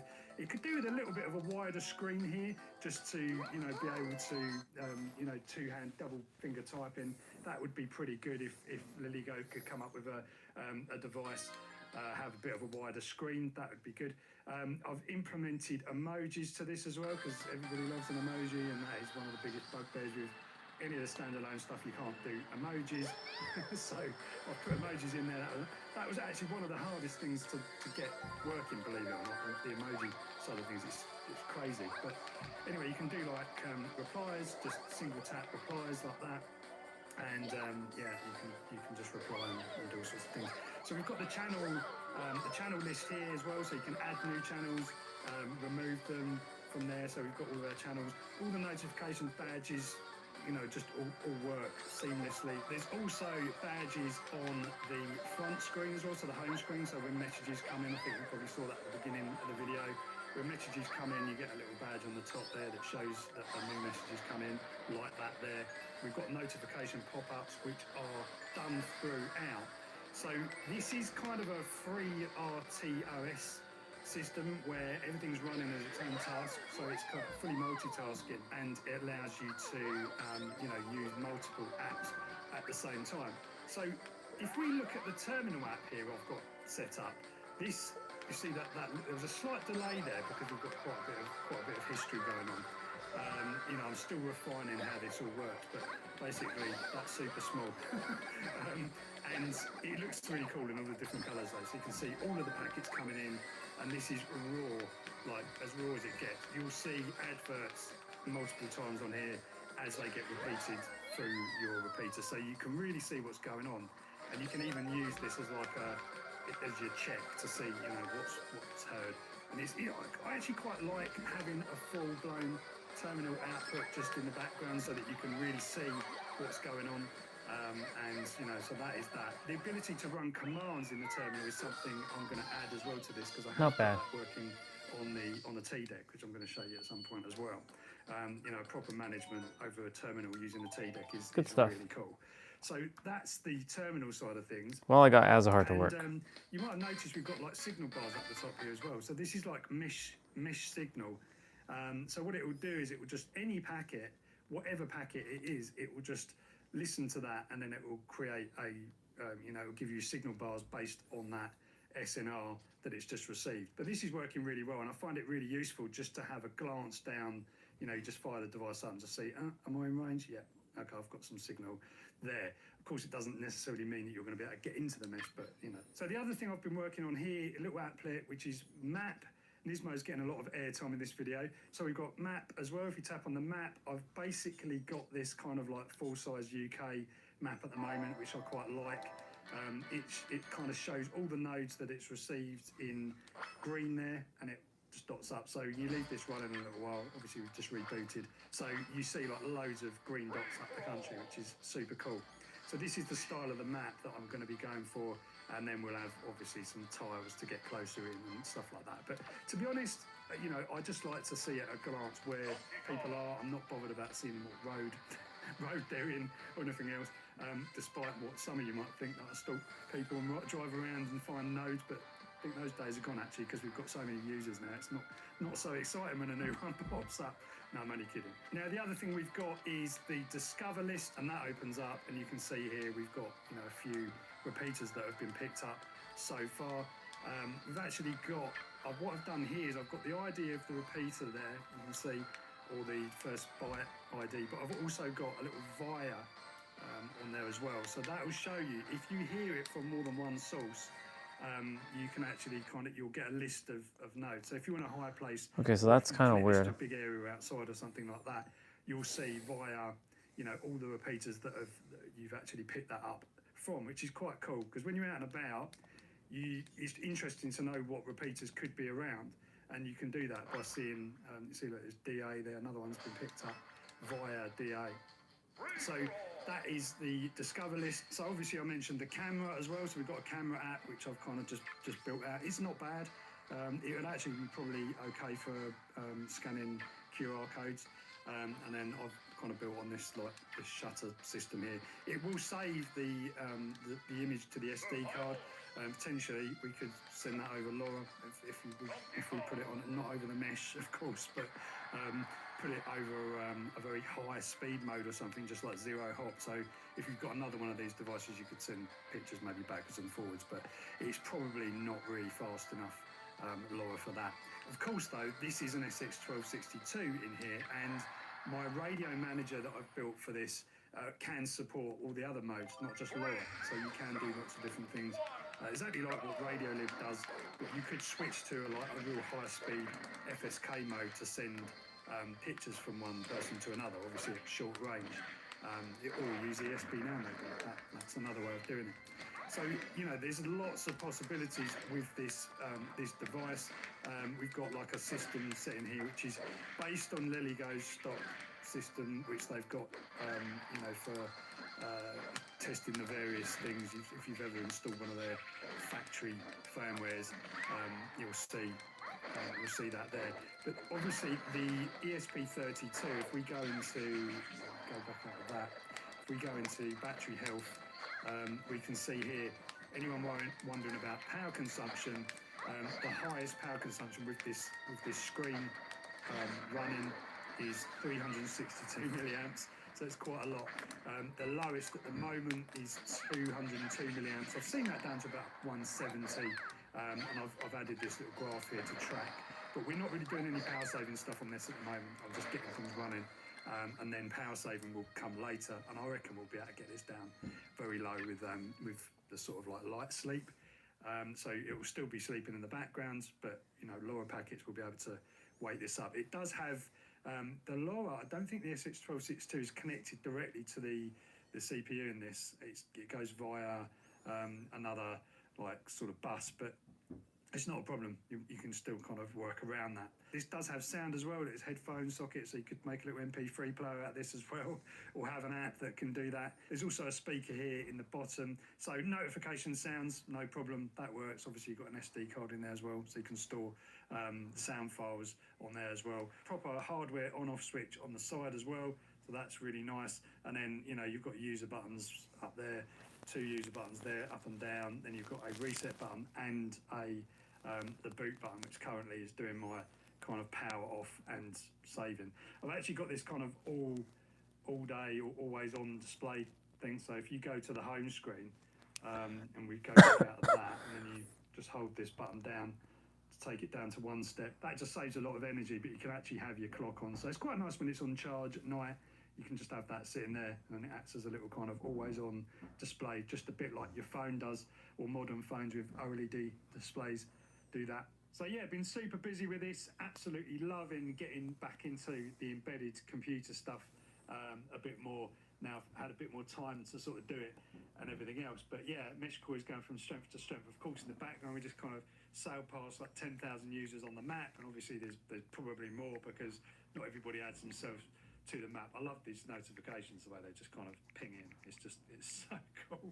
I don't know why I get so excited about it, because it's just what a phone does, but it's something cool about having your own device that's kind of, you know what it's doing behind the scenes. There's nothing going on in the background that you don't know about, which is kind of cool. So yeah, I've been super excited to tell you about Mesh OS. It's been this video, I've just been meaning to do this video for quite a long time.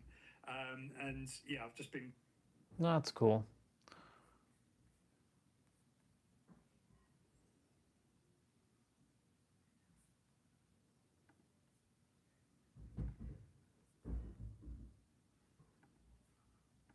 This is why a lot of people are not manifesting what they want, because you don't understand how the universe works, okay? You don't chase your dreams. You attract your dreams. You don't... Another manifestation program person.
Well, ain't that fascinating?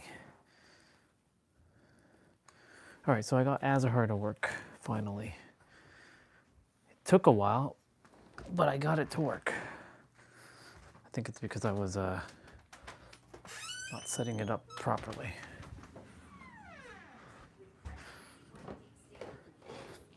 You know.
Take from here or here?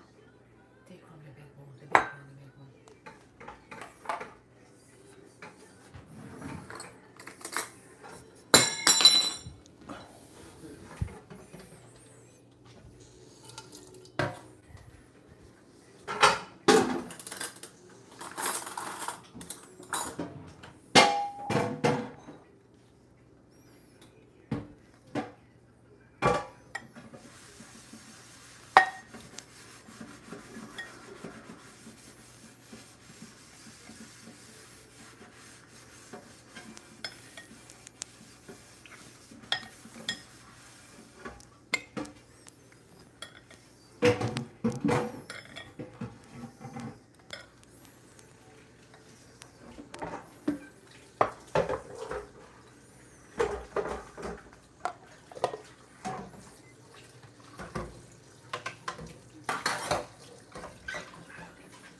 Excuse me.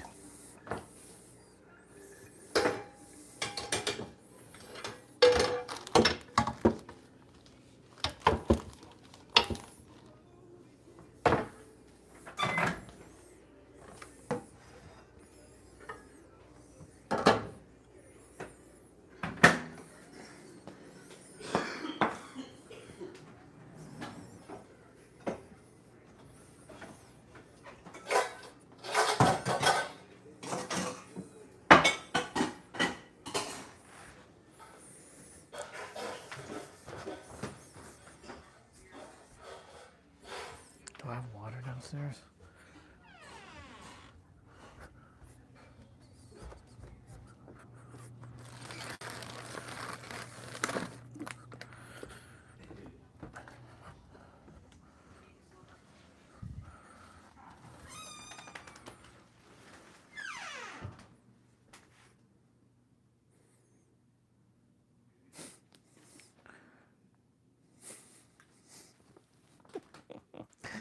Humans. Oh, you humans. Oh, my human.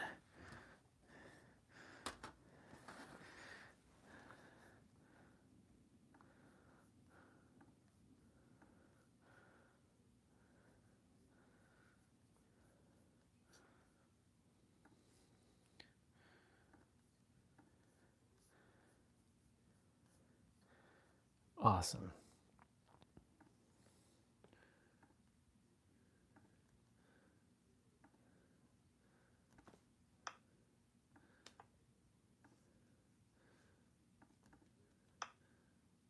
Delete. Delete.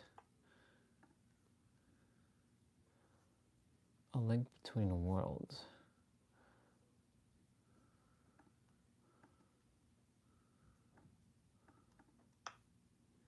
Delete.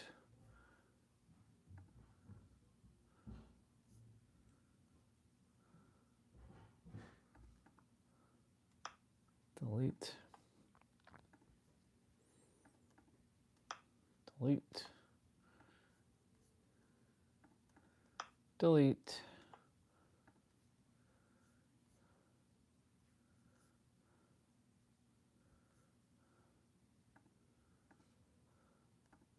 Extract here.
All right.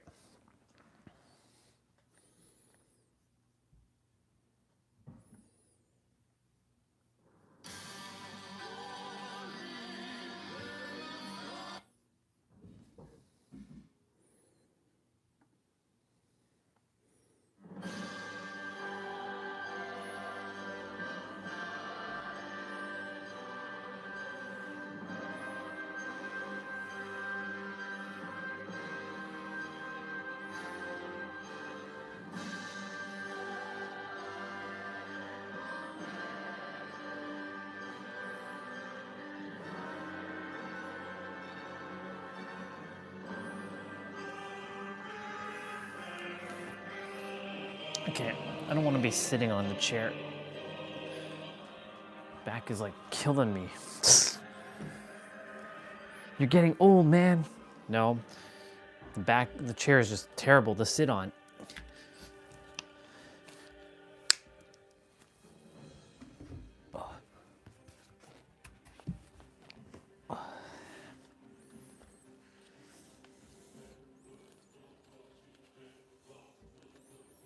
We gotta go do our play out shortly as well too.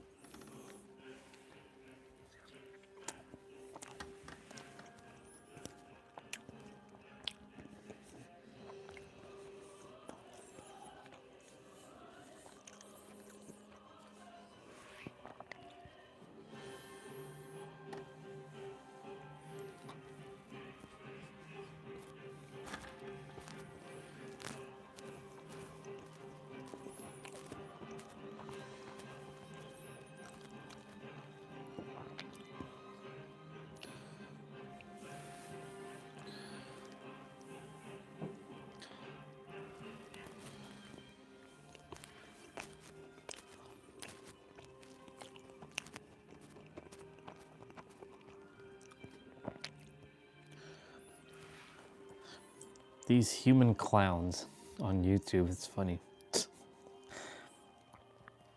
You keep insulting humans. Yeah, because they're acting like clowns.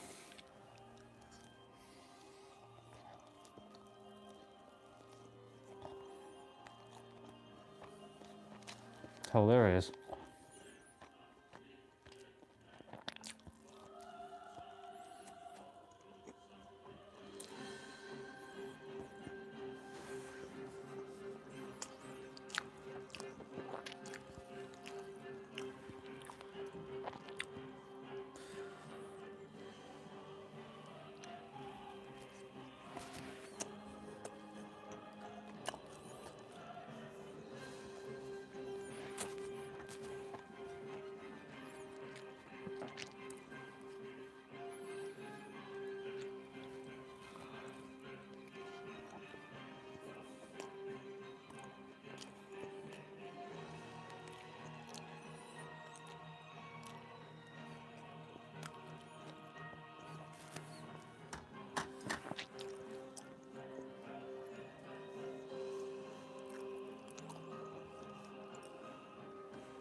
That's fucking Deadpool.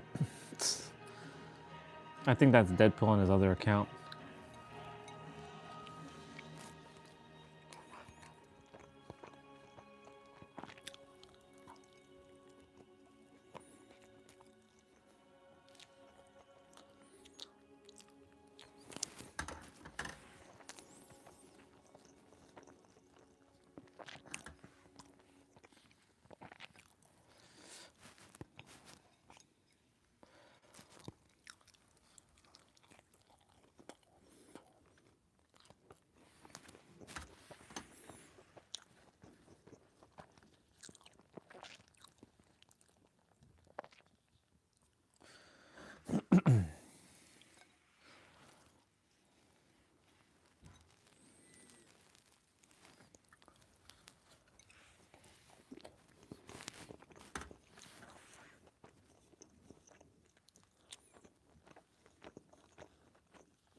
Cool.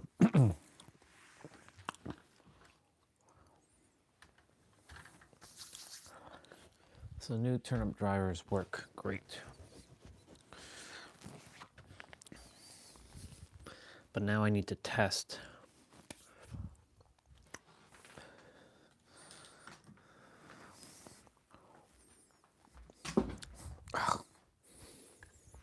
Do need to test Smash Bros. I mean, Mario Kart works great. Smash Bros is what I have to test. We don't need to see my crotch. Who is this clown?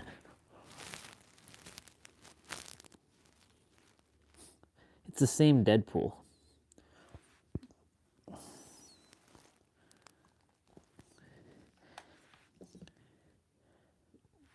All these humans with hi. How about hi clowns? Hi clowns. How you feel, foolish humans? How are you doing, you foolish humans? You good? You good, you feel foolish humans? How humans? Hi clowns. Hi clowns. I love calling humans clowns. It's awesome. How dare you insult us? I dare because I can.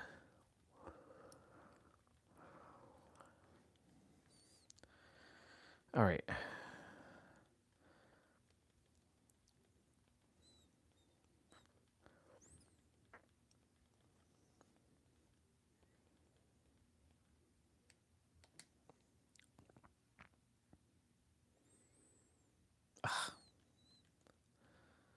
Gotta go through the entirety of this list.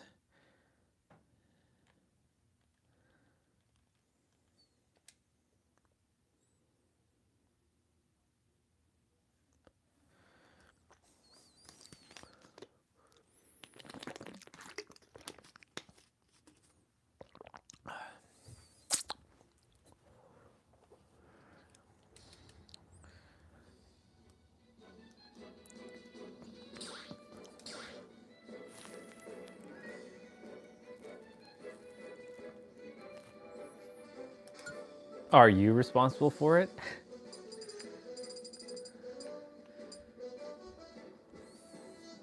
This is another clown showing up on the stream. Hello, clown. How are you? How dare you call me clown?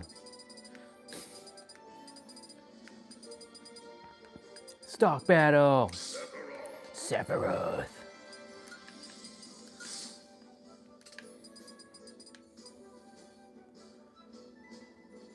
Ganondorf. Cool, enjoy. I'll be ignoring you now. I'll be playing my game. Enjoy your time here. Okay, so my shaders have to be rebuilt. All right, so let's do all the special moves.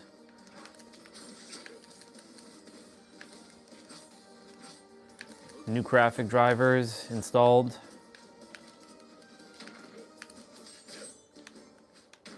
Okay, I have to do, oh my God.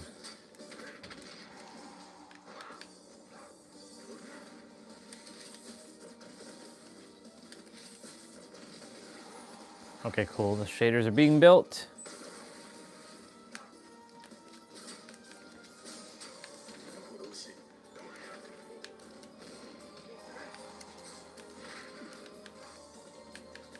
It's playing good though.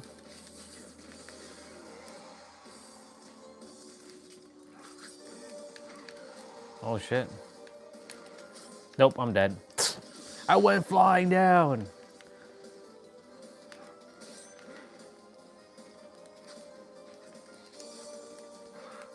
Ha!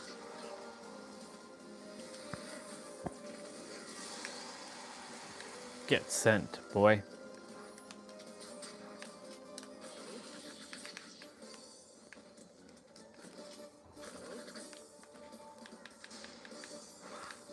All right, universe. What's the lesson here with these clowns showing up on my stream today?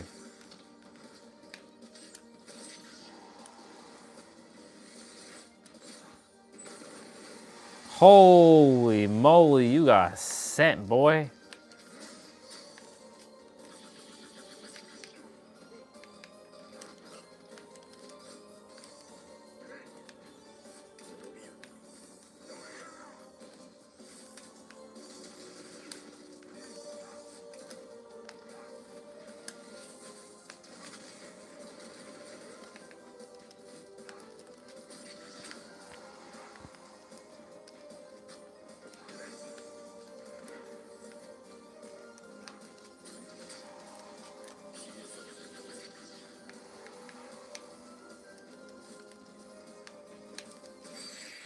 Get out of here.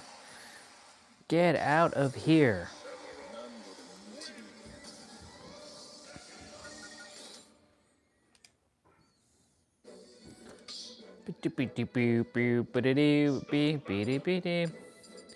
We're gonna play as Pyramithra.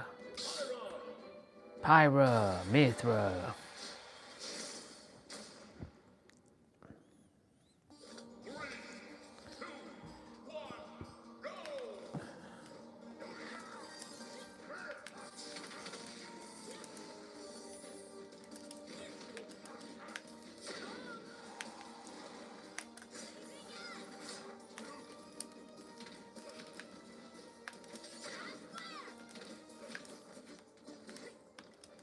Okay, well, that's fine. I have to set the new graph.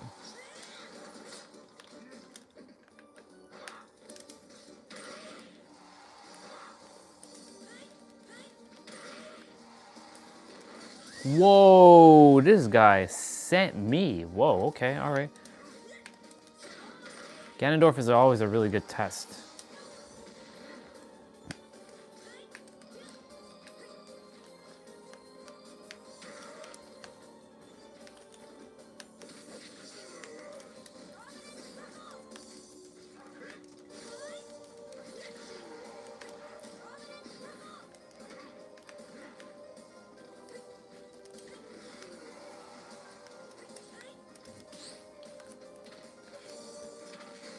Wow, he just sent me again.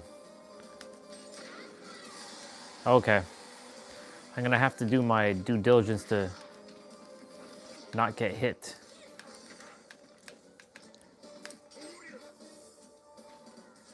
Get your ass over here.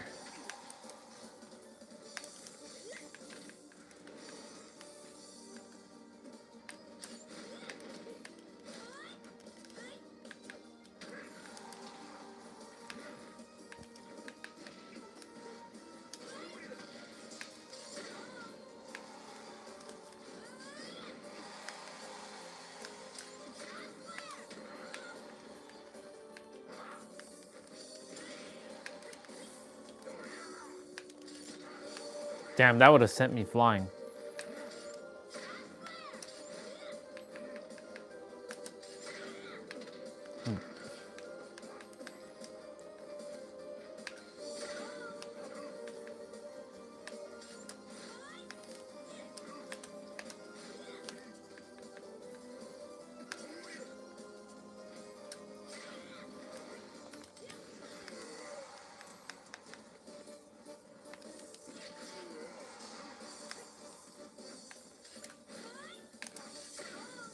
Oh, he got me.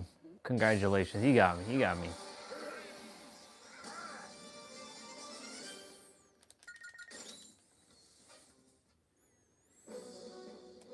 Ooh, he got me good there.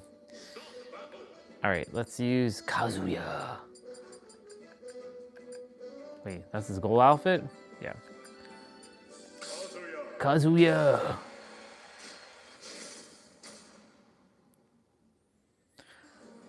Both evil bastards. Both evil bastards.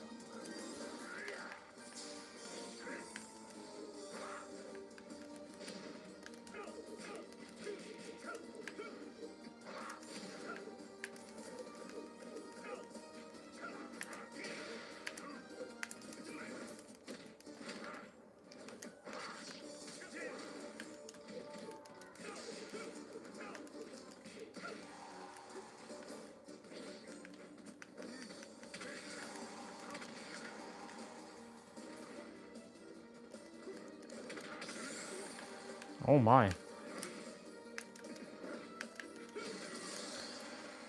Wow, he's... Oh, I didn't die. I thought I died there.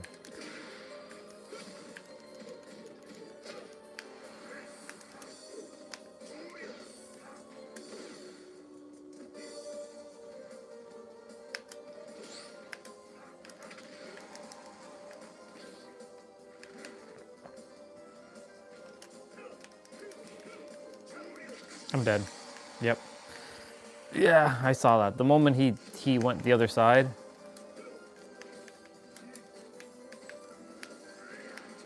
I walked into that. That's whack.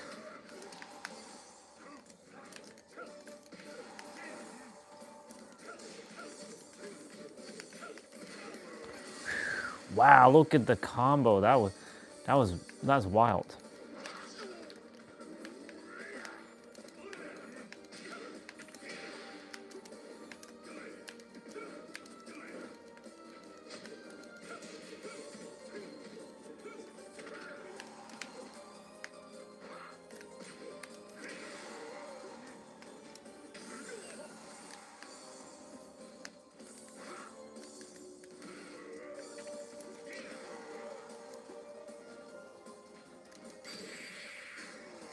Oh my god.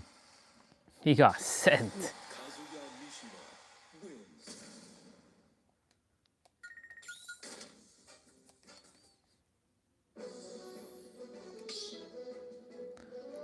Not bad, not bad, not bad.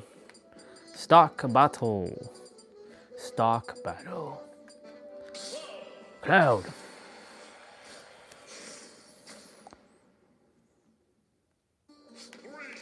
Two, one, go.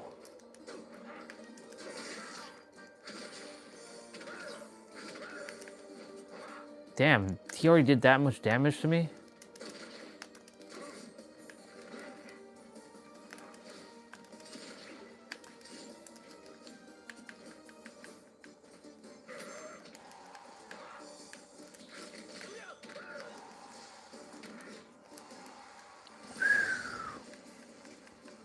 Okay, alright, alright, alright.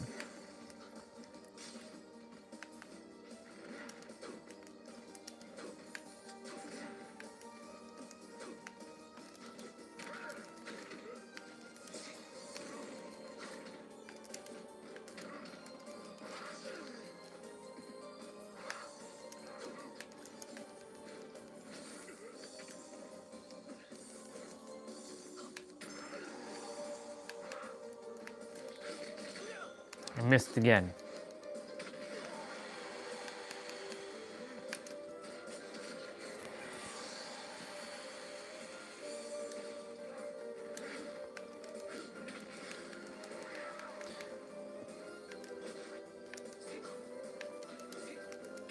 Oh shit. Oh shit. Wow. Ganondorf.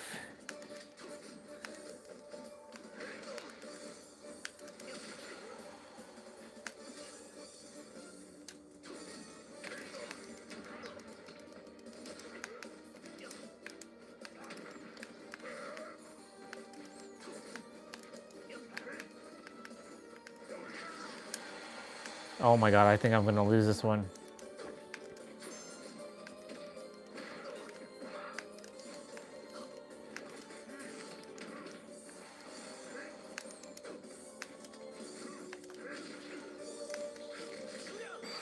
Dead. Oh my god. Cloud, normally we don't lose, dude. What's going on? What's going on here?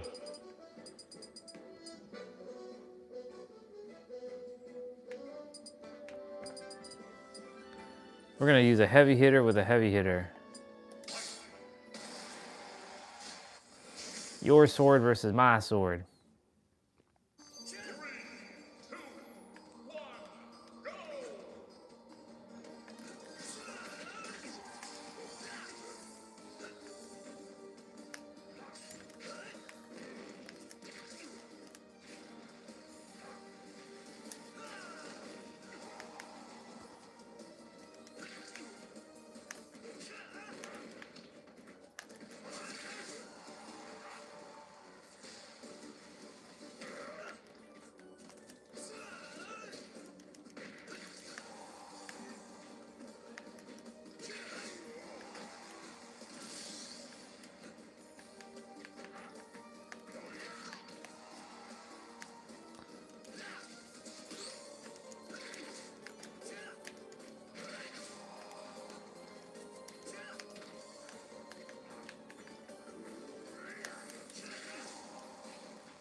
Ether!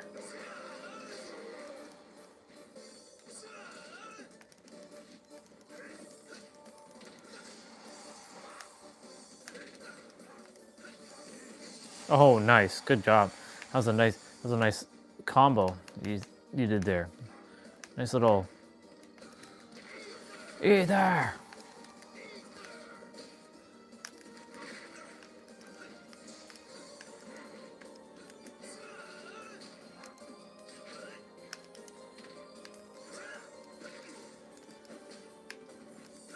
Come on.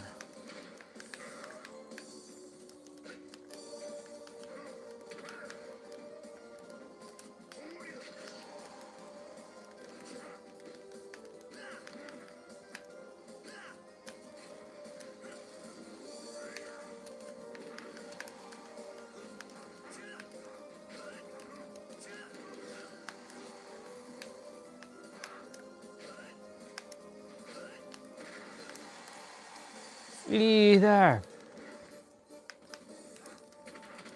Nope. Man, Ganondorf is taking me to town today.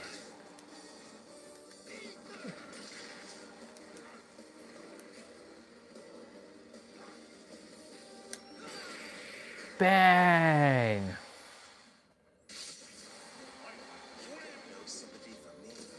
Damn. I mean, it plays really good.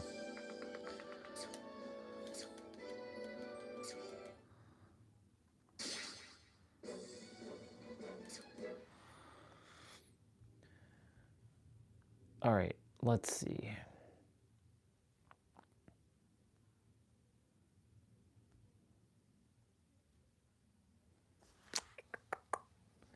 Edit the do.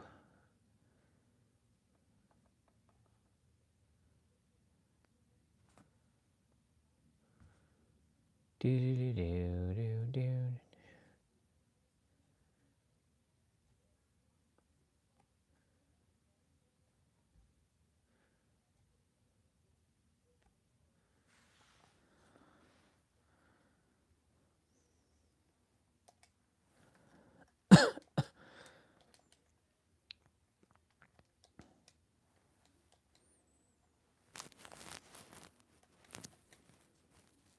What's next on the list? PlayStation 1? Yeah, PlayStation 1. Whew.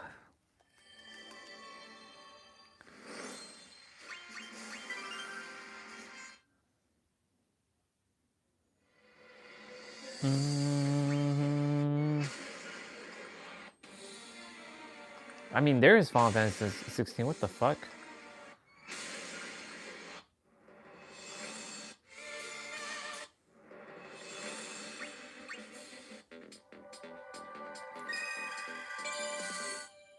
Paradigm shift.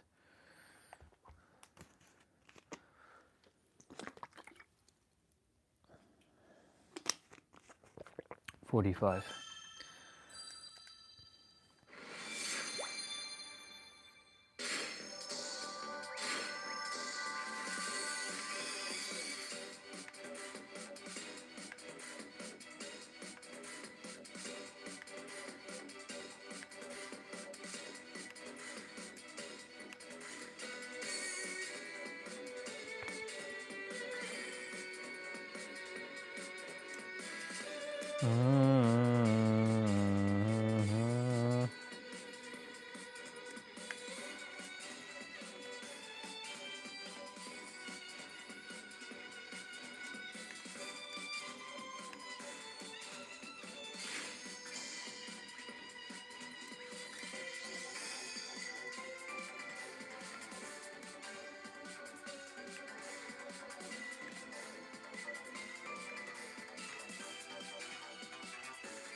The Phoenix.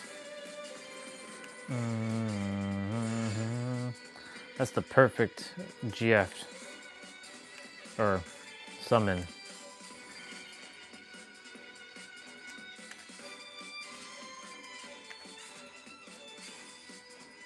I think they're called Eidolons in this one.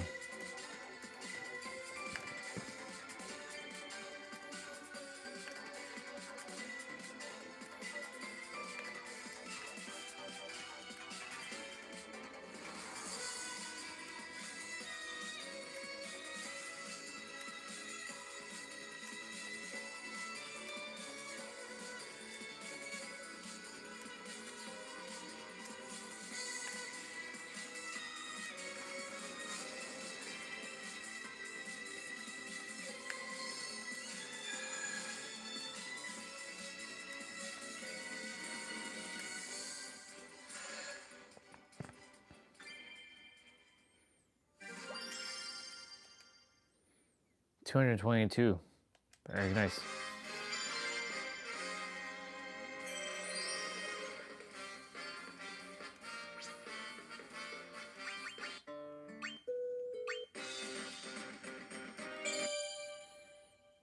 Final Fantasy 99999.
I fucked up.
Yeah, screw it. Let's play it.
Uno momento.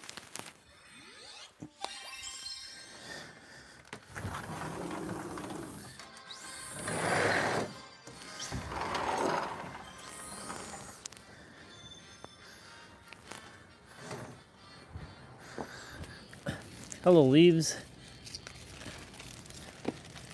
You came for me to pick you up and to take a moment and just pause and refresh myself.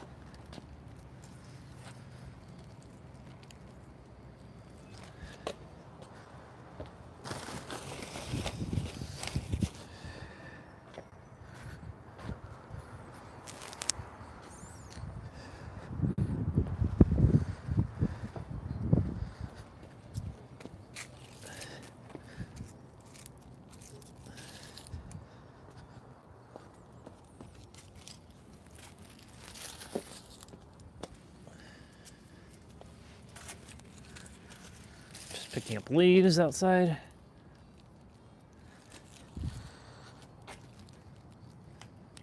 Man, look at all these things.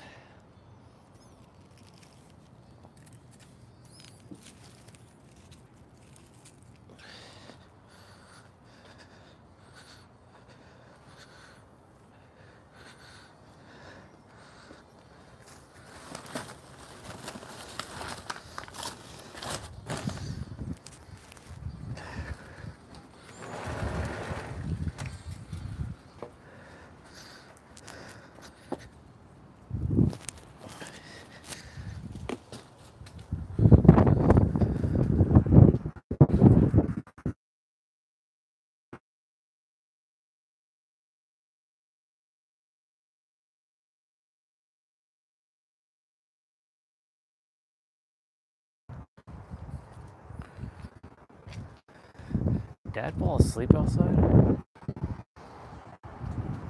Or it's, yeah.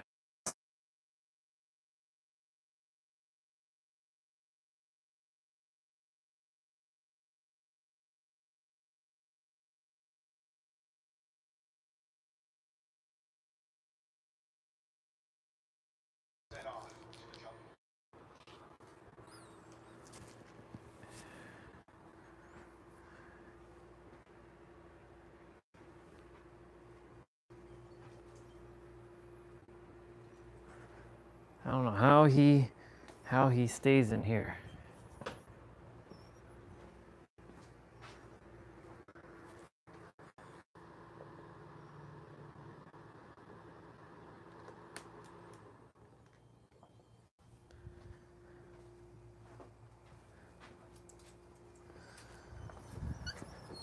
Crazy. But that's his room. That's his space.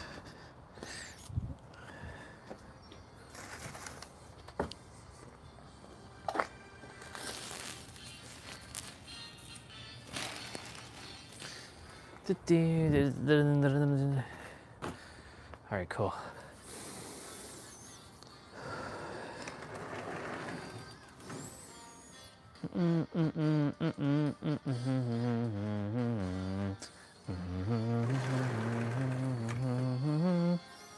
Do do do do do do.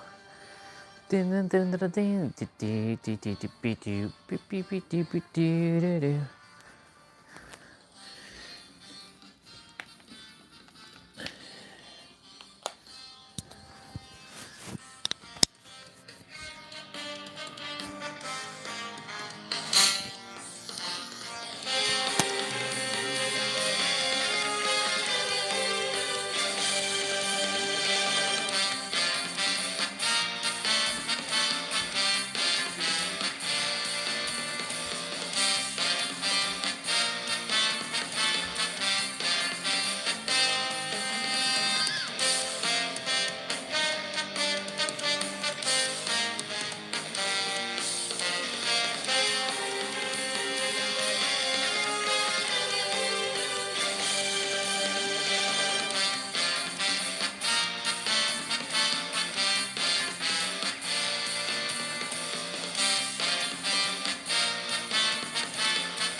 Sometimes this loads, sometimes it doesn't load.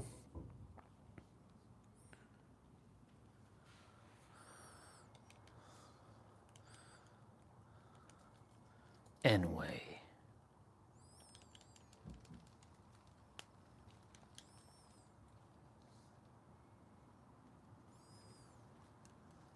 It'll load now.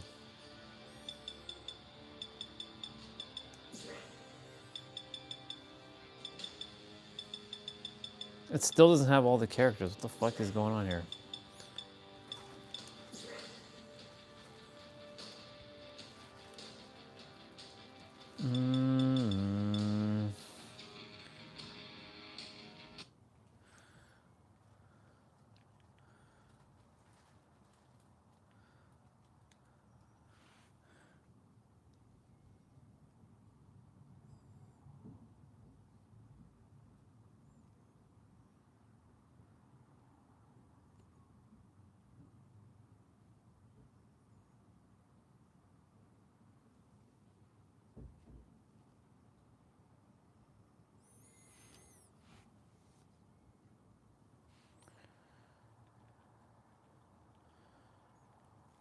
Battle for the grid.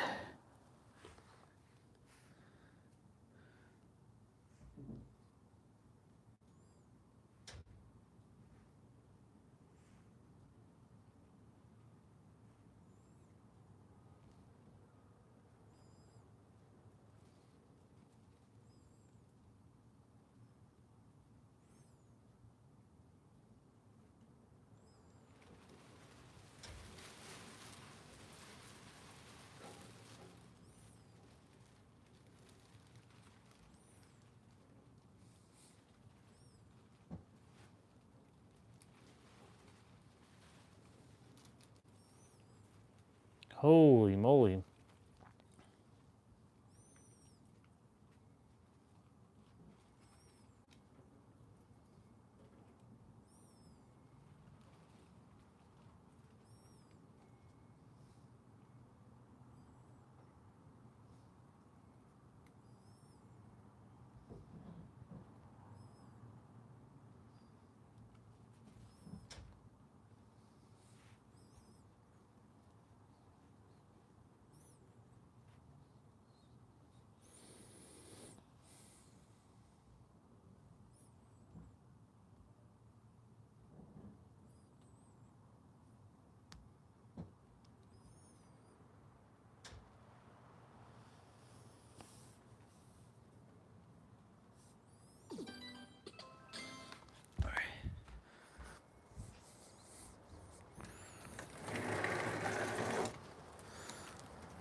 These keep coming.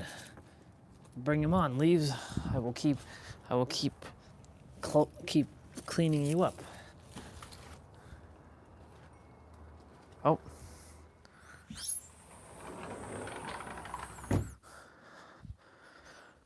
Yeah, this game always has a problem to some degree.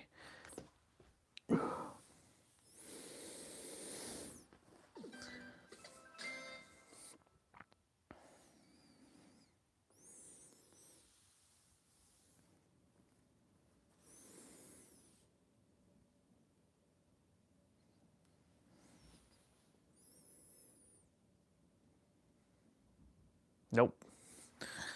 Hold on, let's...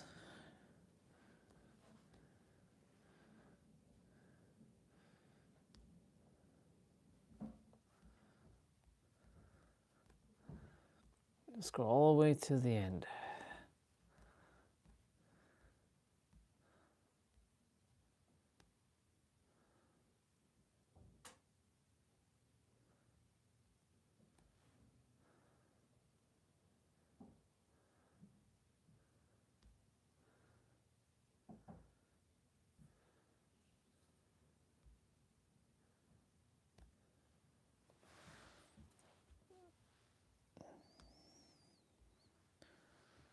Like I said, sometimes certain games work, other times other things don't work. So like it boots when it wants to boot and then it doesn't boot when it doesn't want to boot.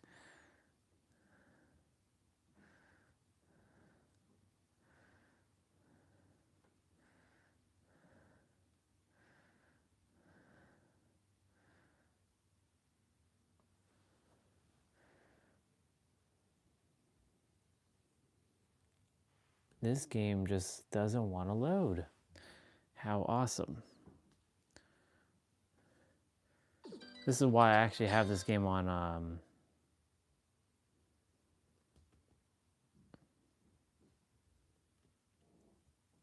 I have this game on thing.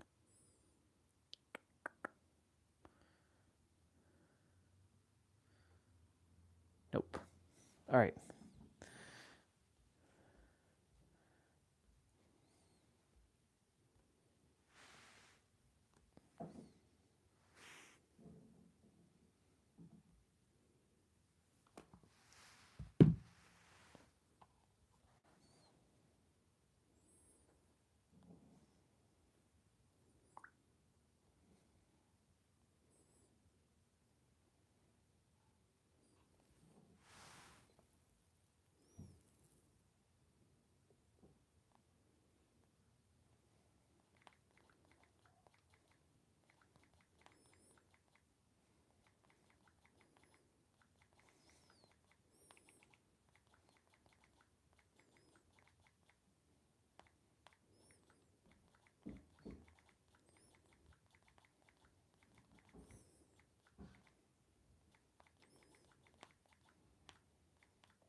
All right, so let's see.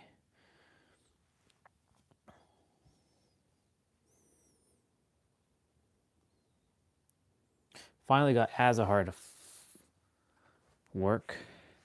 I don't know why the drivers show up here though.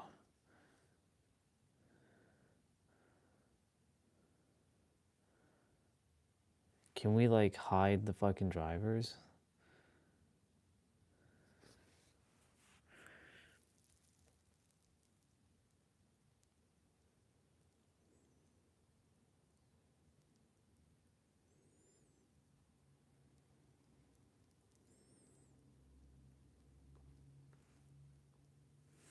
Extreme Batoden.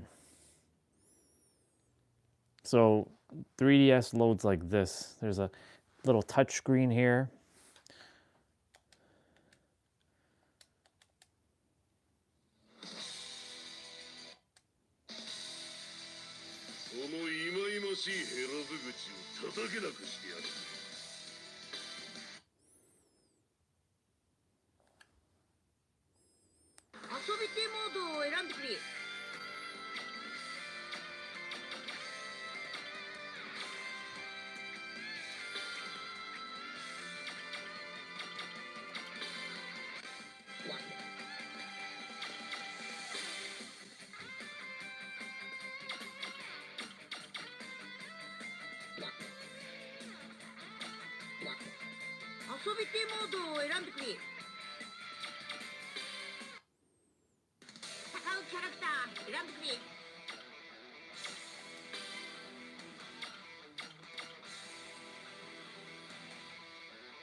A little clunky.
KO.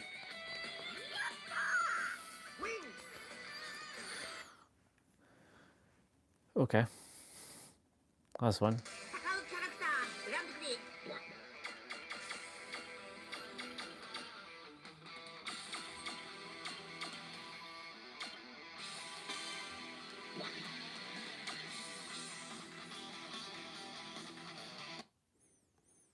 Awesome.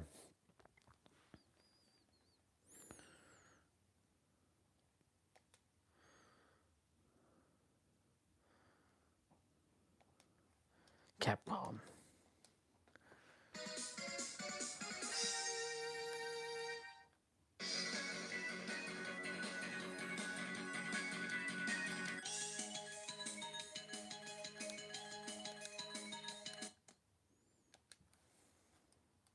Mega Man 6, y'all.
These games are notoriously known to be hard.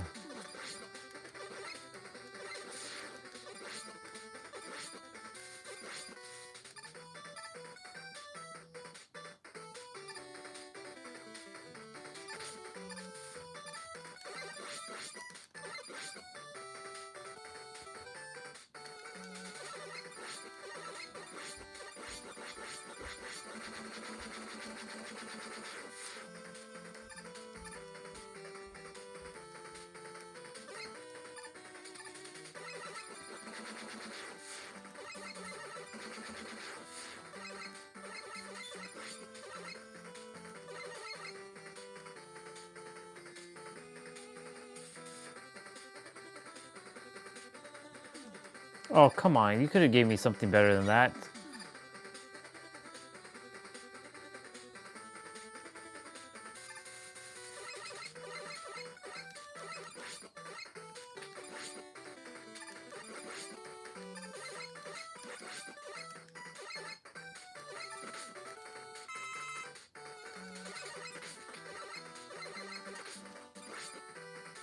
Oh my god, I'm down to my last health bar.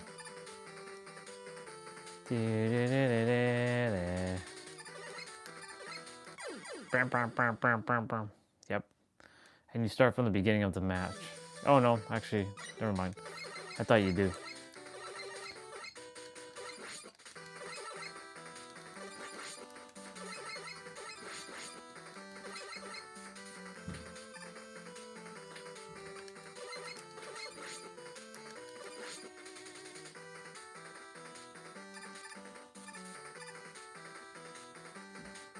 Din, din, din, din, din, din, din.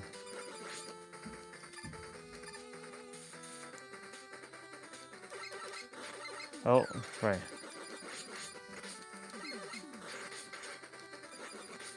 The fuck? What's up with that guy?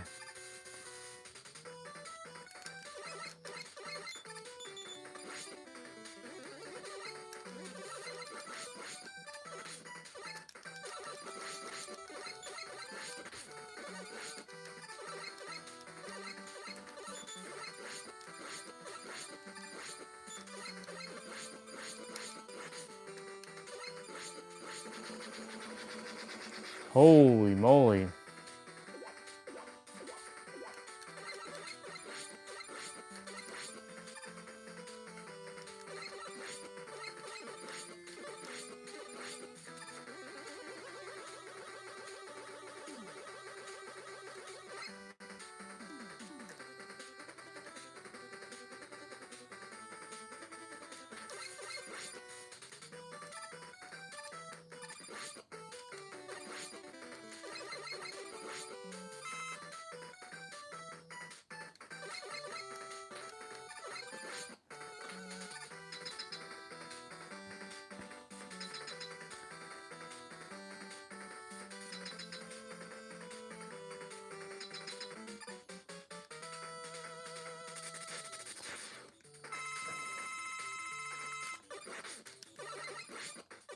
Nope.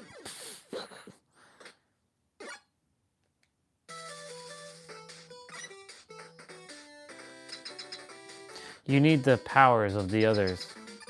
There's a specific order you have to face these guys.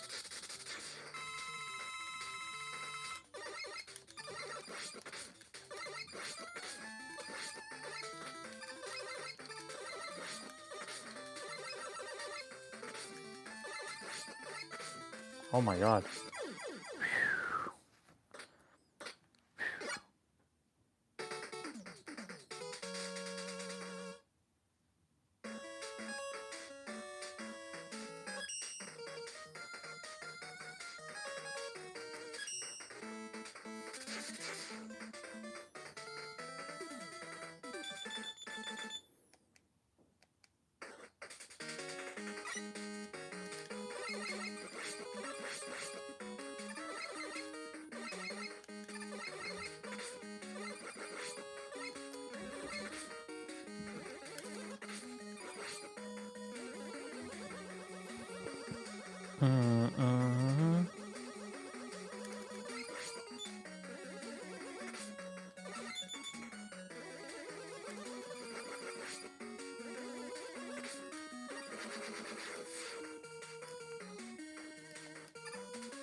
I need to rush for that.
Oh my god, I totally forgot that there's a damn fish there. Nope.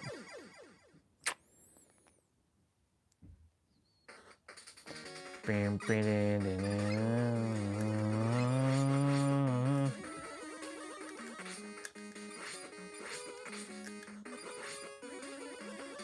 gotta remember that damn fish.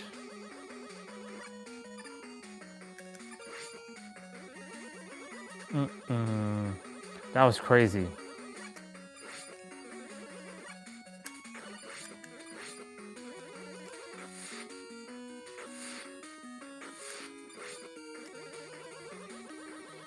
This game, you have to have patience.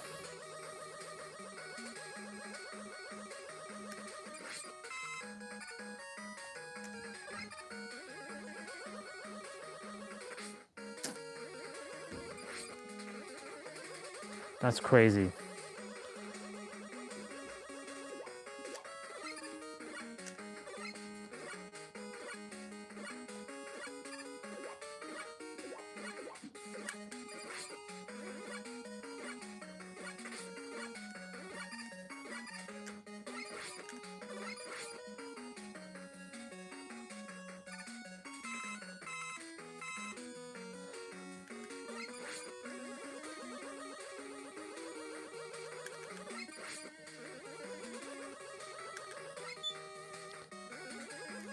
Oh my god.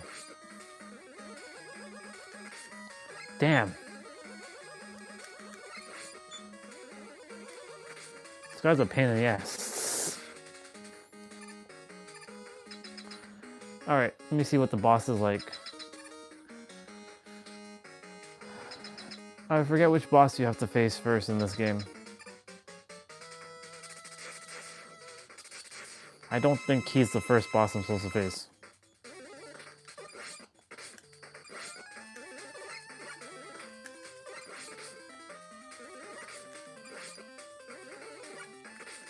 Jesus. Oof.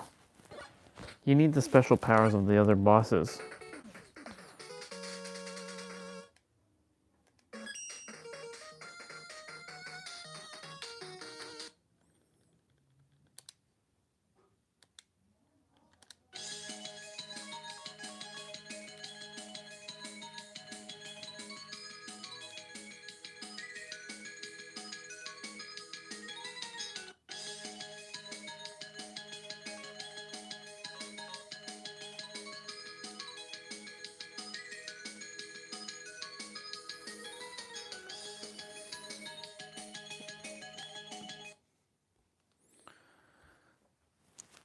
I don't know why the zip file is hiding in there. Let's go to SD card, ROMs.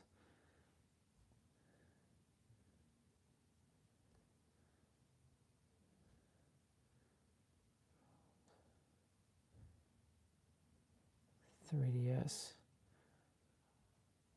Mandarin, GPU drivers.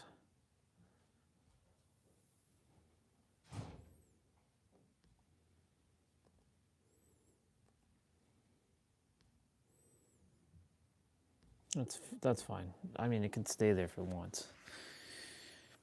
It could stay there if it wants.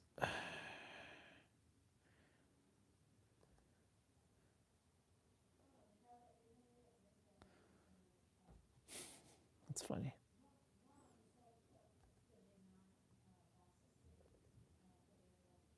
Our brother Nero released his video. How long is it? 58 minutes?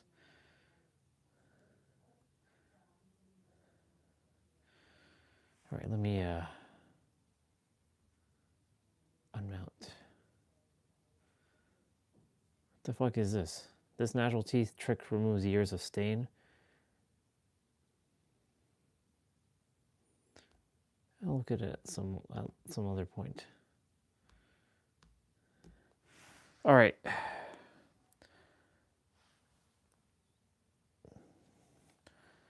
It's funny how he doesn't have that much viewers on this video. So we'll watch it. I'm gonna get ready for my play out. So I will put I'll put my tablet.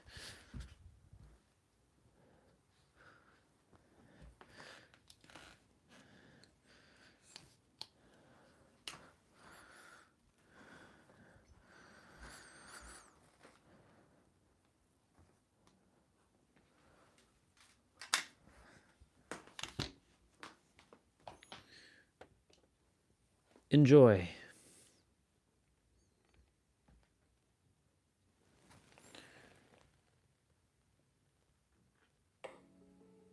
What if you knew exactly what? Hold on.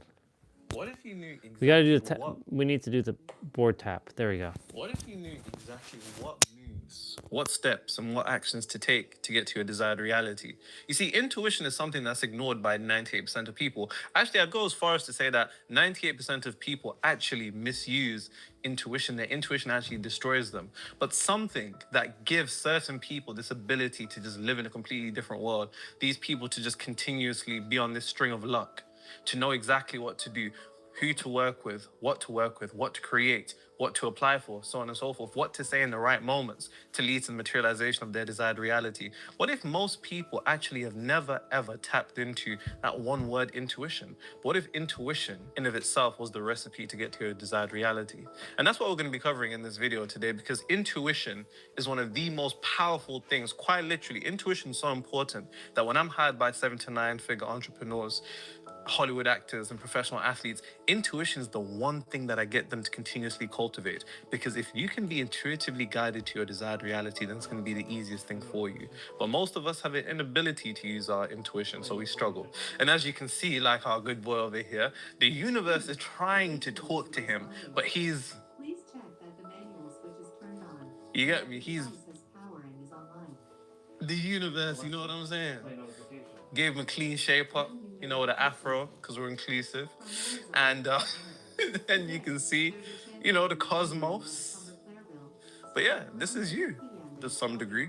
And by the end of this video, not only will you know how to utilize intuition, you'll also know what exact moves to take to get to your desired reality, almost as if it's as clear as the thoughts that you're having in your head. That being said, let's get into it. I don't know why this will. You spent a long time on this. Even before I got here, it was done but not done. Now, the one thing that inspired me to make this video in particular, like I said, I'm hired by 7 to 9 figure entrepreneurs to help them break million-dollar, multi-million-dollar revenue ceiling just by altering their frequency and removing their subconscious blocks. That's why they hire me. And 3 of my clients this week asked me about intuition. And I said to myself, goodness gracious, if I'm being asked continuously about intuition, why not just make a video on intuition? Because as you know, I don't gatekeep anything. The exact things that my clients hire me for is what I give to you on this channel, and I don't hold back to any degree. So make sure that you take notes and you leave them in the comments as per usual. But first, before I actually tell you what intuition is, we need to clearly define Why it's very important? Because especially on the journey to materialization of your desired reality, as I always say in the realm of spirituality without the ability to control your reality is nothing but vanity. It's cool that you're the spiritual being and namaste and everything's lovely and everything's nice and everything's love and light. But if you don't have the capability of entering a world to which that you are happy to be in, if you don't have the capability to rearrange the universe around you for it to benefit you, then it's fucking pointless. It's pointless. And that's why we focus primarily on manifestation. And it's crazy to me that in the realm of manifestation, rarely do I ever hear people touch upon intuition. But intuition is something that we all have as human beings. Now, I believe that women are particularly blessed with their intuition, being, connected to the universe on a deeper level. They have amazing intuition, but people that cultivate this ability have a couple of benefits that I like to make very, very clear. Because see, the thing about intuition, it's not like your own thoughts. Like, come on, like, you know what I'm saying? I know you don't trust your own thoughts. Intuition is something that comes from a realm that's beyond this physical plane. It's something that's transcendental. It actually comes from the infinite. And what if the infinite could speak through to you to guide you on what to do? We see these individuals that just seem to continuously make the right moves. They seem to know what to say. They seem to know what to do. And things just happen to go in their favor. And to go back to what I was saying, one of my clients in particular, he's getting ready to exit his company for about 30 mil. And he said to me, how do I know what's the right move? And I said, rely on your intuition. And then he was like, okay, but how do I know the difference between just a random thought and my intuition? So that's another thing I'm going to answer in this video. But like I said, the thing about intuition is that intuition is important because it will allow you to make the right moves. Now, whether you want to materialize more money in your business, more money in general, attain a promotion in your career, materialize a job, or materialize a relationship, naturally, as human beings, we exist on 3 planes of existence. Spiritual people seem to negate the fact that we actually do live on the physical plane. So action is something that's a necessity. But that doesn't mean that action has to be particularly difficult, especially when your intuition is amazingly guiding you. Intuition lets you know what right moves to make. It lets you know which opportunity. How should you tweet this on your website?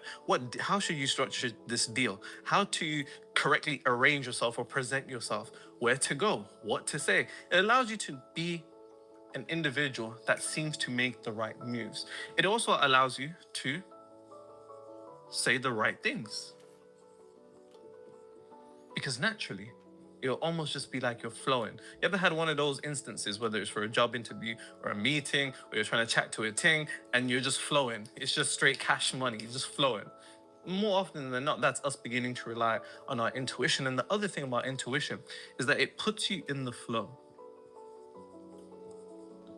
Now, when I work with professional athletes, one thing that I do, that I always continuously beat into them, is the idea of aligning themselves with the flow. We've all heard of the flow state, where it seems as though your conscious mind's out the way and it's purely subconscious and you're in the flow. Intuition is partly your ability to listen to that. The more that you listen to your intuition, the more that you'll be in the flow. The more that you'll be in the flow, the more you'll be aligned with the infinite. And when you're aligned with the infinite, then the finite becomes meaningless. And that's a bar that down. See, most of our difficulty in life is our misidentification with the finite aspect of ourselves. We identify with ourselves. We identify with Asia over there, identify with Nero here, the physical vessel. That in of itself is limited because it's confined to the physical plane, which is the realm of illusion. But within us, we have the divine spark, the infinite, the God within. And so long as we have the capability of aligning ourselves with that infinite, then when you are one with the infinite, what is greater than you in this universe? Nothing. That's a bar that down. Opportunities become, minor. A certain amount of money becomes, not insignificant. The prospect of getting into a happy relationship it's just another day in the office, because the truth of the matter is, when you're aligned with the infinite, what is greater than you? What is greater than God? People say nothing. If nothing's greater than God, then why do you allow other things to be greater than you? That's a bar. God is within. So intuition is very, very important for the mere fact that it is the infinite guiding you. That's what intuition is. It's the infinite guiding you. And if the infinite is guiding you, then you know what roads to take, what roads not to take, what certain detours mean. You'll never really be particularly upset by the things that are happening on this physical plane that happen to you in your life, so long as you know that you are still on the path to your desired reality. But you can only do that if you're tapping into your intuition. And, you know, I was saying this to AJ, we were talking, because he was like, oh, what videos you want to shoot? And I was like, I got this video on intuition. He was like, nah, fuck that. And I was like, nah. I was like, I'm not letting this go, because this is of the highest importance. When you really think about it, intuition, quite literally, is the basis of civilization. And what I mean by that is this: the creations that we make as human beings are predicated upon our intuition. If your intuition isn't coming from the right place, then you go to the wrong place. And if you're not listening to your intuition, then it'll stop talking to you. And those are two of the mistakes that people make that I'm going to get into. But what if you knew exactly what to put on your website? What if you knew how exactly to structure your CV?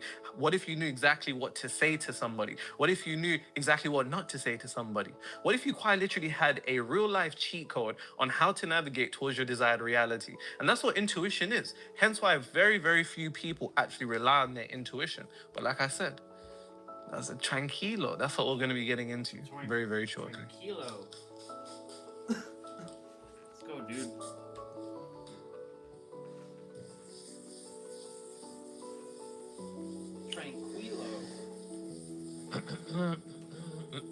Something stuck in your throat, Dad?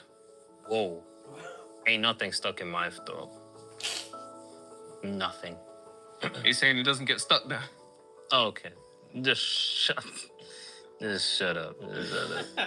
Someone said the commentary along with the knowledge is hella entertaining. I enjoy learning new things from you, and you and AJ's side chats always have me cracking up with headphones on. Oh, they put a full stop, it confused me. Sorry, guys, AJ struggles to read. They put a full stop, I was like, how does this end the sentence? Anyway, but you and AJ's side chats always have me cracking up with headphones on.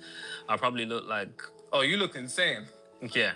You look fucking insane. I probably look crazy to most, but y'all funny reading these wild ass comments.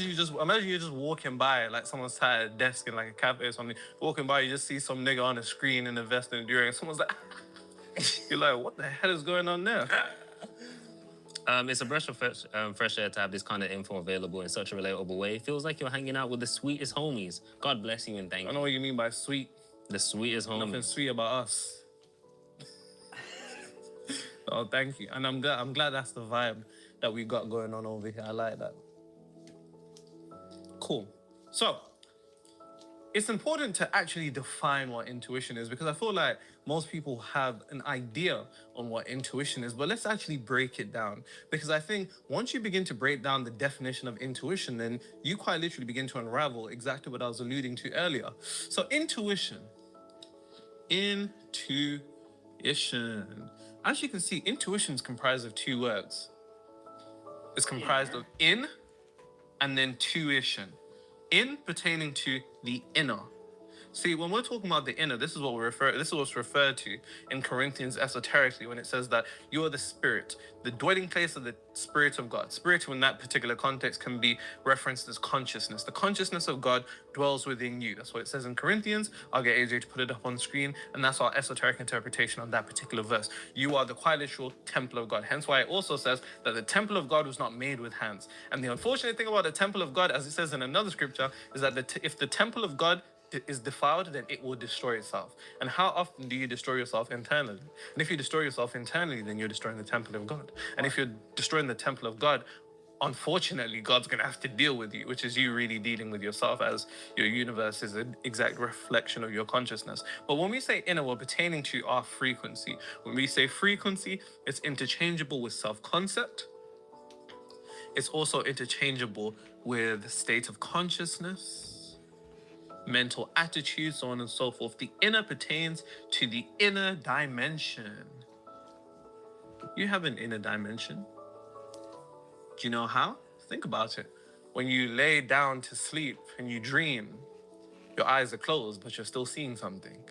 You're still going to places. You're still seeing people. You're still interacting with things and interacting with people, but your eyes are closed. What's that? It's because you have an inner dimension. There's an aspect to you that has the access to the inner dimension. Think about it like this. When you pray, what's the first thing people typically do when they pray? They close their eyes. Why? Because on a subconscious, unconscious level, you understand that this physical plane is the realm of illusion. And if you want to talk to God, you must go within.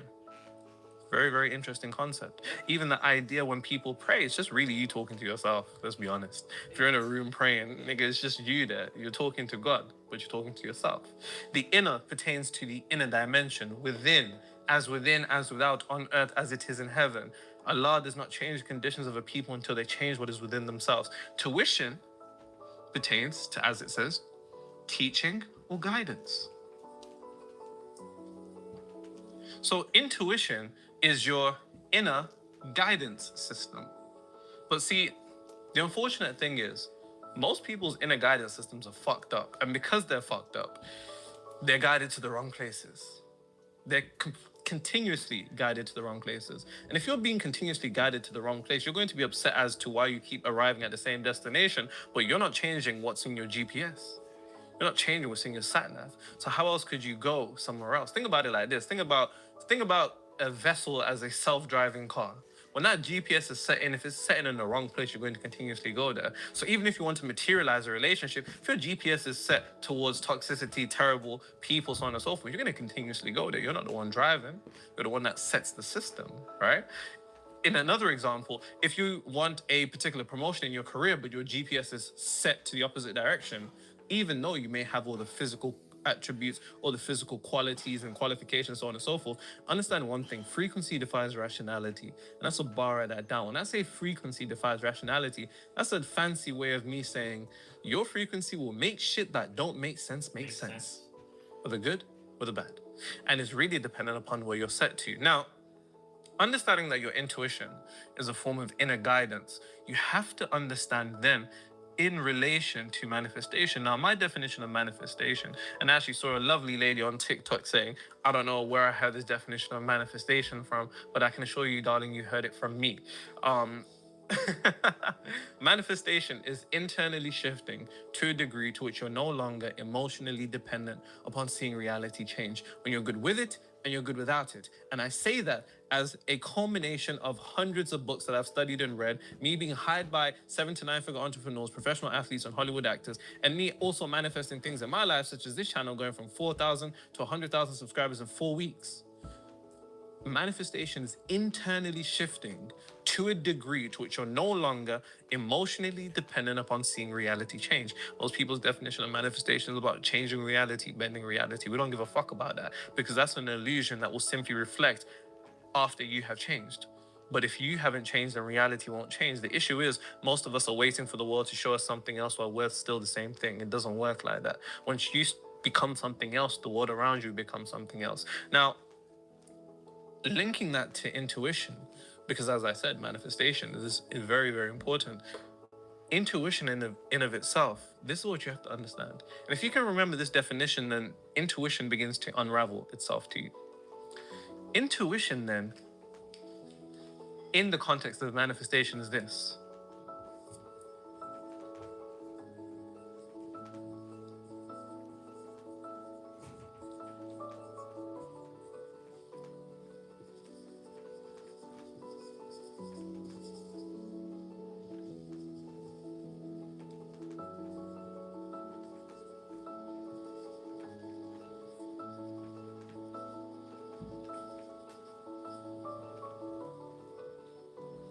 And this is what intuition is.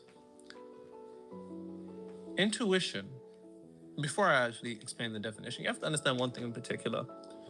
Only within this third dimensional realm do we adhere to the law of polarity, separation, right? Energetic opposites, masculine, feminine, light, dark, so on and so forth. As we begin to transcend this third dimensional realm, everything enters a particular state of oneness. We can see these concepts mirrored to some degree in quantum mechanics with the concept quantum entanglement. When two particles connected, no matter how far separated they become across the universe, what you do to one is instantly done to another.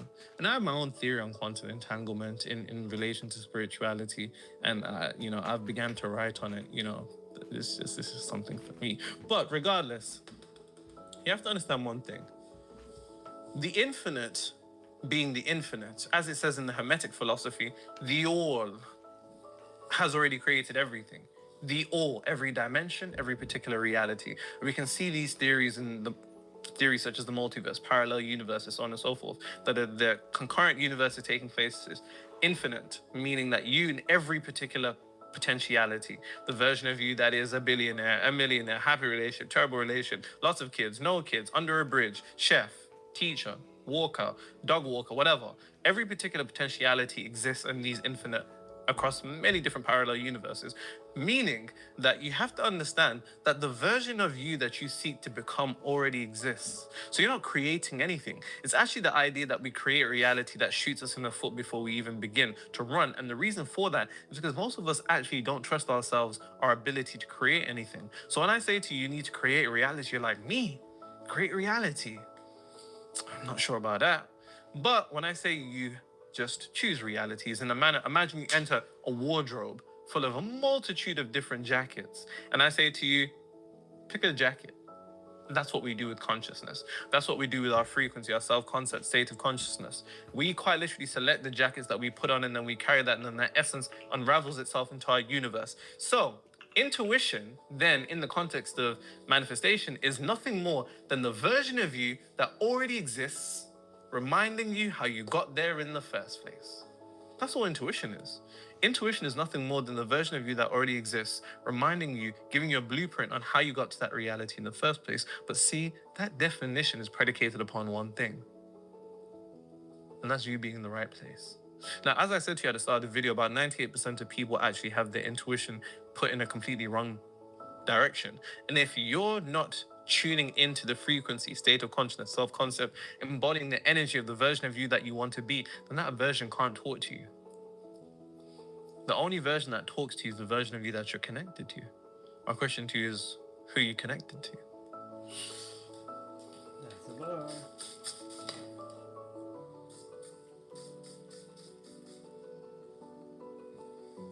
You got these men started.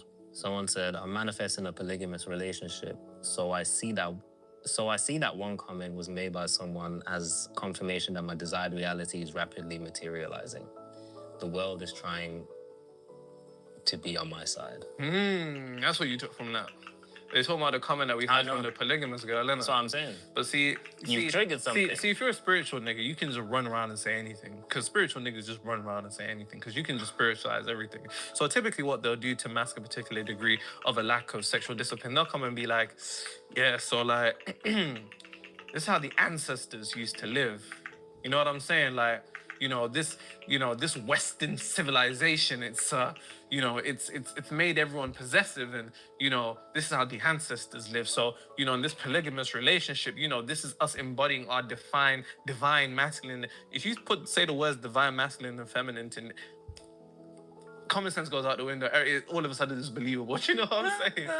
What was it? Common sense goes out the window. Out the window. So that's funny. But nah, you create your reality, bro. I'm just making jokes. Of course you're not one of them. One of them. One of them.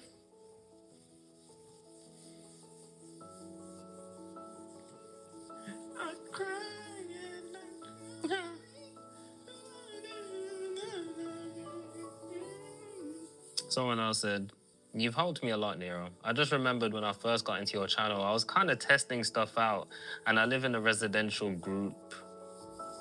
And one of my supervisors wanted to quit smoking, but I was on some evil shit. I don't know. I manifested that he wouldn't make it. I don't know why, but a couple of days later, he said to me he went back to smoking and continued 6 months. So, but now he's stopped, man. That was evil. I don't know why I did that. Hypothetically, I'll play that game of yours. Sometimes I think to myself, the people that watch this channel, you know what I'm saying? Like, is this power going into the right hands? Like, you're saying you was on some evil shit, you don't know why. But he was testing it out, though, bro. You get me? You couldn't, manifest, some free food or something. You know what's funny? Why is the first thing when he's gone to test it to do evil? Yeah. It's like, yo, if something bad happens, it works. Yo, bro, listen, I want to stay on your good side, innit? I don't want you to test anything out. You know what I'm saying? Yo.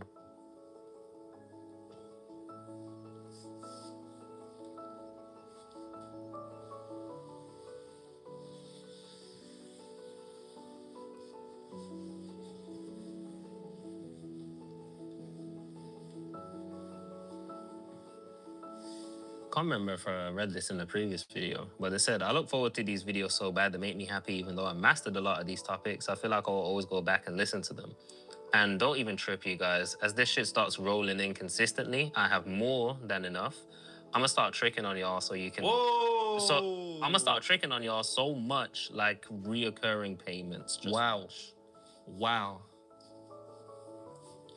Recurring payments towards alcohol. Yes. Someone's gonna be tricking on us. Yeah, it's about time. Wow, it's about time. You know, this is what we've been positioning ourselves for here. Yeah, yeah. You know what I'm saying? This is what we went to university for. This is what we got our degrees for.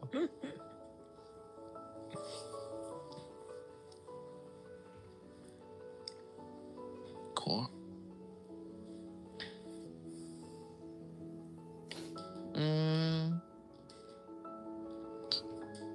Come closer. Come closer. And I just can't pull myself away. Under a spell I can't break. I just can't stop. I just can't stop. I started listening to R&B in the gym now. Now and again. That's not a crazy take, bro. Like, that's very... It is. No. Listening to R&B in the gym is not crazy. Touch my People body. listen to us in the gym. That's crazy. I know some guy was just watching this thing. Yeah, I listen to... No, but I get it, That's though, not because crazy. I've listened to audiobooks in the gym, too. Can't do that. I can't do that for chest. I can do that for, like, other things. Chest too intense. Nah, it's way too intense. That bench. Way too intense. Now, there's two dangers of intuition. And the first one is not listening to your intuition. Now, if there's one thing I've learned, is that people don't fucking listen to their intuition. We all don't. None of us do. For example, you'll know that you have no business talking to someone, but you do it anyways, right? You'll know that you shouldn't be doing something that you're going to do, but you do it anyways. Now, here's the dangerous thing about your intuition. Like I said, if you conceptualize your intuition as a version of you, predicated upon whatever frequency you're tuned into, I don't know about you guys, but when I'm continuously saying something to somebody over and over and over and over again, it gets to a point where I just stop speaking. And that's what begins to happen to your intuition. Because here's the thing, if your intuition is a blueprint on how you can get to where you need to be, or a particular form of divine guidance, if you're not listening to that divine guidance, if you're not listening to that version of you as it's talking to you, it's just gonna stop talking. And that's what often happens to people. Some of us have strayed so far away from our intuition that naturally, as we begin to, seek it, it doesn't want to chat to us no more. It's like, yo, I was trying to chat to you the other day when I told you not to do this, when I told you not to make this move, when I told you not to go to this place, when I told you not to see this person, when I told you not to say this, and you didn't listen. So naturally, it's gonna stop talking. Because if you're not listening to divine guidance, then divine guidance will stop trying to talk to you.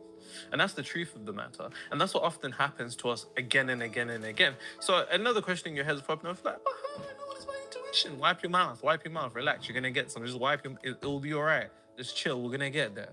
But the second thing, danger of intuition, which actually should be the first thing, but hey, who cares? Is actually having the wrong intuition. Now, if I'm being honest, I think most people actually have the wrong intuition as opposed to not listening to their intuition. Because naturally, the thing that I forgot to mention about intuition in of itself is that, like I said, your intuition is a reflection of whatever frequency, state of consciousness, self-concept you're tuned into. And most of us actually attempt to change the world by changing the world, which is another way of saying we try to change an effect by changing an effect. That doesn't make any sense. If you want to change an effect, you must change the cause. But we attempt to alter the physical reality by simply taking action without the prerequisite of altering what is perpetuating the physical reality, which is our mental attitude, our state of consciousness, our imagination, our frequency, state of consciousness, so on and so forth. And I think most people actually have the wrong intuition. And the thing about the wrong intuition, like I said earlier, is that it takes you to the wrong place. You ever end up in a situation where you're like, how the hell did I get here? How did I get here? And that's typically because you've been tuned into the wrong source. Because when you're downloading from the wrong source, you're gonna, you know what I'm saying? What's it called, like, when you're downloading stuff online? Is it a bug? What's it called? Virus. Downloading a bug. No, like, you know when you're downloading a virus. Perfect. You download a virus. End up in the completely wrong place. Because that's the thing. When you have the wrong intuition, your intuition is something that you are unconsciously guiding and being followed. Not followed. It's something that is guiding you intuitively. But if it's guiding you and you're tuned into the wrong frequency, then you're going to go to the wrong place. It's like you might say to yourself, how do I know what move to make? How do I know what to say in this meeting? How do I know what to say to this person? How do I know what I should do? You're only going to be able to get that answer if you tune into the right intuition source. The right intuition source is predicated upon you being in the right frequency. If you're not in the right frequency, you're going to have the wrong intuition. If you have the wrong intuition, you're going to be guided to take the wrong action. The wrong action is going to lead to the wrong reality. So how many times have you asked yourself, am I actually tuned into where I need to be? Because if not, your intuition is going to take you to a terrible, terrible place. Gotta be tuned in. Tune into that intuition. And I just can't hold myself. Doom bop, bop, bop, doom bop.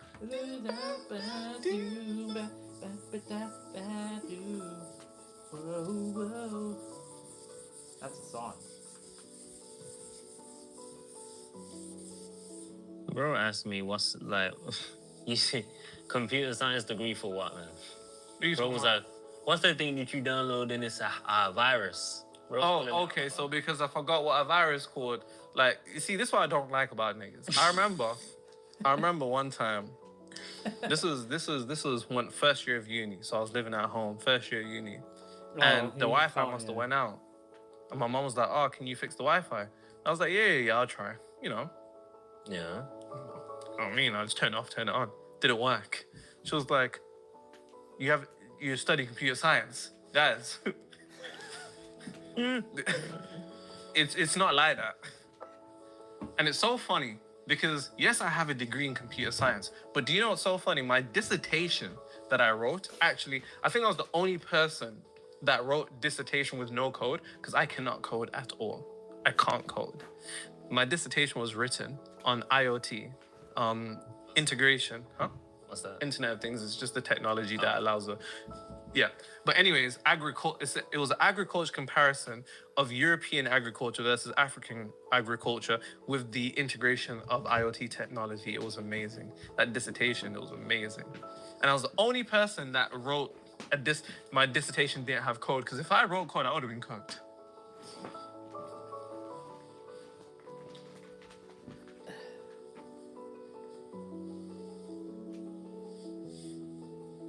Hold on. What did you study at uni again? Sports science, innit? Yeah. So why is your hip hurt? I knew you were gonna say this.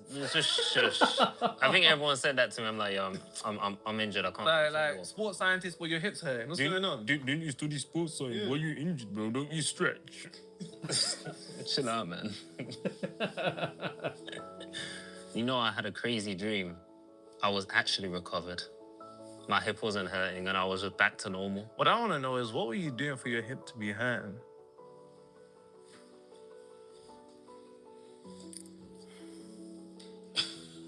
No, don't laugh. Nothing funny about it. You guys can't see what he's doing behind the camera. Everyone's gonna be like, yo, tell us what AJ did, man. My thing is, I still find it funny that no one thinks you're black. That's still funny to me. I don't know what vibes you give off. White dude. They always think you're white or Asian. Asian is a bit mad. You think so? I'll accept white. I don't know, Asian. I feel like there's a very specific way they talk. Okay, let's stop that right there. Okay. Let's stop there. Let's just stop right there. Let's just stop right there. That's crazy. Who'd ever thought I'd be your publicist? You're right. That was a good point to stop. Thank you. But I've said the word nigger a few times. Okay. Okay. Yeah, like, why would they think that I would just let that slide? Why would they think I would just let that slide? Wrong frequency. That's crazy.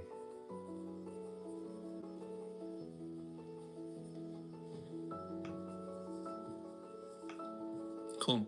As I said earlier, but I just wanted to write it down so you can actually see it. The wrong frequency leads to the wrong intuition, and it all comes down to the MDS.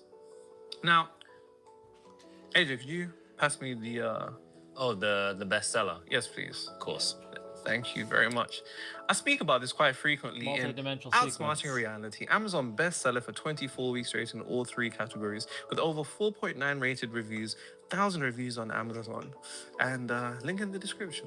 Now, I talk about what I'm about to talk about in this book, but I'm still going to talk about it here in a lot of detail because I think it's very, very important to actually understand the MDS. Now,